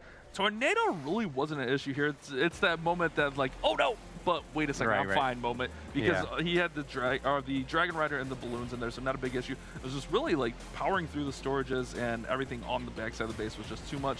And then no chain to that air defense really hurt. Yeah, it also helps to keep your heroes alive. And he did a really good job of keeping his Queen protected there. His Royal Champion ended up cutting through the middle and got caught up in the mix there around where the blimp was going down, and there wasn't a lot he could do to save it. But I do like the play of holding the blimp until the end of the attack there, charging the most threatening area of the base there first, and getting out of the way with the E-Drags. That's usually the way you make those E-Drags work. It's a very effective way to take a lot of bases down, and it almost got that one. It was very, very close, but couldn't quite close. And realistically, like, they chained through, they powered through that base. It was just, it kind of faltered. That little Tesla farm was a sneaky play there with the storages. I like that blimp play there. It's sometimes you worry and you're like, oh no, how's he going to get this town hall? But he waited, and the reason he waits there, and so all those E-Drags kind of just scrub that area of any air traps. And we saw that. The tornado wasn't a factor because everything was down at that point. It still had plenty of freezes, still had the rage. So it was a good effort, just falls a little bit short. And now Night Shift, if they can get another swaggy triple here, I mean, maybe don't swag so much, but well, I mean, if you got it, swag it, I guess. But swag. I mean, you do tell me to swag spells on storages. You've told me that, so hey, I guess he was just taking your advice. Okay, that's fair. That's fair. But here we go. Campbell is going to be going in another recall. Also against a diamond style base here. Also with the recall, Queen Charge, Kill Squad, Lalo attack. So it is proven to be effective. Let's see if they can get another one with it, and we'll see if they can step into a stride. Yeah, the yoink attack, right, Eric? The yoink. If that's what you want to call it, man. I mean, Queen Charge, Recall, Kill Squad, that's a mouthful. Yoink is just yoink. So here he goes. Queen's going to charge it, take out the Town Hall. We saw this time and time again. She'll be able to handle, honestly, not too much pressure on this Town Hall. There's that single tucked away in behind, but really not a threat. But has to get the Queen working inside here. The enemy Queen is going to step up right after she activates the Town Hall. That's like the most annoying thing ever. Goes ahead and uses that freeze perfectly. So the Queen's going to get back up to full health. Now she'll be able to grab a couple more buildings before he recalls her possibly. Yep, there goes. Yoink! She's out of there, Eric. And then he's going to go ahead and start that Kill Squad on the opposite side. Just realized why you want to call it the yoink attack. Yeah, you got it. Eric, can you get it together today? Cheese and crackers. Can you just get it together? Well, I love what he's doing down here. So whenever they deploy the king after the recall pulls out, he has the king start to work towards that open corner, and then the queen deploys and recommences her charge and is able to be used as a funnel tool for the king to go in. So the king will go in. Log Launcher has plenty of taking. It's taking no damage right now, and it's throwing logs that not only clip this Expo, but also hit this Multi-Inferno, maximizing the Log Launcher value here. Not wasting a single log into just an empty space there, and he's going to end up throwing it all the way across there and hits the majority of the defensive CC troops as well, helping the king power through that. Misses everything but one headhunter that is able to go in and get the defensive or offensive road champion down. Queen doesn't go in for the monolith though. He's sending in a few balloons trying to get it out, but he definitely wanted the queen to go in and take that monolith out, and the warden followed the queen over, so could have got a little bit more value out of that log launcher. Monolith does finally go down, so Queen's going to be able to walk into the scatter shot compartment, and he's got a rough little portion over here with the multi-target Inferno. He does have a sweeper that's going to push his balloons back, and there goes that Poison Tower. Okay, Poison Tower thrown over to a single loon is really good here. Queen's fine on the charge. This has got a chance, Eric. It's looking good. Oh yeah, that Queen hugged those walls really, really tight around in that corner and never gets her healers to be the target of that scatter shot as she stayed inside of the range of it, but she's getting under a lot of damage here. She pops her ability. The scatter shot will still not target her healers, but the balloons got wrecked on the left side, and they go down way, way earlier than you would have liked. They need to charge all the way in there and get into the single Inferno, and they didn't even come close. Sweeper, knock it back in that left side of the base there still. He'll climb up the percentage wherever he can, but this is exactly what the Golden X needed to be able to have a chance to come back in this war as they pick up their first defense. Oh, those poor healers. Yeah, they're done. No, they're fine. They're fine. Oh, yeah. Wait, now one's gone. But yeah, the balloons, that multi was just enough with that sweeper to get them finished off eventually. They did get the multi down, but they overwhelm it, and it's an 89% here for Campbell. So they're going to maintain the lead here. They do lose a few percent, but they had so many building advantage from that first attack. Not to mention they have the star advantage. They're in a commanding spot in this war, up 21% and the star now. Absolutely. It was still a strong attack here, even though it didn't go exactly perfect. I don't know what he could have done differently in this attack here. Like the Lalo surged in the left side there. He had some support in the Multi-Inferno. He even got that Multi-Inferno down. That was the big threat on the left side of the base. But there's just too many small, fast-firing defenses in the area that just mowed through those balloons. The defensive warden Takes a balloon out there with every, 2 strikes. He hits like an absolute truck, maybe 3 strikes, don't remember exactly. But without the Lalo being supported by a Warden, all those balloons are very, very vulnerable. You gotta remember that the Warden boosts the HP of every troop inside of his aura. So when you use the Warden with the kill squad, it definitely hurts that attack a lot. But let's see if Golden X can take advantage of that miss now. Let's see if they get the first triple on the board. He's going with the Lightning to take out the Monolith. Oh, he missed. Okay, is that the target there? He got the spell tower down. He got the bomb tower. Because both. He did, and the battle builders went down as well. But I think he must have. I gotta assume that Monolith was supposed to go down. But you also have to remember that as you strike a Monolith, like if you're hitting with 6 lightning and a quake, it takes almost exactly 6 lightning and a quake to take it down. So if the battle builders get any kind of healing onto that Monolith in the time that it gets you to get the lightning down, then you could end up having the battle builders save the Monolith. That might be what happened there, right? That's exactly what happened. It's essentially like 1 heal from the battle builder. Watch this Warden. This Warden's under a lot of pressure. He's going to have to monitor that as this steps up. Oh, pops the Warden ability from the Warden pedestal. That's what I was worried about there. All right, goes to Warden ability, but he can't pull his Warden out because of this Expo. If the Expo targets the Flame Flinger, he's in trouble. So he was kind of forced there. Could have maybe used a freeze on it, but wants to save that freeze for a little bit later in the attack. Got to pull Warden out now. Okay. Yeah, there we go. I mean, can't lose the Warden. I mean, doesn't have ability, but still can boost those troops' hit points. That's one of the massive effects of that aura of the Warden, is boosting the troops' hit points. Yeah, but as he moves into this Rage Tower area without a ward ability, he definitely needed the extra no, support the other over there. bow. How did that bow lock onto the Flinger? Well, it's at a different angle there. It's a ground expo, and it's not directly behind it. It's off to the left a little bit. And so it ends up, he's at a 1-star risk. The King's right there as well. He gets a Headhunter down, but the Town Hall beams are not all tanked, so the Headhunter gets targeted. He gets Yeti Maestro in there. How do you get to the Town Hall? I don't know. He doesn't, Eric. He's got RC. He's got his World Champion, but the King's right there, and the Monolith. And percent is super. Oh no, this is devastating for Golden X. Everything is fading quickly. The King goes to ability. Okay, he puts in a Valkyrie by the Town Hall. The World Champion begins her path in. He throws in all the wall breakers and everything on the left side, trying to get the distraction to get the King out of the way. Pops the RC, clears the Expo, and takes the Town Hall with the final strike.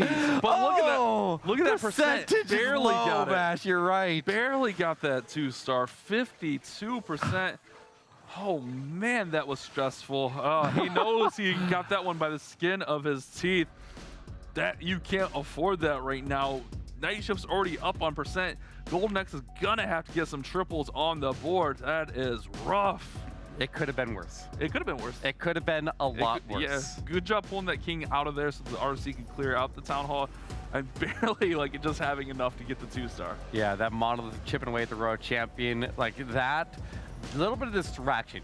That is where you see players panic a lot, and he was able to keep his cool. He realized that things were not going his way. A little bit of a miss planning in the initial eyeing on how that Flame Flinger would move into the base there. Obviously, it wasn't able to secure the Town Hall. The Warden had a lot of trouble. Definitely not the right plan for the base, but he kept his head cool, and he was able to get a way to secure the Town Hall, and that at least keeps his team in the war.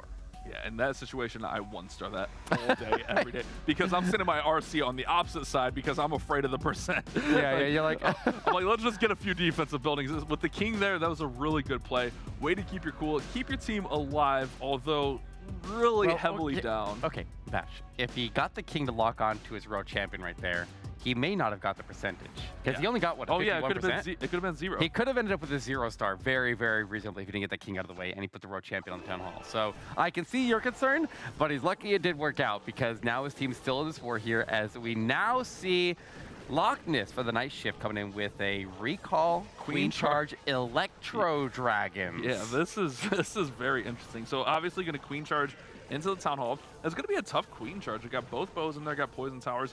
So it's going to be a little bit of a rough Queen Charge. You also pulled out some Teslas, so going to try to disperse of them with the balloons, which he does. Going to go ahead and work this Queen in. Did get that wall break on that corner section, which was really nice. but you don't want to invest too many spells here because obviously the E-Dregs are going to work best when they have more rage support to chain through these buildings. Yeah, they could get by with 2 to 3 rages, though. You do need at least that, so Queen will make her way in. She'll lock onto the Town Hall now, but she's going to get distracted on ground skillies, and she's going to get pulled off of it for just a moment. He invests his first freeze there, but I feel like he's going to need a second freeze. He locks up the Town Hall again with the Expo, and now would be a perfect time to recall her out, but I think he wants to claim the Archer Tower first and get her out of there. Okay, perfect. Tesla has popped up in the area. He has 2 Teslas in the area, but he'll get the E-Drags to take advantage of the funnel that the Queen forms and slam her into the Inferno here, and he'll deploy the Queen and the King together. So it's a Queen charge and a King working on top of her. So we'll see what she can do while the King's standing right there, and maybe she can take the turn and go to the Eagle Artillery, or the King wraps around the outside. That'd be really nice. By waiting at that split second extra, though, he did lose a healer to a Seeking Air Mine, but also pulled the Seeking Air Mine away from the Electro Dragon. So a little trade-off there is the Electro Dragons are in that very area where that Seeking Air Mine popped up. Electro Dragon's going to go ahead and start working through the middle base, but only 1 dragon in that rage, and it's distracted by the triple Ice Golem out of the CC. King's going to pull them over. And man, these dragons are just caught up in the middle. World Champion's going to come in to support this Queen through the top side, but that Monolith is standing and just dealing out massive damage to all these troops. World Champion's going to finally target it, but can she get through before the King? Yes! But the King's going to do some damage to her. Yeah, she's going to be stuck there. She'll throw her shield, but the King gets a lot of strikes off on her, and she does go down. Even to a low-health King, he's still a major threat, and he'll try to keep this moving, but he had all the Queen's healers move forward onto the King, and that got them killed. That's why we don't like to have the King and the Queen move together, because you run into that problem. But we'll see if the Queen can provide the support here. She's still moving strong. She's got the Diggy. She's got the Unicorn topping her off. Still has ability also. She has her ability. Yeah, he's still got a chance here. It's just a matter of, can he get the E-Drags to go to the multi, and can the Queen clear the outside of the base, and can the air defense stop it? Also, can time be on his side? Oh, yeah, that's true. Yeah, time the biggest enemy here for Loch Ness. Unfortunately, not going to have enough to finish off the base, even if everything got through clean. It was going to fade. Interesting play with the Phoenix on the Warden there. Don't see that too often, but this one's going to work up to 95%, which after that 52% fail is massive for them. That's a huge swing. And that really puts Golden X in must 3-star territories. Yeah, they definitely need to 3-star, but at least it wasn't a triple for them, so that does leave some wiggle room. I feel like at this point here, they need to win this war on stars because they're not going to win on percentage. They're just not, Bash. Yeah, that's a big fact. So they're losing by 64%. Yeah, so get the stars on the board here and just win on that front. Now, that's also a problem because they haven't been able to get a triple yet, and the Night Shift has a triple on the board. So they're going to have to play flawless, and then we're going to have to see the Night Shift have a double miss to get this war through into the favor of Golden X. And Golden X desperately needs this win here if they want any chance of recovering their season and getting to DreamHack San Diego. So you're saying there's a chance, though? There's a chance. All right, Sam, you're up next. This might be our most heavy E-Drag war I've seen yet. Sam's coming in with straight up E-Drags, just a very traditional attack. Probably right into the sweepers here. Yeah, we're going to start the funnel with these rocket loons and then just send in the Electro Dragons right through the middle, right into the sweepers, and rage them through. Yeah, well, was that a miscalculation with the rocket balloons to go after the air defense there? I mean, he's still going to get the air defenses down with the chains, so I guess he's okay. Get into the scatter shots nice and early, charge the area with the rage tower, and just freeze the sweepers. He misses the freeze onto the one sweeper, so he's going to still face or knock back there, but he freezes it as well. Gets the world champion inside of that, and he is pushing through strong in the area, and he hasn't even dropped his heroes yet. So a nice chunk of the base here cleared. If he can get the CC out of the way here and that single Inferno, then he is in a golden position, and that could definitely give them a chance to win this war. Maybe even a Golden X position. Here we go. Electro Dragon, it's going to get taken out, but it might have enough chain to take out this Inferno. Wait, look at the blimp. Look at the blimp's trail damage. It's circling over the top of that, and then crash damage takes the Inferno out. And now he just needs to secure the Town Hall, and he's got it. No! Wait, what? He does not get the Town Hall. I was going to say he's home free from there, but not the case anymore. The World Champion comes in to try to pick it up, and he gets the stun. It's full, though. Okay, she'll be fine. He's got it. He's got Queen ability. Okay. Woo. Luckily, the E-Drags powered through this base so well that the miss there didn't hurt him even a little bit. You're right. All right. And he had so many barbarians that came off of the king ability that are surviving and continue to provide a meat shield in front of this road or this queen and road champion. He can swag the queen ability. Almost was able to swag his road champion outright, but that base is absolutely crushed. And at such a critical time here for Golden Knights, it gives them a chance. And we'll see if Night Shift can stop them from taking advantage of that chance. Nicely done. That was a well executed Electric Dragon attack and a fast one as well. I think that was textbook E-Dregs, to be honest with you. I mean, he did everything he needed to, got the rages and the freezes. That's the biggest thing with the E-Dregs, I think, is the freezes. You have to have the freezes. You can't just blow through them. And he did a really good job of freezing the multi, the sweeper, and the queen and RC at the same time. Right. So he's able to rage and power through there. And then heroes come in and just sweep through. There's not too many defenses through here. The blunt misses, but not a big deal. We got all 3 hero abilities. Yeah, and that's one of those things where it's like you're not just playing a reactionary freeze. Those were predetermined freeze placements that he would have been eyeing from before the attack even began to know that that's where he needed to cast them to give these E-Drags a chance to push through. And taking the sweepers out of the equation while you're also taking out the defensive queen and royal champion, which are also key targets for these E-Drags to go after, that was very, very well executed, and that's exactly what they needed at the most critical time. Yeah, all those red air bombs popped up as those balloons. That's why they went down so quickly. But it's the 3-star response they needed. Now, as you mentioned, they gotta hold the defense here. This is a massive attack for the Night Shift. If they can get on the board with the 3-star, they put this one away.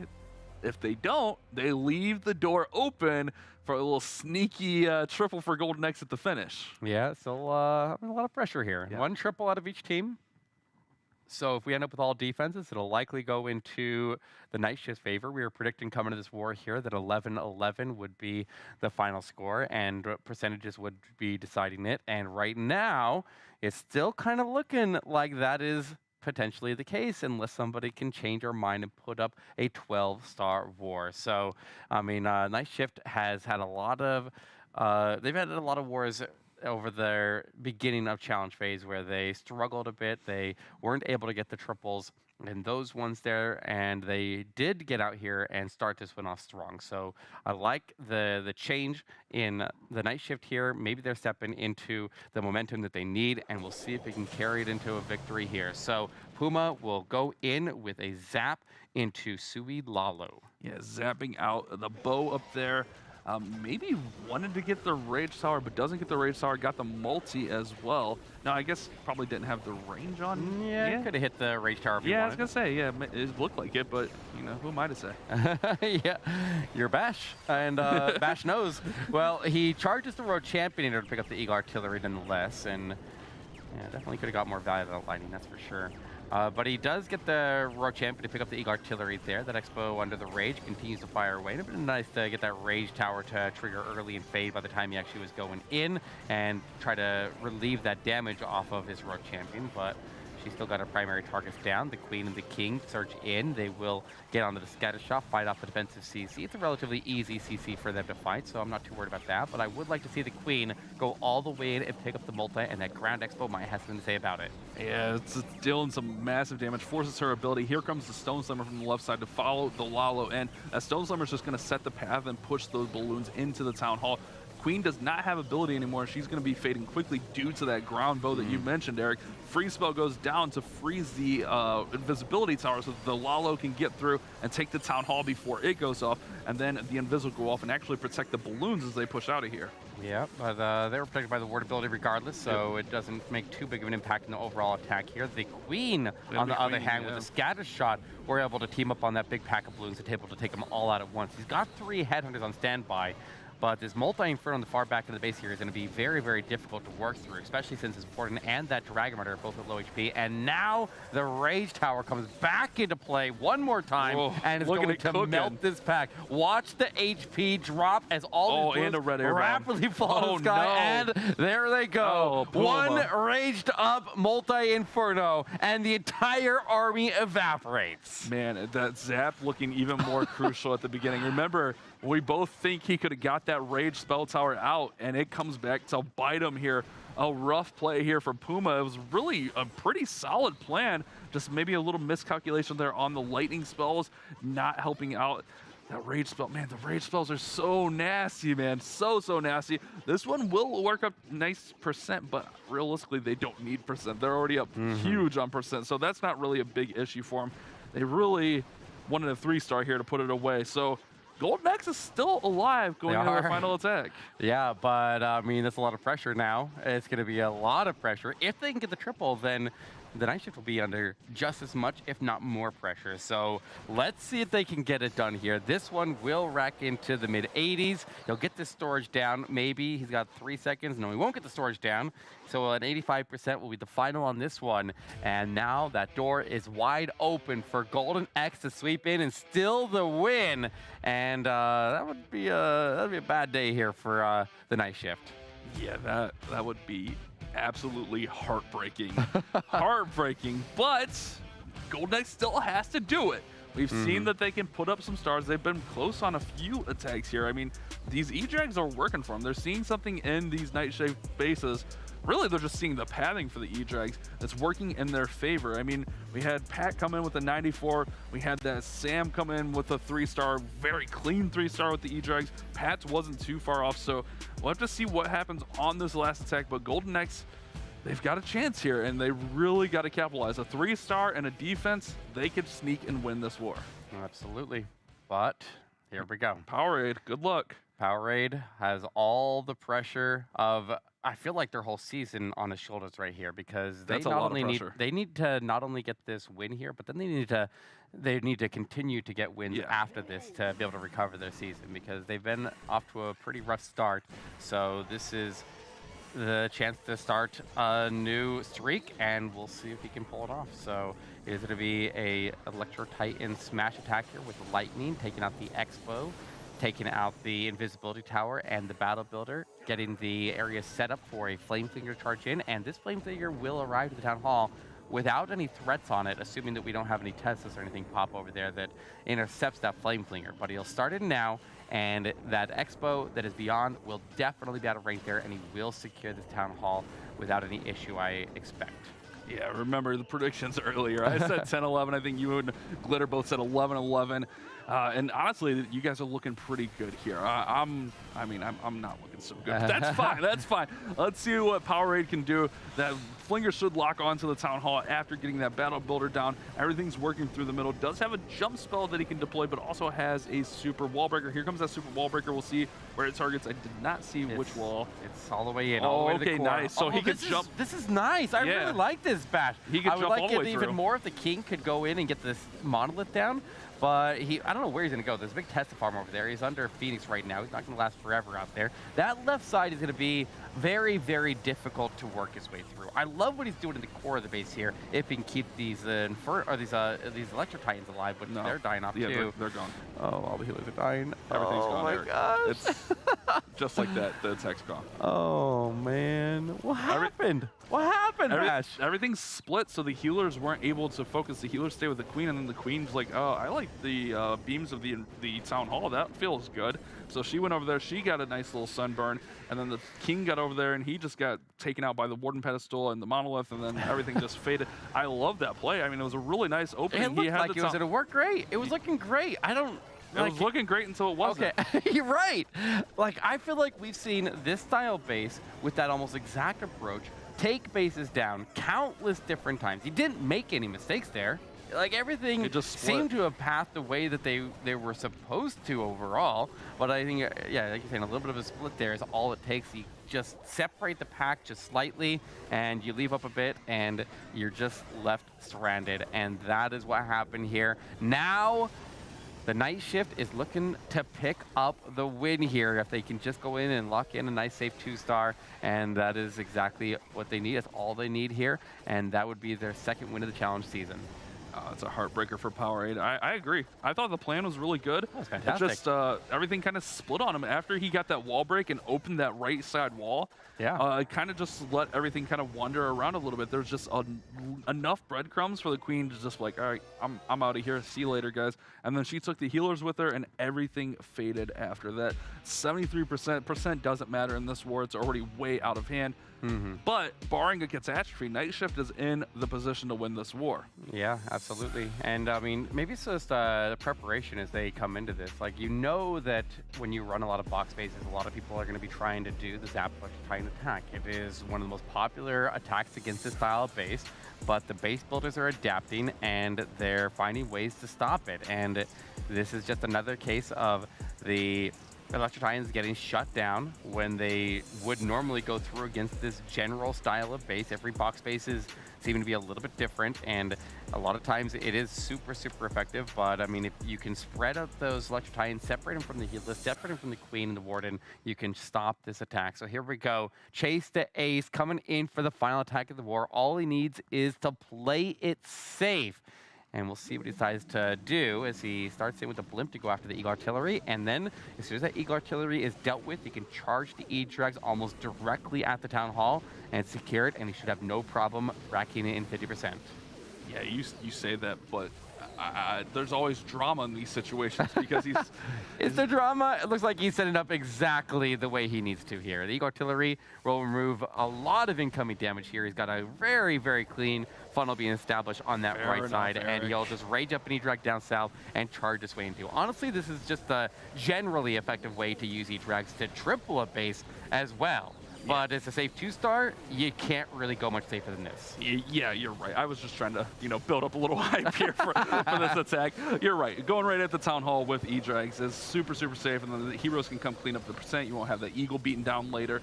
Yeah, actually, the E-Drags are just going to go ahead and secure the 2-star, secure that victory. They're honestly, this is looking really good. This could honestly triple right now. He'll engage the defensive row champ. Does he have a freeze for her? Yeah, maybe not. He got the CC destroyed, though, and he'll freeze up top there to try to push his last E-Drags through this multi-inferno up top. Warden's still alive up there, and he's honestly looking good. He could definitely triple this if he can find a way to get past the defensive row champion. Yeah, and she's going to be a menace here. Those E-Drags are going to fade before they deal any damage. Oh, they barely fade out there. Royal Champion's going to go in and take out that multi and take out the defending Royal Champion, hopefully. Yeah, she's going to go down from the Queen, actually.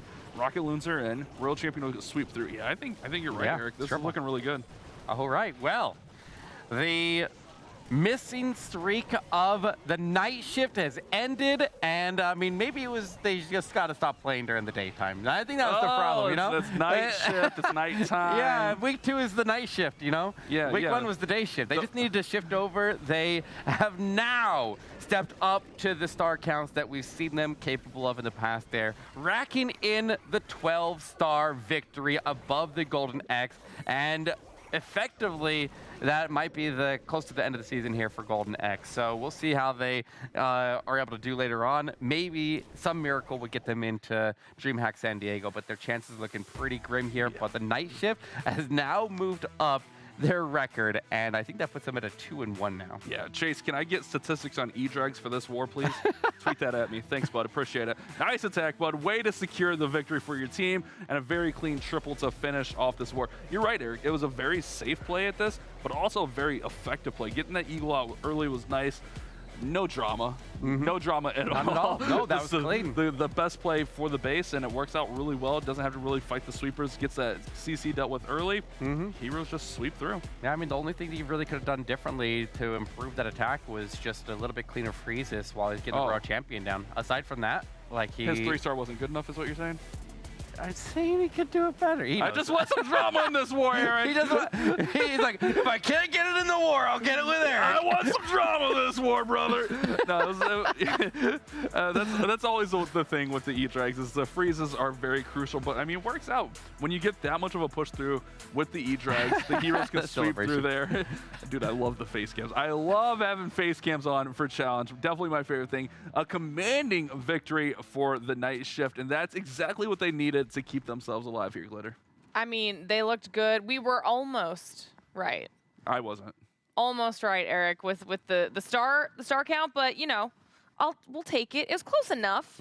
Yeah. Close enough. And it was a great performance on behalf of the night shift. Yeah, pretty solid war for both the teams, really. Just little missteps there for Golden X kind of cost them, but they were right there at the end. And it's really nice for the night shift to be able to step away from their missing streak there and step into this ride.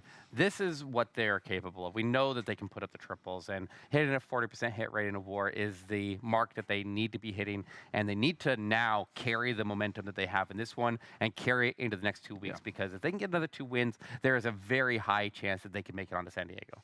Yeah, I mean, they'll be putting themselves in a much better position on the leaderboard. So speaking of it, might as well take a look at it and see what has changed, if anything. Obviously, the dub going in the column for the night shift, like you said, Eric, 2-1 now. They only need 2 more to at least feel a little bit more comfortable in the overall for our second challenge season here. As we look through the rest of the thing, you can see which teams need to pick it up a little bit. And once again, Lotus Gaming hanging out real nice and strong at the top of that leaderboard. But it's time for another short break. Highlights and analysis when we return, so don't go anywhere.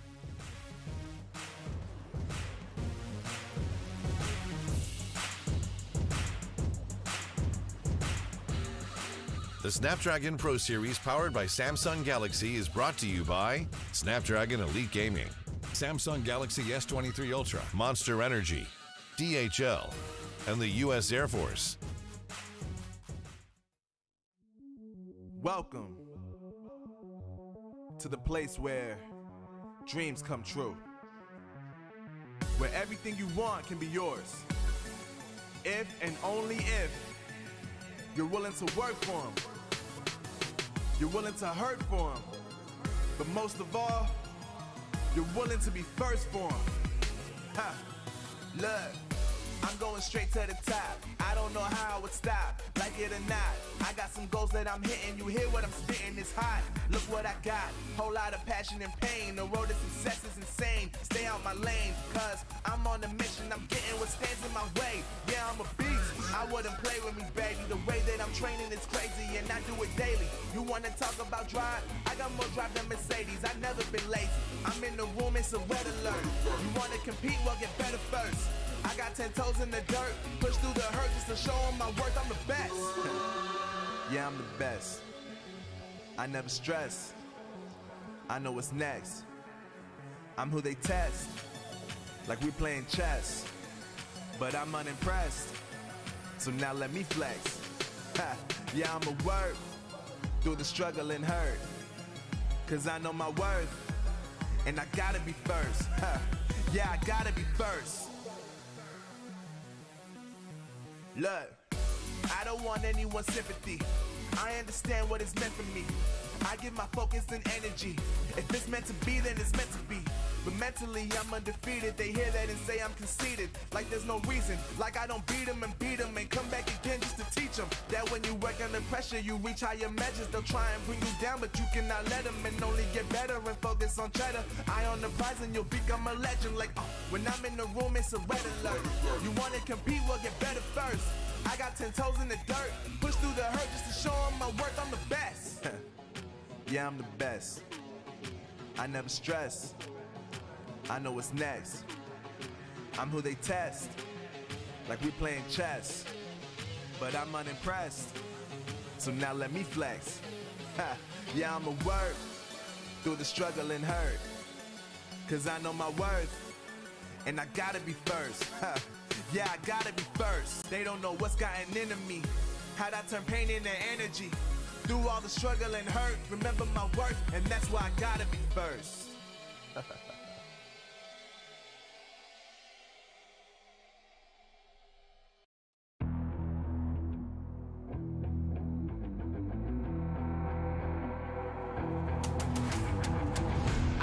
Get it, I'm on the mission, snap any minute, casually winning. Stop tripping on me, stop dissing on me. Yeah, I got a dream, can't take it from me. My fire's burning, I'm always learning. Tell me where to go, man, I'm on a journey. Yeah, I can't explain it, I get excited. Keep it 300, King Leonidas.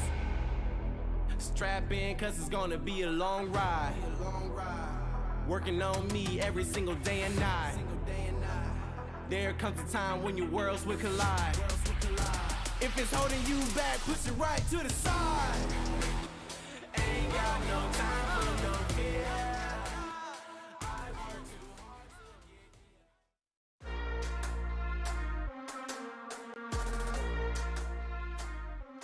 Welcome back to the Snapdragon Mobile Challenge. Things are heating up as the sun sets on Golden X's season there, and that's all thanks to the night shift with a very strong performance out of them.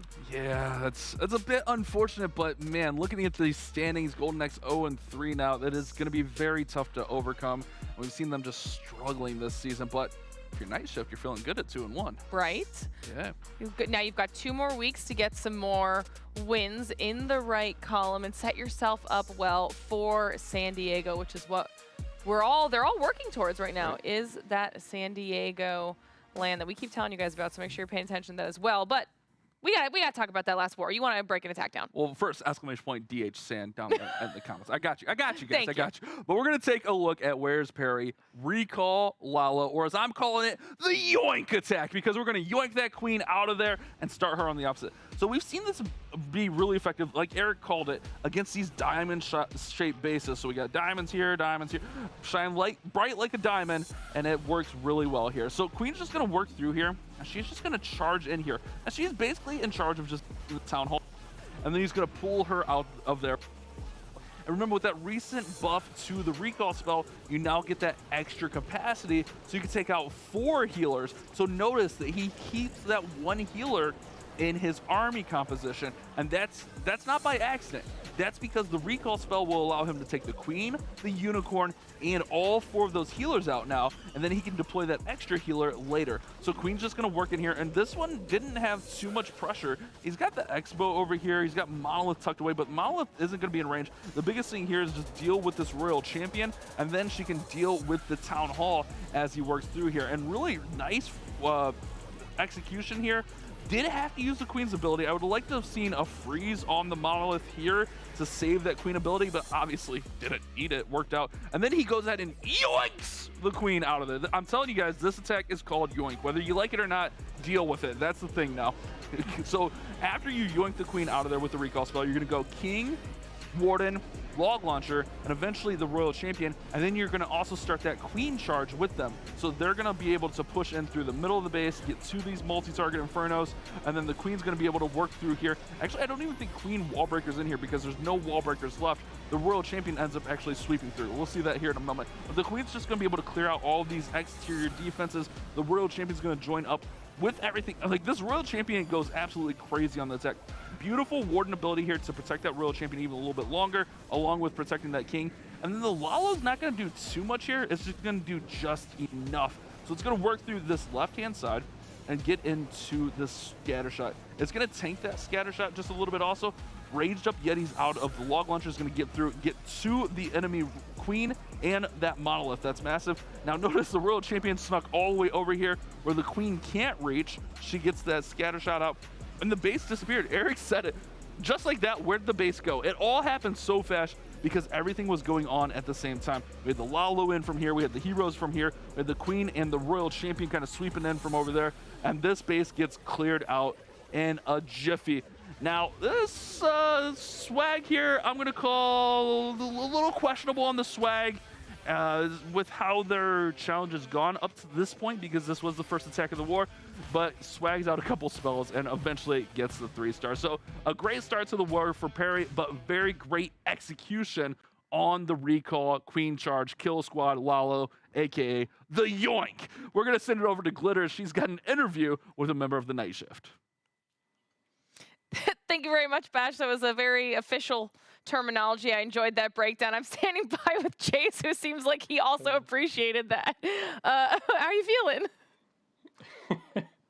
Hello. Thanks for having me. I'm feeling pretty good. I may have to update my stat sheet now to include the Queen Charge Yoink. Yeah, right? Attack. Thank you, Bash. Okay, let's talk about the day a little bit, because you guys had a phenomenal bounce back right now after the first miss in that first war, and now set yourselves up really well for the second half of the challenge season. So what's the mental like overall for the team? Yeah, you know, after the loss to Aphelion, we keep the voice chat light and fun, and just like, you know, we're gonna bounce back, and teammates, we have each other's backs and everything, so we're feeling good about it. We're gonna have fun. All right, now I've got to ask, because obviously you were the last attack and you only needed the 2-star. When you were going for it, were you hoping for the triple, or were you just going for the easy 2-star and then seeing what happened from there? Nah, yeah, we always try to plan for the triple. Need to have like the backup plan for the 2, obviously, just in case. And but yeah, I kind of wanted a triple. I didn't want to have another 0 triple war. But Perry got one. Perry's hit was awesome too. Yeah, I was gonna say you guys bookended it with triples, right? You started off strong, and that probably had to at least set up the vibes good too, right? Exactly. But yeah, hopefully we can get some more triples. We got some really good teams ahead of us, so fingers crossed. Yeah, I mean, you guys definitely looked fantastic in this last war. Now, I don't know if you heard Bash before. I mean, now I know you have to add some terminology to your stat sheet, but Bash was also asking if you could give him some E-drag stats after that last attack. Uh-oh, putting me on the spot. For Mobile Open? We just need I don't think I have them up. he needs them on social at some point because he loved what you did. Right. Okay. I got you. I got you. Tonight, I'll update him tonight. You heard it here. Yep. Bash is happy about that. Okay, that timeline is acceptable for Bash, so he feels much better about that. Okay, I won't keep you much longer. It's good. But just one more time, like, fantastic job. Before I let you go, let's get some shout outs in here too. All right. I was just shout out the team. The team is awesome, keeping it light, keeping it fun. Shout out to Jack the Great. Jack the Great guy. He's probably watching right now. And yeah, shout out to Keepers Alliance. Just amazing organization. Yeah, I think that's it. All right. Well, Chase, thank you very much for hopping on. Congrats on the triple and the dub. Yes. Thank you. Thanks for having me. All right. We will get to talk to him soon. Bash, he did promise that you were going to get some stats by tonight on the E-Drags. That's a quick turnaround. I mean, I was just curious because, you know, I'm looking at this sheet here. We got like 4 E-Drag attacks during that war. So I was just a little bit curious, you know. Well, yeah. you'll find out. You just have to. He's got to put them together, and he has to add your new Yoink terminology to the stats sheet. Yeah, Chase, help me catch that on. If you call it Chase, if you call it Yoink, it's official, bro. Like, let's do this. Me and you, we got this. Yeah, and I mean, I'm a big fan of the night shift, and I'm growing into a bigger fan of them. I mean, I was a former night shift employee for many years, so like I get that. That's how I ended up getting into Clash of Clans in the first place, playing the night shift. So I love that homage out to the people out there working nights. So I mean, let's see if they can get the challenge now, because they've set themselves up very nicely at this point, but they definitely have some tough teams ahead. Yeah, it'll be interesting for sure. But before we have all of the information on how the next half of the challenge season is going to go, we got to close out today. And we have one more war that we have to get through. That's going to be between Aphelion, yet again, going up against Alpha MX. Yeah, and Eric, you've been talking about these power rankings of yours. I think you're sleeping on Aphelion. I mean, I said I only gave you my top 1, 2, and 3. You know who number 4 is?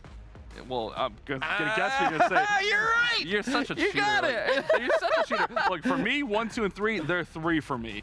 So I'm right there with you. Although, I mean, in my picks, I did pick them to lose this war. Oh boy. You did, huh? All right, well, we'll see what happens there. I mean, Aphelion, obviously, they got some style on top of some nice attacks here and some good scores.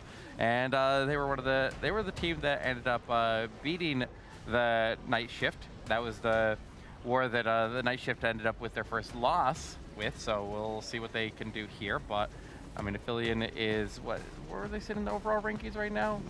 2 and 1. Yeah, I think so. They're in a good spot then. They're definitely in the top half, and that would put them right around the number 4 spot, number 3 spot in the overall rankings here, and my power rankings. So like, but remember they had that very close war against Lotus, the number 1 team earlier, where. I mean, I don't know how accurate it was. I haven't seen the official stats, but my sources, Eric, I've got sources. They're telling me 1 building decided that war against the number 1 team. So that's true. quit sleeping on my guys, but I did pick them to lose this war against Alpha MX Esports because I feel like they're not getting enough respect either. Oh yeah, they had a fantastic performance as they played through in the Open Finals, and they put up some really big scores there. They were the highest hit rate team in the league, but once they got into the challenge here, they've slipped up a little bit, so they got some losses under their belt now, and they need to get back into what they were doing before the challenge season started. So maybe the pressure is getting to them, I'm not sure, but we know that they're capable of getting a lot of big scores here, but the question is, can they do it against a big name team like Affiliate Nebula? That's going to be a tough war for them, and I think right now, I'm calling that the top 4 teams at the end of the challenge season, I think they're going to be Lotus, I think they're going to be Taco, I think they're going to be Empire, and I think it's going to be Affiliate as that 4th spot there. I don't know what order they're going to land in, but I think those are the top 4 right now. That's what I would call, but look at the hit rates. The hit rates say something else. They say Alpha MX Esports is the favorite. Yeah, I mean, those might be a little bit skewed from the challenge. It's hard to say, but Alpha MX, we've seen them do some really crazy things and really put up some strong performances, so this should be a pretty good war. Well, we'll have to see which one of you is right, in the same way that we have to see chat. Who's winning? Please tell me. It's the last war of the day. Let us know in that poll down below in Twitch chat if it's going to be Aphelion to close everything out, or if it will be Alpha MX. And maybe you'll be smarter than our casters, because the last war is ready to go. Let's close this day out strong. I mean, either way, one of us is right here, so we win, Eric. We win. Guy. My problem. So real quick before we hop into the war, you said the 1, 2, 3, Lotus, Empire, Taco, Affiliate. My issue here, and I'm getting a little bit concerned. I love Taco Esports, but they're 1 and 3 right now, Eric. They've really got to You're turn. right. They are. They've played some of those tougher teams, but I mean, they've got to be feeling kind of demoralized. Anyways, that's something we'll talk about next week. Affiliate Nebula is up. It's Dobbs who came in with a really clean attack, a really clean juggle earlier, and let's see what we got. It looks like a blimp right into the scatter shot, and this World Champion compartment going to help set the pathing for the Queen. He'll use that rage to ensure that he gets the World Champion down and also get the scatter shot down as well, and this will allow this Queen to have a nice clean path to charge through this base. Queen's going to get forced to the north there as a result. A nice clean funnel there. A partial CC pull here, but enough that he gets the most important things there. Get the headhunters out of the way, and we'll see what else comes out of that CC. It's going to be a little bit of a increased amount of heat as he moves forward here, but the Yeti's trying to steal the Queen healers for just a second. They jostle for a moment, and then the Yeti actually goes to the outside of the base there. It'll pick up that Wizard Tower and give the King some extra support out there. The King's gonna go to the outside, and if he can get forced back into the Scatter Shot compartment and get the Queen to transition into the Eagle Artillery compartment, that would be ideal. But look at all the traps going off there, Bash. Lots of traps, so Queen's gonna deal with it fine. She's gonna get through this Lava Hound with the poison down, and then she's gonna have to deal with this compartment. But the rage should fade by the time she has to deal with it. And yeah, there it goes. The rage is down now. So Queen will be able to get in here, deal with all these multi-target Infernos, take out the Eagle Artillery, and set up some pathing for the Lalo to work in. Royal Champion's going to come in on the right side to accompany that King. The King's going to try to go in and take out the Queen with the Headhunters here. Great freeze spell. And this Lalo is set up really nicely. Notice that King is down there on the bottom side, just away from everything. So he's got a really clean path for his heroes. Here comes that Lalo. They're going to work right through the Town Hall. He's really just got to set up the pathing for the balloons to get to the Town Hall. And with that Rage Tower area secured nice and early, that was the biggest threat for the Lalo portion of attack. So the Queen charge going to that area is smart. He does have the Poison Tower getting thrown at his Lalo. He's got the freeze locked it up here, but there's not a lot of balloons in the Town Hall area. And he's in a little bit of trouble there. RC's there. Yeah, you're right. He has got the RC, and he's got the ward ability protecting. Steps his way through. The Monolith is going to lock out of the RC. If these balloons don't survive very long, he's still in a lot of trouble here, Bash. Yeah, it was a strong start here, but it's fading quickly. Queen is charging fine, but time is running out as the enemy King, which I mentioned earlier, is at the bottom of the base. He's going to stall things up as this Queen's going to break through the wall eventually. And this started off really, really incredible, but the Lalo just did not work out in Dobbs' favor. Royal Champion actually had to come in, secure the Town Hall as those balloons just kind of got left in the dust by the Warden. Yeah, I don't even know what happened there, but you know what? He still has a chance if he is able to keep the Archer Tower on the left side here tanked by the Queen. If she can get stepped forward, then he could potentially still get through this. He has the Queen power through the Monolith. I guess No, I take it back here. The king is going to be way too much here. And on top of that, the arch towers will deal damage to the queen. She has no head under support, no rage support, no freezes. And she needed something to get her through that defensive king as he hits like an absolute truck and has a huge life pool. So in a one-on-one, he'll win every single time. 93% to start it off here. And now we'll pass it over, and we'll see if Alpha MX Esports can start with an early lead. 93% 2-star is still very respectable, and man, that one started so strong. I think the balloons kind of just got out in front of the Warden. They split off a little bit awkwardly here, and maybe that could have been the issue, but yeah, they do split a little left-right. I'm just trying to keep an eye on, yeah, Warden goes over to the King and the RC. That was the issue here. Warden did not keep up with the balloons. Yeah, and a lot of times when you do these attacks like this, you like to see the Town Hall activating right as you're arriving to it, and he was about 10% ahead there when he got the balloons to the Town Hall, which is like, you don't really think about that a lot of times, but it does make so that you're taking additional damage, you're putting additional freezes on the approach to the Town Hall, so a lot of early heat. On top of that, Multi-Inferno still standing up in the top compartment that was putting some heat on him from their side. Like, the balloons, they were looking like they should have taken out the rest of the base, but they just couldn't. But now, Alpha MX Esports will be starting off with a super bowler attack. Super bowlers for Troy Gomar, and as he gets started here, let's take a quick moment to thank our sponsor, Snapdragon Elite Gaming. Guys, when winning matters, make sure you thank Snapdragon Elite Gaming. A huge shout out to them for this awesome tournament. We're only on week 2 of Challenge, guys. We got 2 more weeks at the same time, the same place, the same awesome sponsor. So make sure you guys subscribe or have those notifications on, follow all that great stuff so you guys don't miss any of this awesome Clash of Clans North American esports action. Warden Walk is starting from the top side, and I love this play, to be honest with you, Eric. He's going to set the path here with the Warden. We'll likely see maybe King go over on that left-hand side, and he's just going to yeet everything right through the middle of the base with a log launcher to get right through, and then hopefully secure the Town Hall, barring any catastrophes. Yeah, definitely some options for super bowlers to get distracted off to the left or the right as they pass through. Now that big open channel that cuts through the middle of the base could send troops off to the left or the right as they pass through those spell tower areas. And you have defensive heroes in the area that could further influence them on a decision to take the turn there. But the King will get out in front on the left side and start to clear over there. And he very likely will end up attacking the wall and going after the defensive royal champion, which will get him all the way to the scatter shot. I really like the pathing, and that's going to work out quite nicely. But the bowlers begin their charge in with the rage and the ward ability, getting plenty of support there. They are engaging the defensive heroes now, and the King ends up not attacking the wall. He circles to the outside. So lots of options left and right now for these bowlers to take, and we'll see if they can stay true to the path forward to the Town Hall. Still a long way to go, but he does have that jump still to be deployed. He's got his Electro Titan working through here as well. Just one sneaky Electro Titan. Yeti's coming out of the clan castle, but only one bowler remaining. If you know, you mentioned it, Eric. Things going sideways. The Queen goes outside. Has one bowler there. He's still got spell support. Oh, wait, the bowler retargets. The bowler. Oh, no. He's got spells and Royal Champion, so this can be saved still.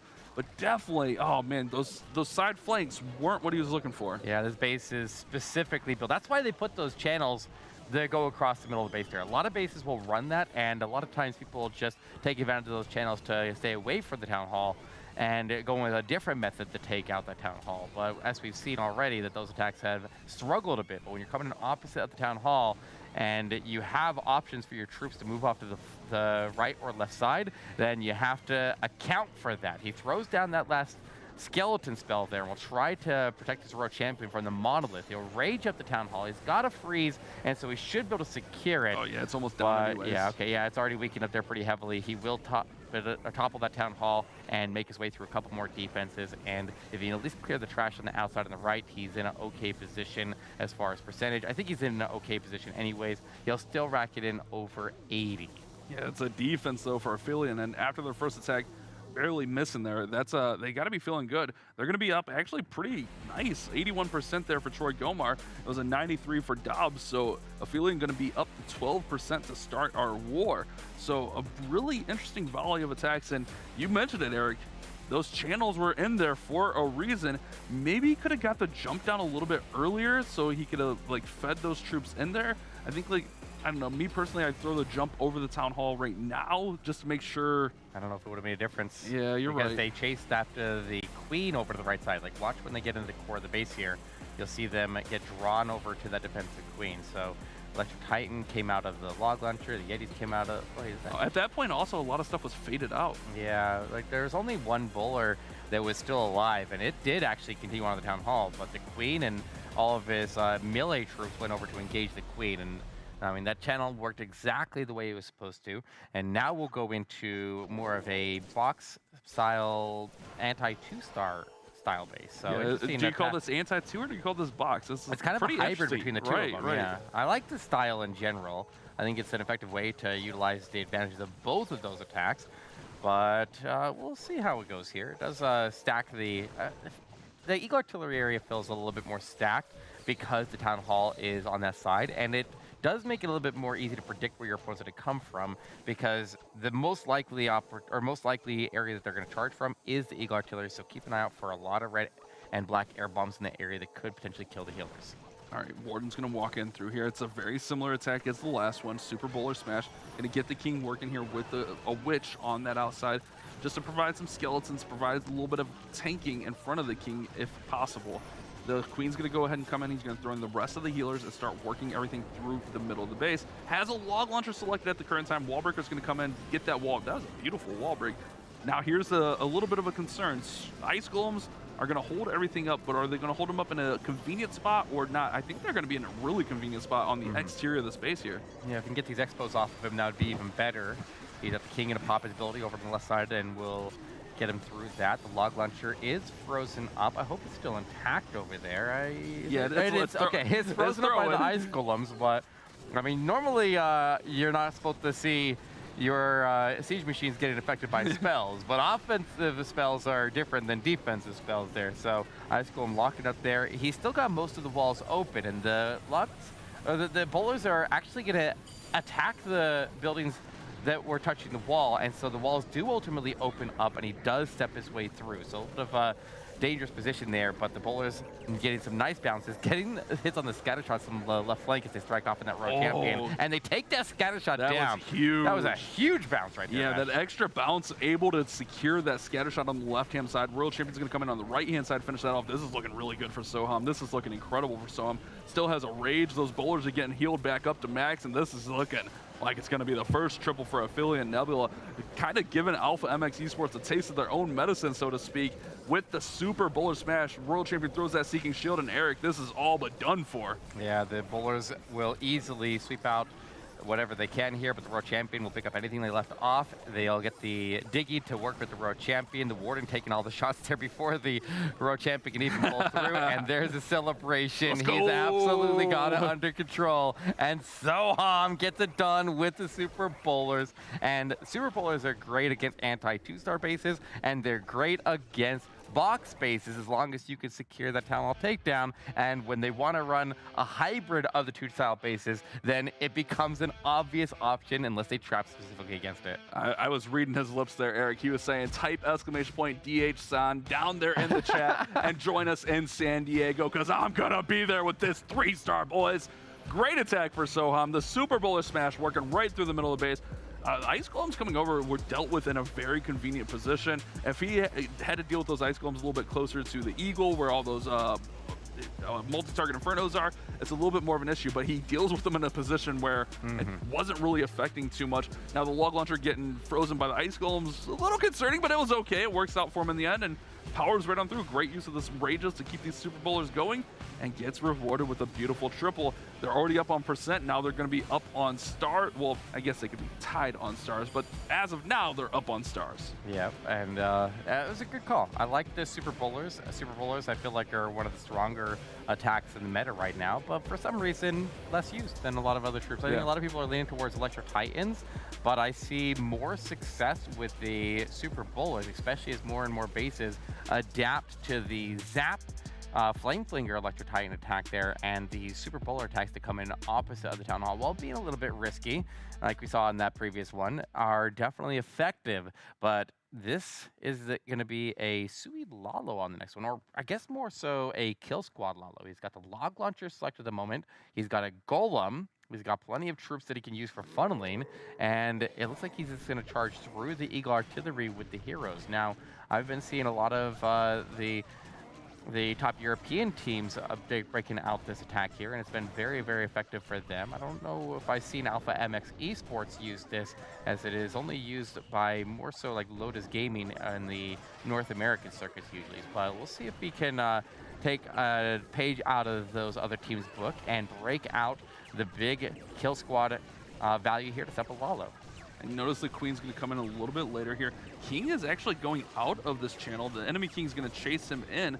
So Queen might have to sweep in here and try to grab that Inferno. She's under a lot of pressure from this bow. Might need to use a freeze. There it goes. Freeze spell goes down on the bow to make sure that Queen stays up. Here comes the Log Launcher through. Log Launcher will also get right onto that scatter shot. But this Queen has taken so much damage. If something locks onto her, she can be real in trouble. Here comes a Headhunter, but it gets dealt with in time. Ooh, that was a little bit close. Nice couple balloons in here trying to get the Eagle Artillery down. Royal Champion's working alongside the Queen, but Queen does go to ability through the Royal Champion here, and he's going to have to deal with the Hound with the Queen. That's fine. It's more about just setting up the Yetis and the Royal Champion to go after the multi. So that multi-Inferno going down is the most critical target here. The Queen can reach it, and she still has her Unicorn intact there after she dealt with the defensive CC, and so he is able to power through that, and he got all of his primary targets. Honestly, some really, really solid hero value right there, and even though the King went off path there, he was able to set up and go all the way into that channel there and pull the CC. So the CC is out of the way. He's got most of the heroes out of the way. Now the biggest thing here is getting the defensive Queen down, and now a Tesla farm has popped down south, so he's definitely not out of this, but he needs to get a way to get the defensive Queen down, and that is not going to be easy here. Warden ability goes off to protect the balloons through. Notice he still does have that heal spell to protect these balloons through the back end of the space. Needs to throw it down. There it goes. Heal spell goes in now, but that Monolith does not care about a heal spell. It's just going to deal so much damage if it locks onto these balloons, and the balloons are padding out. Where did the balloons go? They dropped into the bottom. Oh, they just got faded out by that Tesla farm and the multi, Eric. They just no chance. Oh, they're dropping so fast. Yeah, they're dropping as fast as he's dropping them in. Yeah, they just stood no chance. Tesla God, farm, multi, and the deadly. bow. Yeah, that was lethal. That completely shut his down, Bash. Yeah, it was. And on really top good. of that, he didn't have to be pathing into the Monolith. That I thought for sure he had it there. Yeah. I thought he had it, no questions.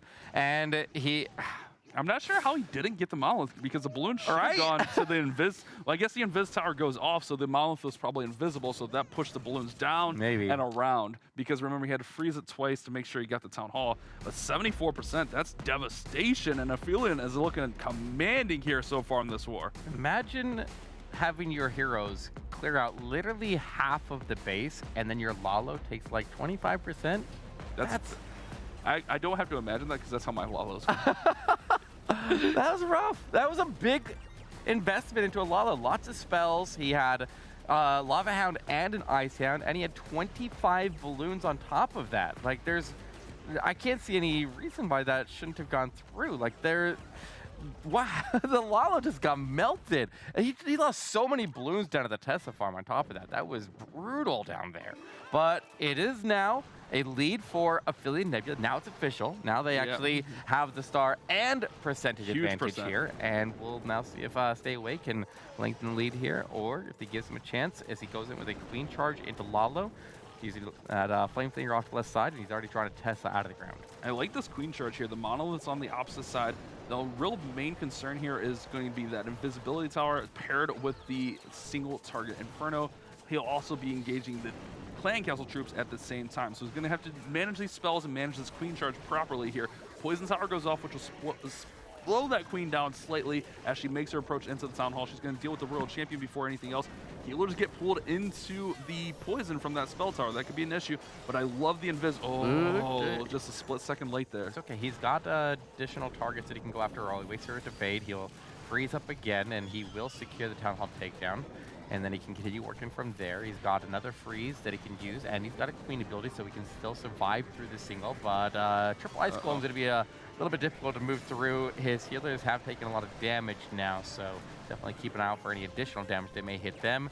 And I thought those Eagle Artillery Strikes were going at the healers, but they still right past the healers and go hit that Dragon right down south. The Queen's going to get roasted here by the Flinger actually went down early, but the Dragon Rider is able to secure the rest of that compartment.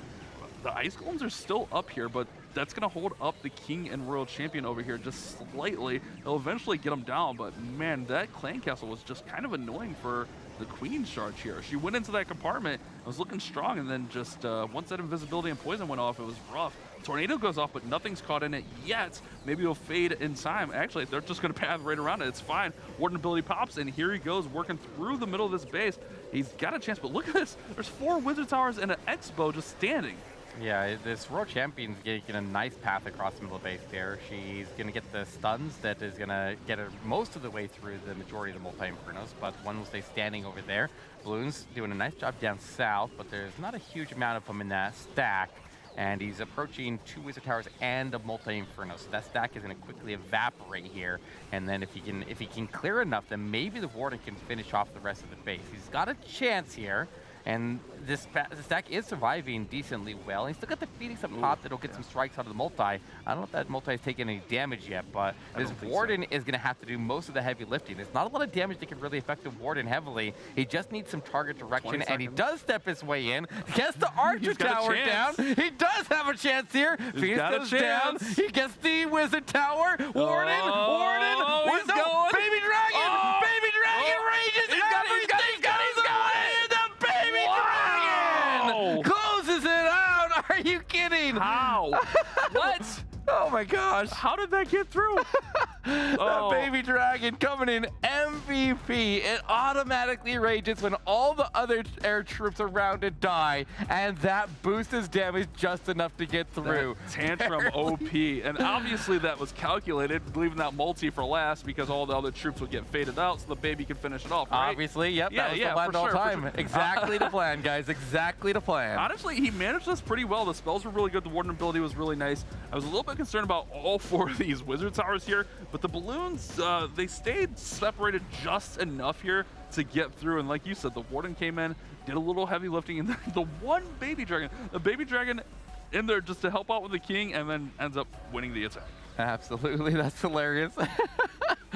Oh man, it would have been nice if you had 2 balloons that go out to that left side Archer Tower, but the Warden was able to get the strike on it, and then everything melts. And then the Baby Dragon, it was taking a lot of damage there, but it had plenty of HP left over. And with the automatically rage, as soon as this doesn't have any other air troops next to it, it's able to lock in that triple. So now a lot of heat over to Alpha MX Esports as Affiliate Nebula looking good here in this war, but they're going with a Skelly Donut into Lalo. So gonna have to make sure he gets his primary targets down here. I assume it's gonna be the CC and that centered multi-inferno, but he could potentially opt for a 3rd target here, potentially. I don't know if he can get that monolith or not. It's pretty close. But he's gonna go for that. Uh-oh. Okay. Yeah. Okay, now he fixes it. He corrects. That moment we both take a deep breath. All right, so he corrects it here, gets the CC down, gets the multi he got down. it. All right. He's good. He's never a doubt. Yeah, we're good. We're good. Yeah, all right. Yeah, what are you worried about, Eric? I never had a doubt in my mind here, back. Yeah, absolutely. I definitely didn't see it in your face. No, definitely not. All right, well. So Wallbreaker comes in. King is going to join up with this Ice Golem. We'll have a Giant coming in to tank for the Flinger, so the Flinger can start working through this bottom side. The King will also tank that Expo, so the Flinger can start working in cleanly. And this is a good start here for Lossler as he got what he wanted out of the Skelly Donut. Now King's going to work in and have to fight both of these heroes, though. Yeah, but he also, since he's using his Flame Flinger to work in that area of the base there, he definitely needs to set up his Queen to go in and secure the Town Hall. He's already got the funnel established down at the very bottom of the base there, so we can get the Queen to go in. She has just a Giant that can support her over there. He was using those Giants with the Flame Flinger, not specifically to tank, but just to lure out any traps that could potentially be in that area. He didn't really find much over there, so a Test Army still lurking somewhere on this base. We'll see if the Queen finds it, but the Giant does deploy in front of the Queen, gives her a little bit of tanking support as she begins her path in, and she's got a lot of spell support here, and she's got a skeletal spell if she needs it as well. But I feel like she's not going to use it. I don't. Okay, yeah, it's right there. It's right. Oh, but it's not in time. The Expo locks onto the Queen, so is the Arch Tower. Yeah, it's gonna, nice invis there. So it's going to redirect those skeletons over to redirect the Expo and the Arch Tower over to the skeletons rather. Queen's going to go ahead and work through the bottom of that. Flame Flinger's still going. She's going to pop in here, and with Queen ability, she'll have no problem getting through the Town Hall eventually. Maybe. Yeah, if eventually. she stays hugging the outside wall there, then Okay, Yeah, you take the she's turn. good. Yeah, she's All good. right. Don't panic, Eric. I wasn't panicking. You were panicking. Lossler wasn't panicking. Lossler starts in his Lalo up the top of the base here, going after this Multi-Inferno at the start. up there, too. And yet there's the Tesla farm, exactly. And his push will get the Eagle Artillery down early. Flamefinger still doing great work out on the left side. And we get this Eagle Artillery nice and early and find a way to get this Royal Champion down. He's in a very strong spot. He's got his Royal Champion tucked under as well, just sneaking through, helping out those balloons. Good freeze right there to get that scatter shot frozen. Eagle's eventually going to fall. Scatter shots on the, or Flinger's on the scatter shot on the left side. We don't know what either of them are called, so one of those things are right.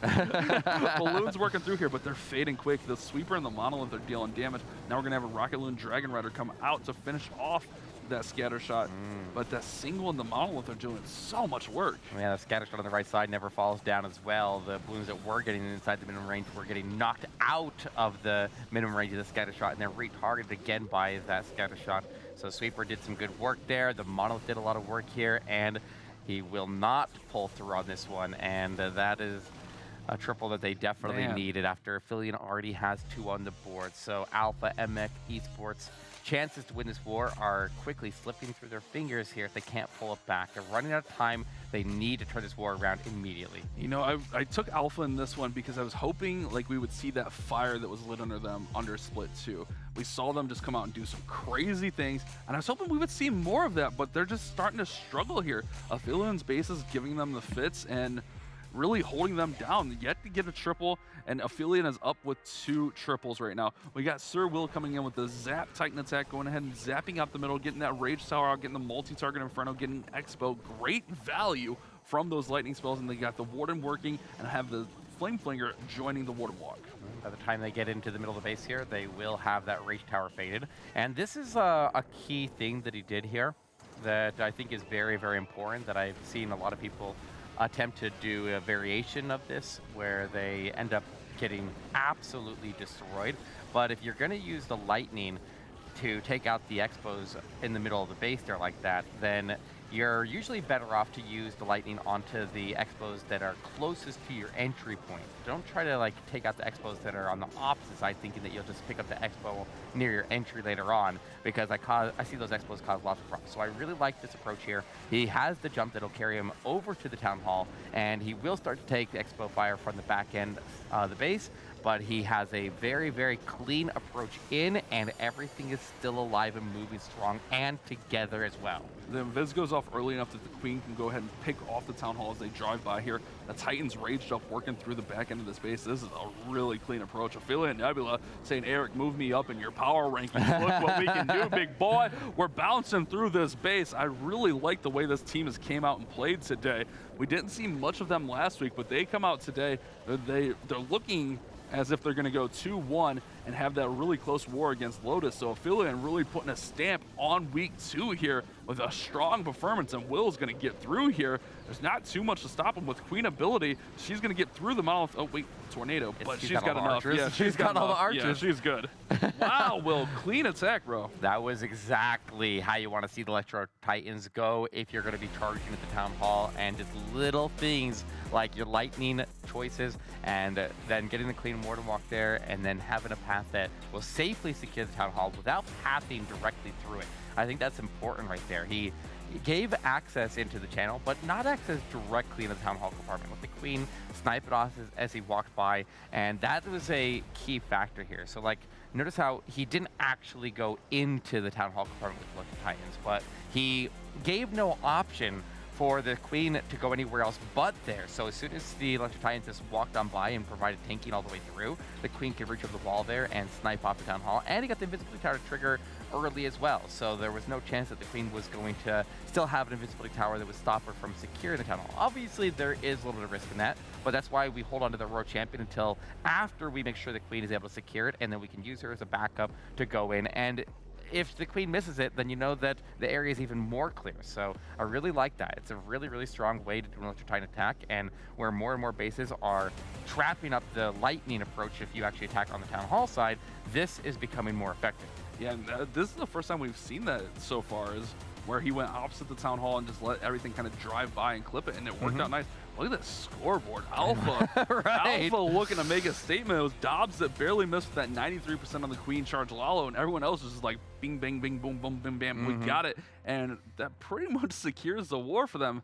And the Alpha team, they're going to have to come out and perform strong next week because this is a tough loss, but it's also one of the tougher teams. And if you want to sneak into that 4th spot potentially, you're going to have to start showing up here. Yep. I mean, it's you got.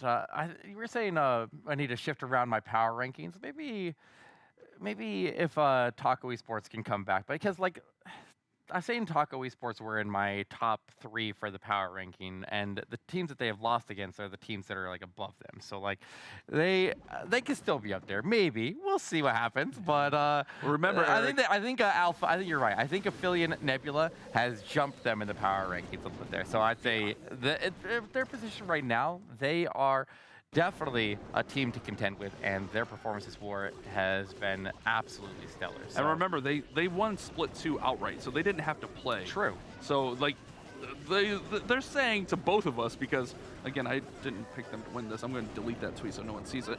But they're saying to put some respect on their name. We didn't win Split 2 for no reason. We can handle our business, guys. So Super Dragon's coming in for Wanjo. Let's respect Alpha MX as they're going in here with this attack. And this honestly seems to be Wanjo Fernandez's signature attack here, is the Super Dragons kind of driving by the Town Hall and grabbing it. But we've seen him hit really well with this and seen it miss really bad as well. That's the way that Super Dragons go, though. He does have that Town Hall go invisible on me. Freeze is in the area now. The Super Dragon that is up there is kind of missing the Town Hall. Okay, turns back to it now. Turns around, yeah. Freezes again. He's into the Monolith now, but a lot of Dragons went down to the Monolith. The Warden is not taking the final strike there. He goes to Phoenix, and now he takes the final strike and he takes the Monolith down. But is it enough? Is it enough? He's still got the Flame Seer working. He has that defensive Road Champion and defensive King. I don't think this has a chance to go through. Not with 2 defensive heroes and the Rage Tower boosting the area of the base over there. And he's out of spells now on top of that. Yeah, it's a rough one, man. This is looking strong, but that's what we've seen with a lot of these, not just Super Dragons or Electro Dragons, a lot of these Dragon attacks in general. They'll start off really strong and then they just fade. They're just gone in the middle of these bases. Flinger opens up into an Electro Titan into Yeti, but like you mentioned, that Rage in the middle is just too much for him to overcome. Royal Champion is working through here, still has ability, but defending Royal Champion over there is going to be an issue, not to mention all of the Expo and the Infernos still standing here. Yeah, I mean, this Royal Champion realistically could power through the rest of the defenses with her ability, but it's just a matter of the defensive Royal Champion who doesn't have a way to handle her, and now he's getting the Rage Tower boosting the damage even more. He's so close here. He just needed to get the Super Dragons to survive a little bit further forward and take out the defensive Royal Champion or take out the defensive King, and that Royal Champion holds the line strong. All defenses are down except for 1 Battle Builder, so he came very, very close. Super Dragons are very effective. We don't see a lot of people using them, though. I think a lot of people have opted to use Electro Dragons in their place for the people who prefer that style of attack. But it definitely puts a hamper onto Alpha MX's war when they were already playing deeply from the back end. I mean, realistically, going into this attack, they would have needed a Catastrophe. They would. Somehow, like a 4-star attack. Yeah, but I mean, you never know. If you're fighting for a spot at the end of the season, you don't know what the conditions are going to be for the tiebreakers if they end up like that. And in last season, we've seen a lot of wars, a lot of seasons come down to multi-way tiebreakers that determine who ends up getting into our top 4. So it could definitely happen again, and we'll just have to see, man. Yeah, and you're right. The way this season is shaken out, it seems like we got a couple teams commanding. Like our 1, 2, 3 seems pretty stamped in my opinion. Maybe. I mean, your power rankings are all over the place. But I mean, with teams, like, we've talked about Taco being one of the powerhouses, but they're 1 and 3 right now. So a team like Alpha MX can still be in this. Night Shift's sitting there at 2 and 1. So there's a lot of wars to be played. We still got 2 more weeks. Even though you kind of didn't have everything you had or wanted this war, you still got to stay positive. You got to move forward and try to get some victories under your belt, because we still got tons of wars to be played. Damien's going to come in with a Zap Electro Titan here and kind of taking that similar approach we saw earlier from Will, going opposite the Town Hall with the Zaps and the Warden Walk, and just going to try to clip it on his way by. Yeah, I mean, you gotta keep your head up. You can't beat every team unless you're Lotus, and but you can try to still get into the top 4. And you have a lot of wars still to come. It could easily swing. We've seen some big swings there where in previous seasons, teams that started off with a really weak start of the season and ended up making a comeback and making it in. And then we've had other seasons where we have teams that start off strong and then don't make it through. So like nothing, it's still only week 2 of 4. So like there's still plenty of time. So Philly Nebula will send in Damien for the final attack of the war. All they need is a 1-star here to lock in the win and put it out of reach. And if they can get a triple here and claim our first 14-star victory in the challenge season, that would be absolutely phenomenal. It seems to be what he's trying to do here as he sends in these Electric Titans to go towards the Town Hall. But the Rage Tower boosting the damage on the left side is starting to target his healers here, Bash. Yeah, healers are fading quickly, and maybe try to get a little too cute with this one with the little drive-by Town Hall snipe. And is the Town Hall going down? Yeah, King ability will get eventually through. Wait, King is caught there. Queen's going to come back. Somebody's going to get it. Someone's going to. It's right there. Someone will get it, and that'll also secure the 2nd star with the 50%. So Town Hall does finally fall down. Yeah, this one definitely didn't go how he thought it would in his mind, but it doesn't matter. They're so far up. They'll get to 13 and get that commanding victory. Oh, yeah. 13 still is the bar that nobody's been able to cross so far. So yeah, getting 13 stars is all but guarantee a victory here. And what's he doing now? Is he in a pool? What's he? He's in a pool. Cannonball! Cannonball victory. Let's go. Hey, I don't blame him. It's all right. Is he going to be able to play with his hands wet? I mean, I guess there's nothing left. In, yeah. He's going to go swim laps here while everybody else finishes. Hey, there's swag, and then there's that kind of swag, Eric. That's a whole different level of swagger. Wait, Damien, when some people are swagging invisibilities, Damien out here is maximizing visibility by jumping into a pool. Where are you that you're jumping into a pool? I don't mind. I respect it. I respect the hustle. Okay, Damien, I see you out here. All right, gonna finish this one up at 78. Oh, he's back. Oh, wait. Oh, he's going for another one. He's not cannonball. Damien, do a flip. Do a backflip. Do a barrel roll. Do a barrel roll. All right. Oh, boy. 78%. This guy, what a jokester. Oh, yeah, that's my kind of guy right there. I'm telling you, 79%. This one's going to finish up with the minion. Alpha MX just going to try to get some positive vibes going on their final attack. Oh, Damien, you're wild, bro. You're absolutely wild. But he kept it nice and family friendly here for Twitch. And is that his house? Maybe, I don't know. Maybe that might be his house, bro. Yeah, maybe, I don't know. Who knows? Oh, that's crazy. That's crazy. All right, Damien, we see you. We see you. You didn't get the triple, but you know your team did some great things, and you're part of that team. Well earned, sir. Well earned. Honestly, I love that celebration.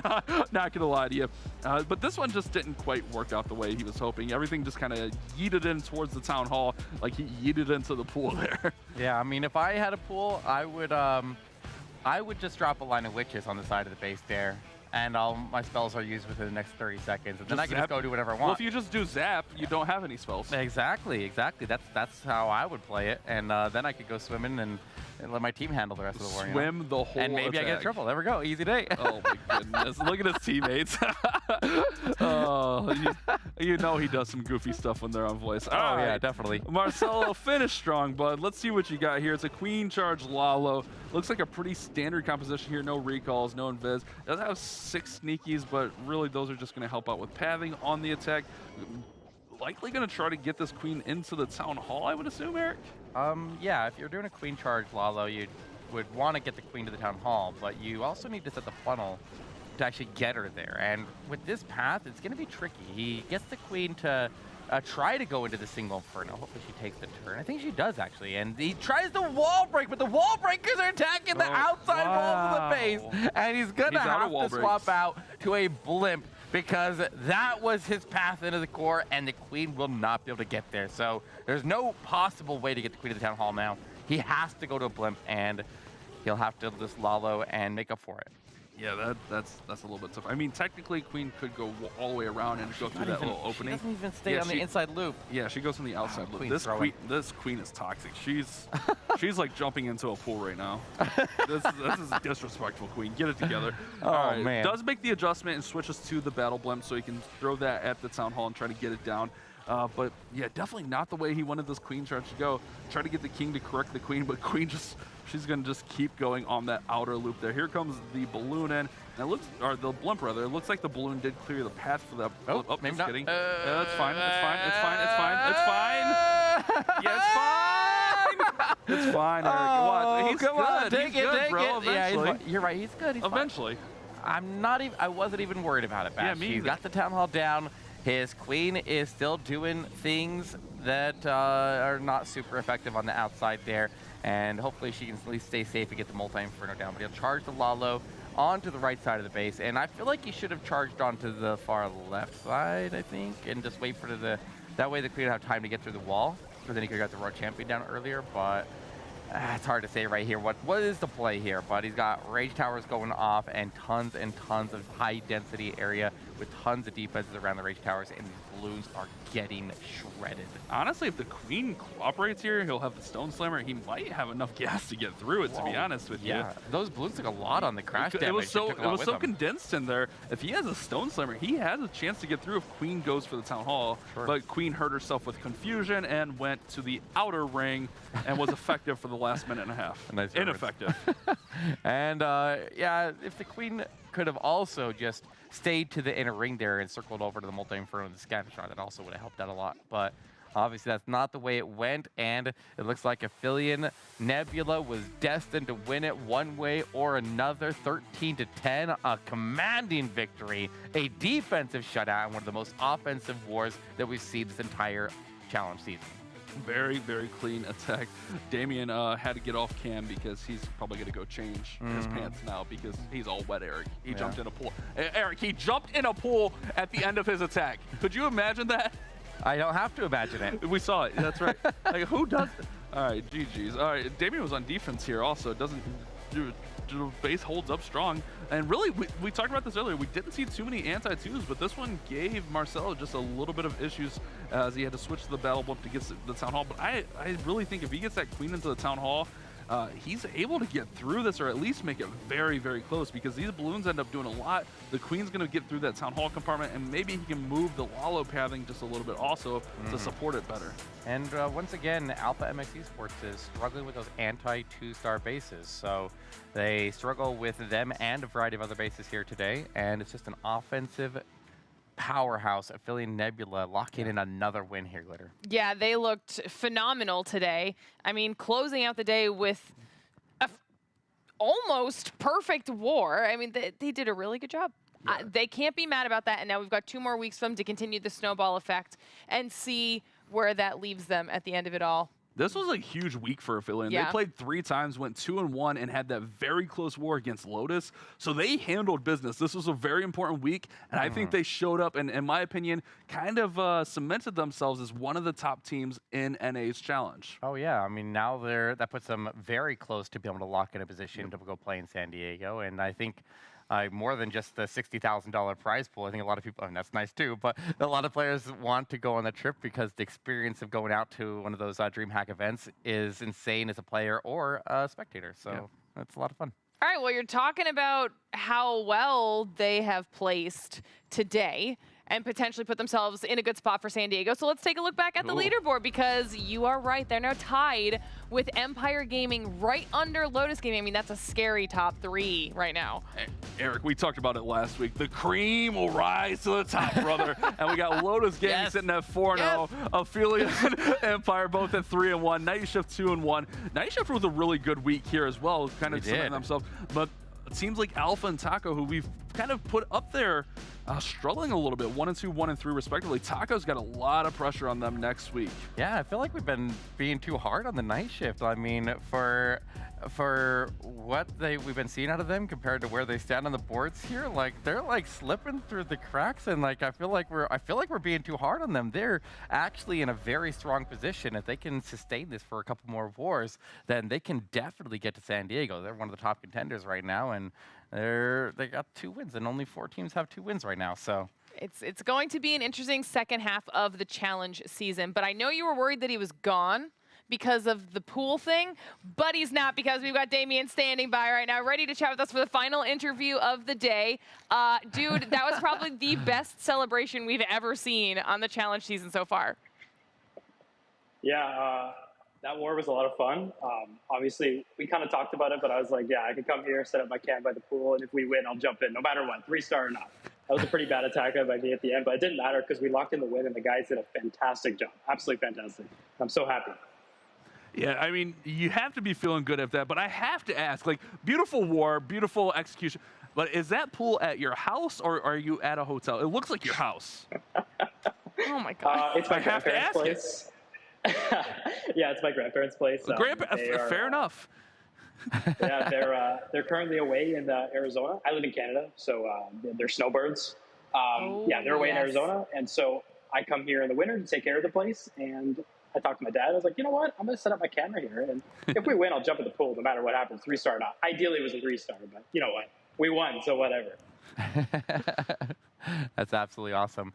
Now, you're now in the top 3 here, and your old team, Empire, is one of those top 3. Now, what do you say to Empire as you now would potentially play against them in San Diego if you can continue the streak? Yeah, all the guys over there are my friends, and I left because my hair got too long. That makes sense. That makes all, okay, that settles it. Jokes aside, I mean, they're all my friends over there. They're a great team. And, sorry about that. Don't drop your camera in the pool. Yeah, I don't want to break my phone. Yeah, I would say I'm really excited to play them. We are as a team, and we'll just say good luck and let's have fun. And hopefully I get to meet them there because, yeah, they're my friends. It'd be a great time. Okay, I've got to ask, because I said it a couple times throughout the show, I am in love with the team photos that you guys took. Who inspired that? Like, whose idea was that, and how did it come to fruition? Yeah, well, I have a bit of a story about that. So, Dobbs I played with in the summer a lot when I used to play with Empire. I played with him a lot in Friendly Wars and whatnot in Legends. And he actually, I remember his photo last season was in a Hawaiian shirt. And I asked him, like, yo, like, it's a pretty cool idea. And he's like, yeah, Hawaiian shirts move. And then when I came to this team, he wasn't on our roster for the first half. And I had said to the guys, hey, let's get some glasses on and let's whip out the Hawaiian shirts, because I thought it was a great idea. And so Dobbs inspired that idea. And yeah, fantastic idea. And I'm so happy with how the pictures turned out for our team. Yeah, honestly, you guys really bring the vibes out of all of the squads, and I appreciate that. Yeah, thanks. Any other questions? No, man, I mean, congrats to you guys. Really strong week. I guess the last question for me was, what was the result of the Lotus War? Was it at one building like chat was telling me? It was one building, yeah. I had a family event, so I wasn't there to see the war, but I had logged on and saw it, and I was like, wow, we lost by one building. But it was a great fight. I watched the replays back, fantastic attacks and whatnot, and yeah, it was a great war. But yes, it was one building we lost by, unfortunately. Wow. Well, congrats to you guys on this week. It was a huge week for you guys, and you guys showed up, so congrats to that. Yeah, I mean, thank you very much. I want to see you after I haven't seen you since Poland. It's nice to see you, and hope to see you again in San Diego. Yeah, you as well, Eric. Thanks. Appreciate it. Yeah, Damien, you're an absolute gem. Thank you for jumping on and chatting with us. Any final shout-outs before we let you go?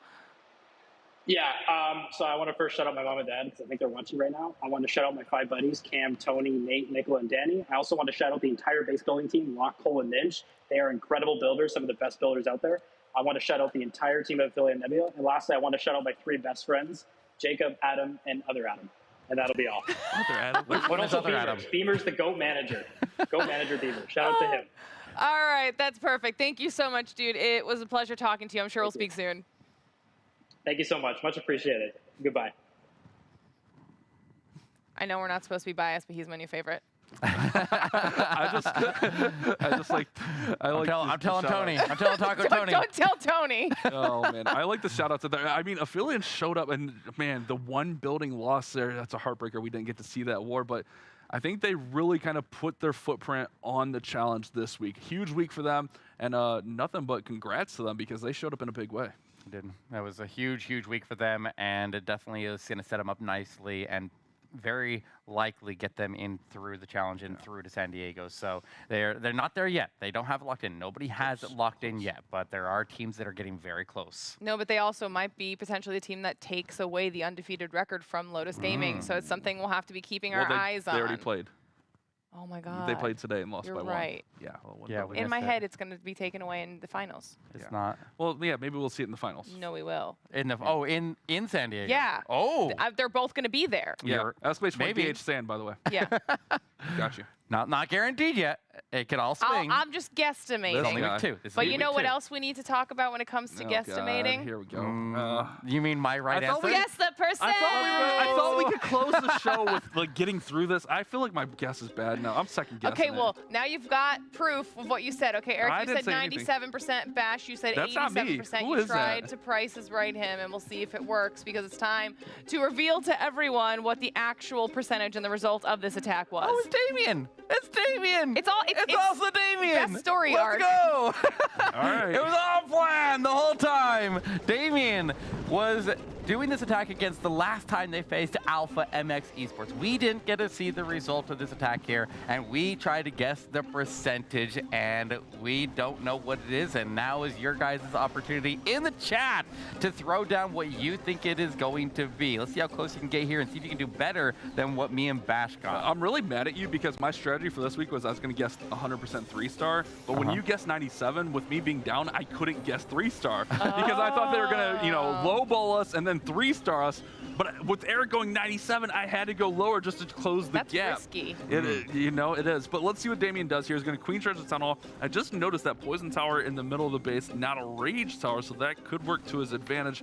These bases are a little bit tricky for the Queen Charge Hybrid, but off to a great start. The Queen's going to work in here, pull out any potential traps there with the Hogs, freezes the King, uses the Headhunter to get through there. Queen should be able to get through the Town Hall, no issues. Off to a good start. Yeah, he's got a nice lane that he's formed over on the left side of the base here, where he can get his King to go in and get the Eagle Artillery down. The King will deploy over there with the Siege Barracks. He's got a wall breaker on standby. Queen is able to secure the Talent takedown, handle the Tesla farm without too much trouble here. And also look at the time. I think the time is an important factor of what we're guessing here because I don't know what it was at the start. Was it a full 3 minutes? I didn't actually look. Oh, we keep forgetting It might have been a time fail if it was a full 3 minutes. We said which that last would definitely time. be a huge indicator of what the kind of percentage. These are the things we need to be watching for, Bash. Yeah. When you're trying to guess the percentage. We said it last week and Amateurs. we forgot. I know. Bozos out here. Well, I see now. But I already guessed high, so I was already on path for that. Yeah, everything's kind of fading in the middle with those ice golems in there. Queen's still going strong, though. I mean, it's got a chance to get through here. He's got the Hogs up there taking out the Eagle Artillery. Miners are working through. Oh, this is not looking good for me. This is not looking good for me at all. Yeah, the Miners would get pulled into the Royal Champion, which would pull him inside the mid-range of the scatter shot if he gets through there. But it's Warden getting sniped off there. Does Warden get away? Wait. Am I alive? Oh, I'm alive.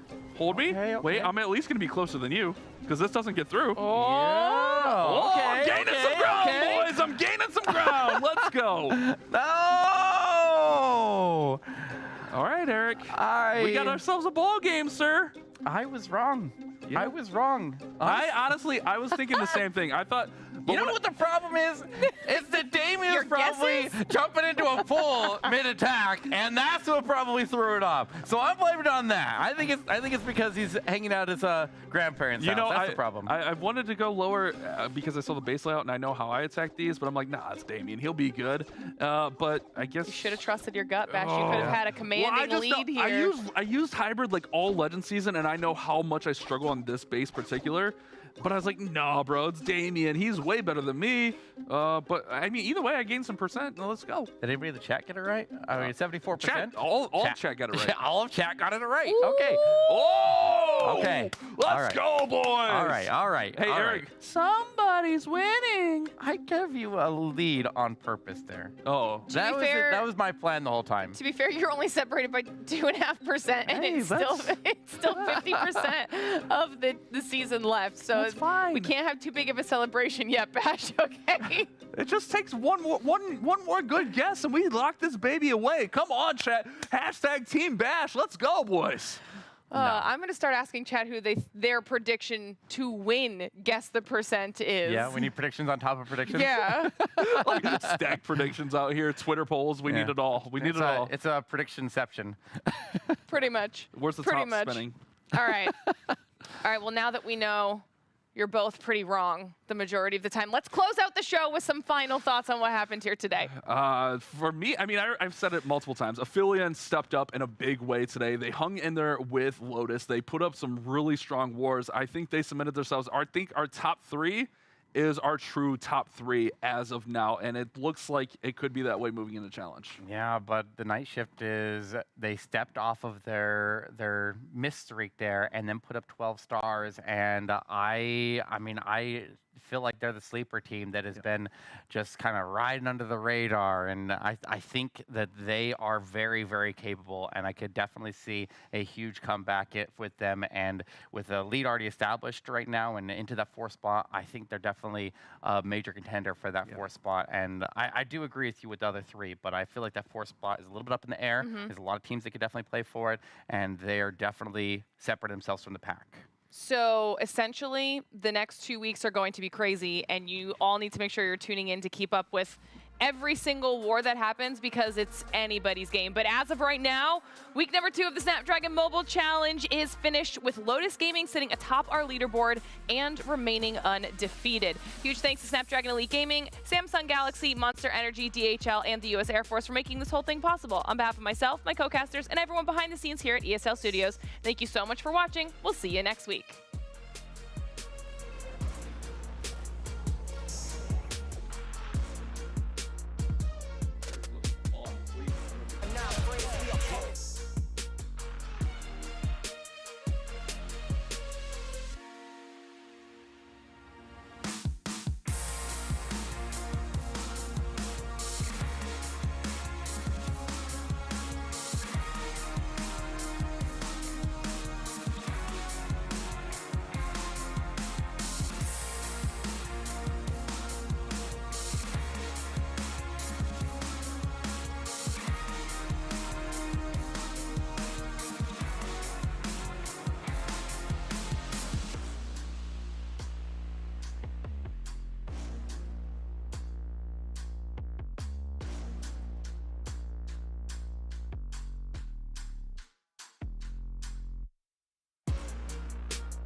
I'm on the mission, snap any minute, casually winning. Stop tripping on me, stop dissing on me. Yeah, I got a dream, can't take it from me. My fire's burning, I'm always learning. Tell me where to go, man, I'm on a journey. Yeah, I can't explain it, I get excited. Keep it 300, King Leonidas. Strap in, cause it's gonna be a long ride. Working on me every single day and night. There comes a time when your worlds will collide. If it's holding you back, push it right to the side. Ain't got no time for no fear. I work too hard to get here. Ain't got no time for no fear. I work too hard to get here. I don't got the time, put me in, coach. I've been going hard, time to let it show. Everything raw, give it to me now. Let me have the spot, man, it's going down. Gotta get it here, I don't wanna wait. Take what I want, then I go train. Gotta get a win, I won't lose the game. This is my year, I ain't gonna break. Strap in, cause it's gonna be a long ride. Working on me every single day and night. There comes a time when your worlds will collide. If it's holding you back, push it right to the side. On another level, I will never settle. Mind over matter, get the gold medal. On another level, I will never settle. Mind over matter, get the gold medal. Ain't got no time for no fear. I work too hard to get here. Ain't got no time for no fear. I work too hard to get here. On another level, I will never settle. Mind over matter, get the gold medal. On another level, I will never settle. Mind over matter, get the gold medal. On another level, I will never settle. Mind over matter, get the gold medal. On another level, I will never settle. Mind over matter, get the gold medal.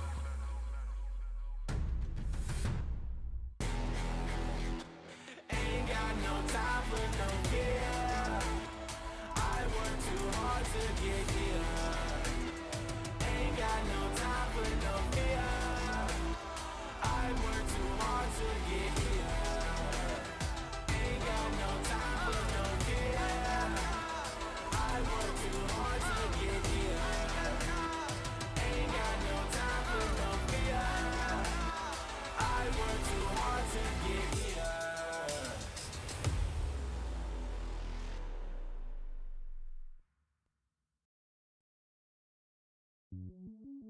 Welcome to the place where dreams come true. Where everything you want can be yours. If and only if you're willing to work for them. You're willing to hurt for them. But most of all,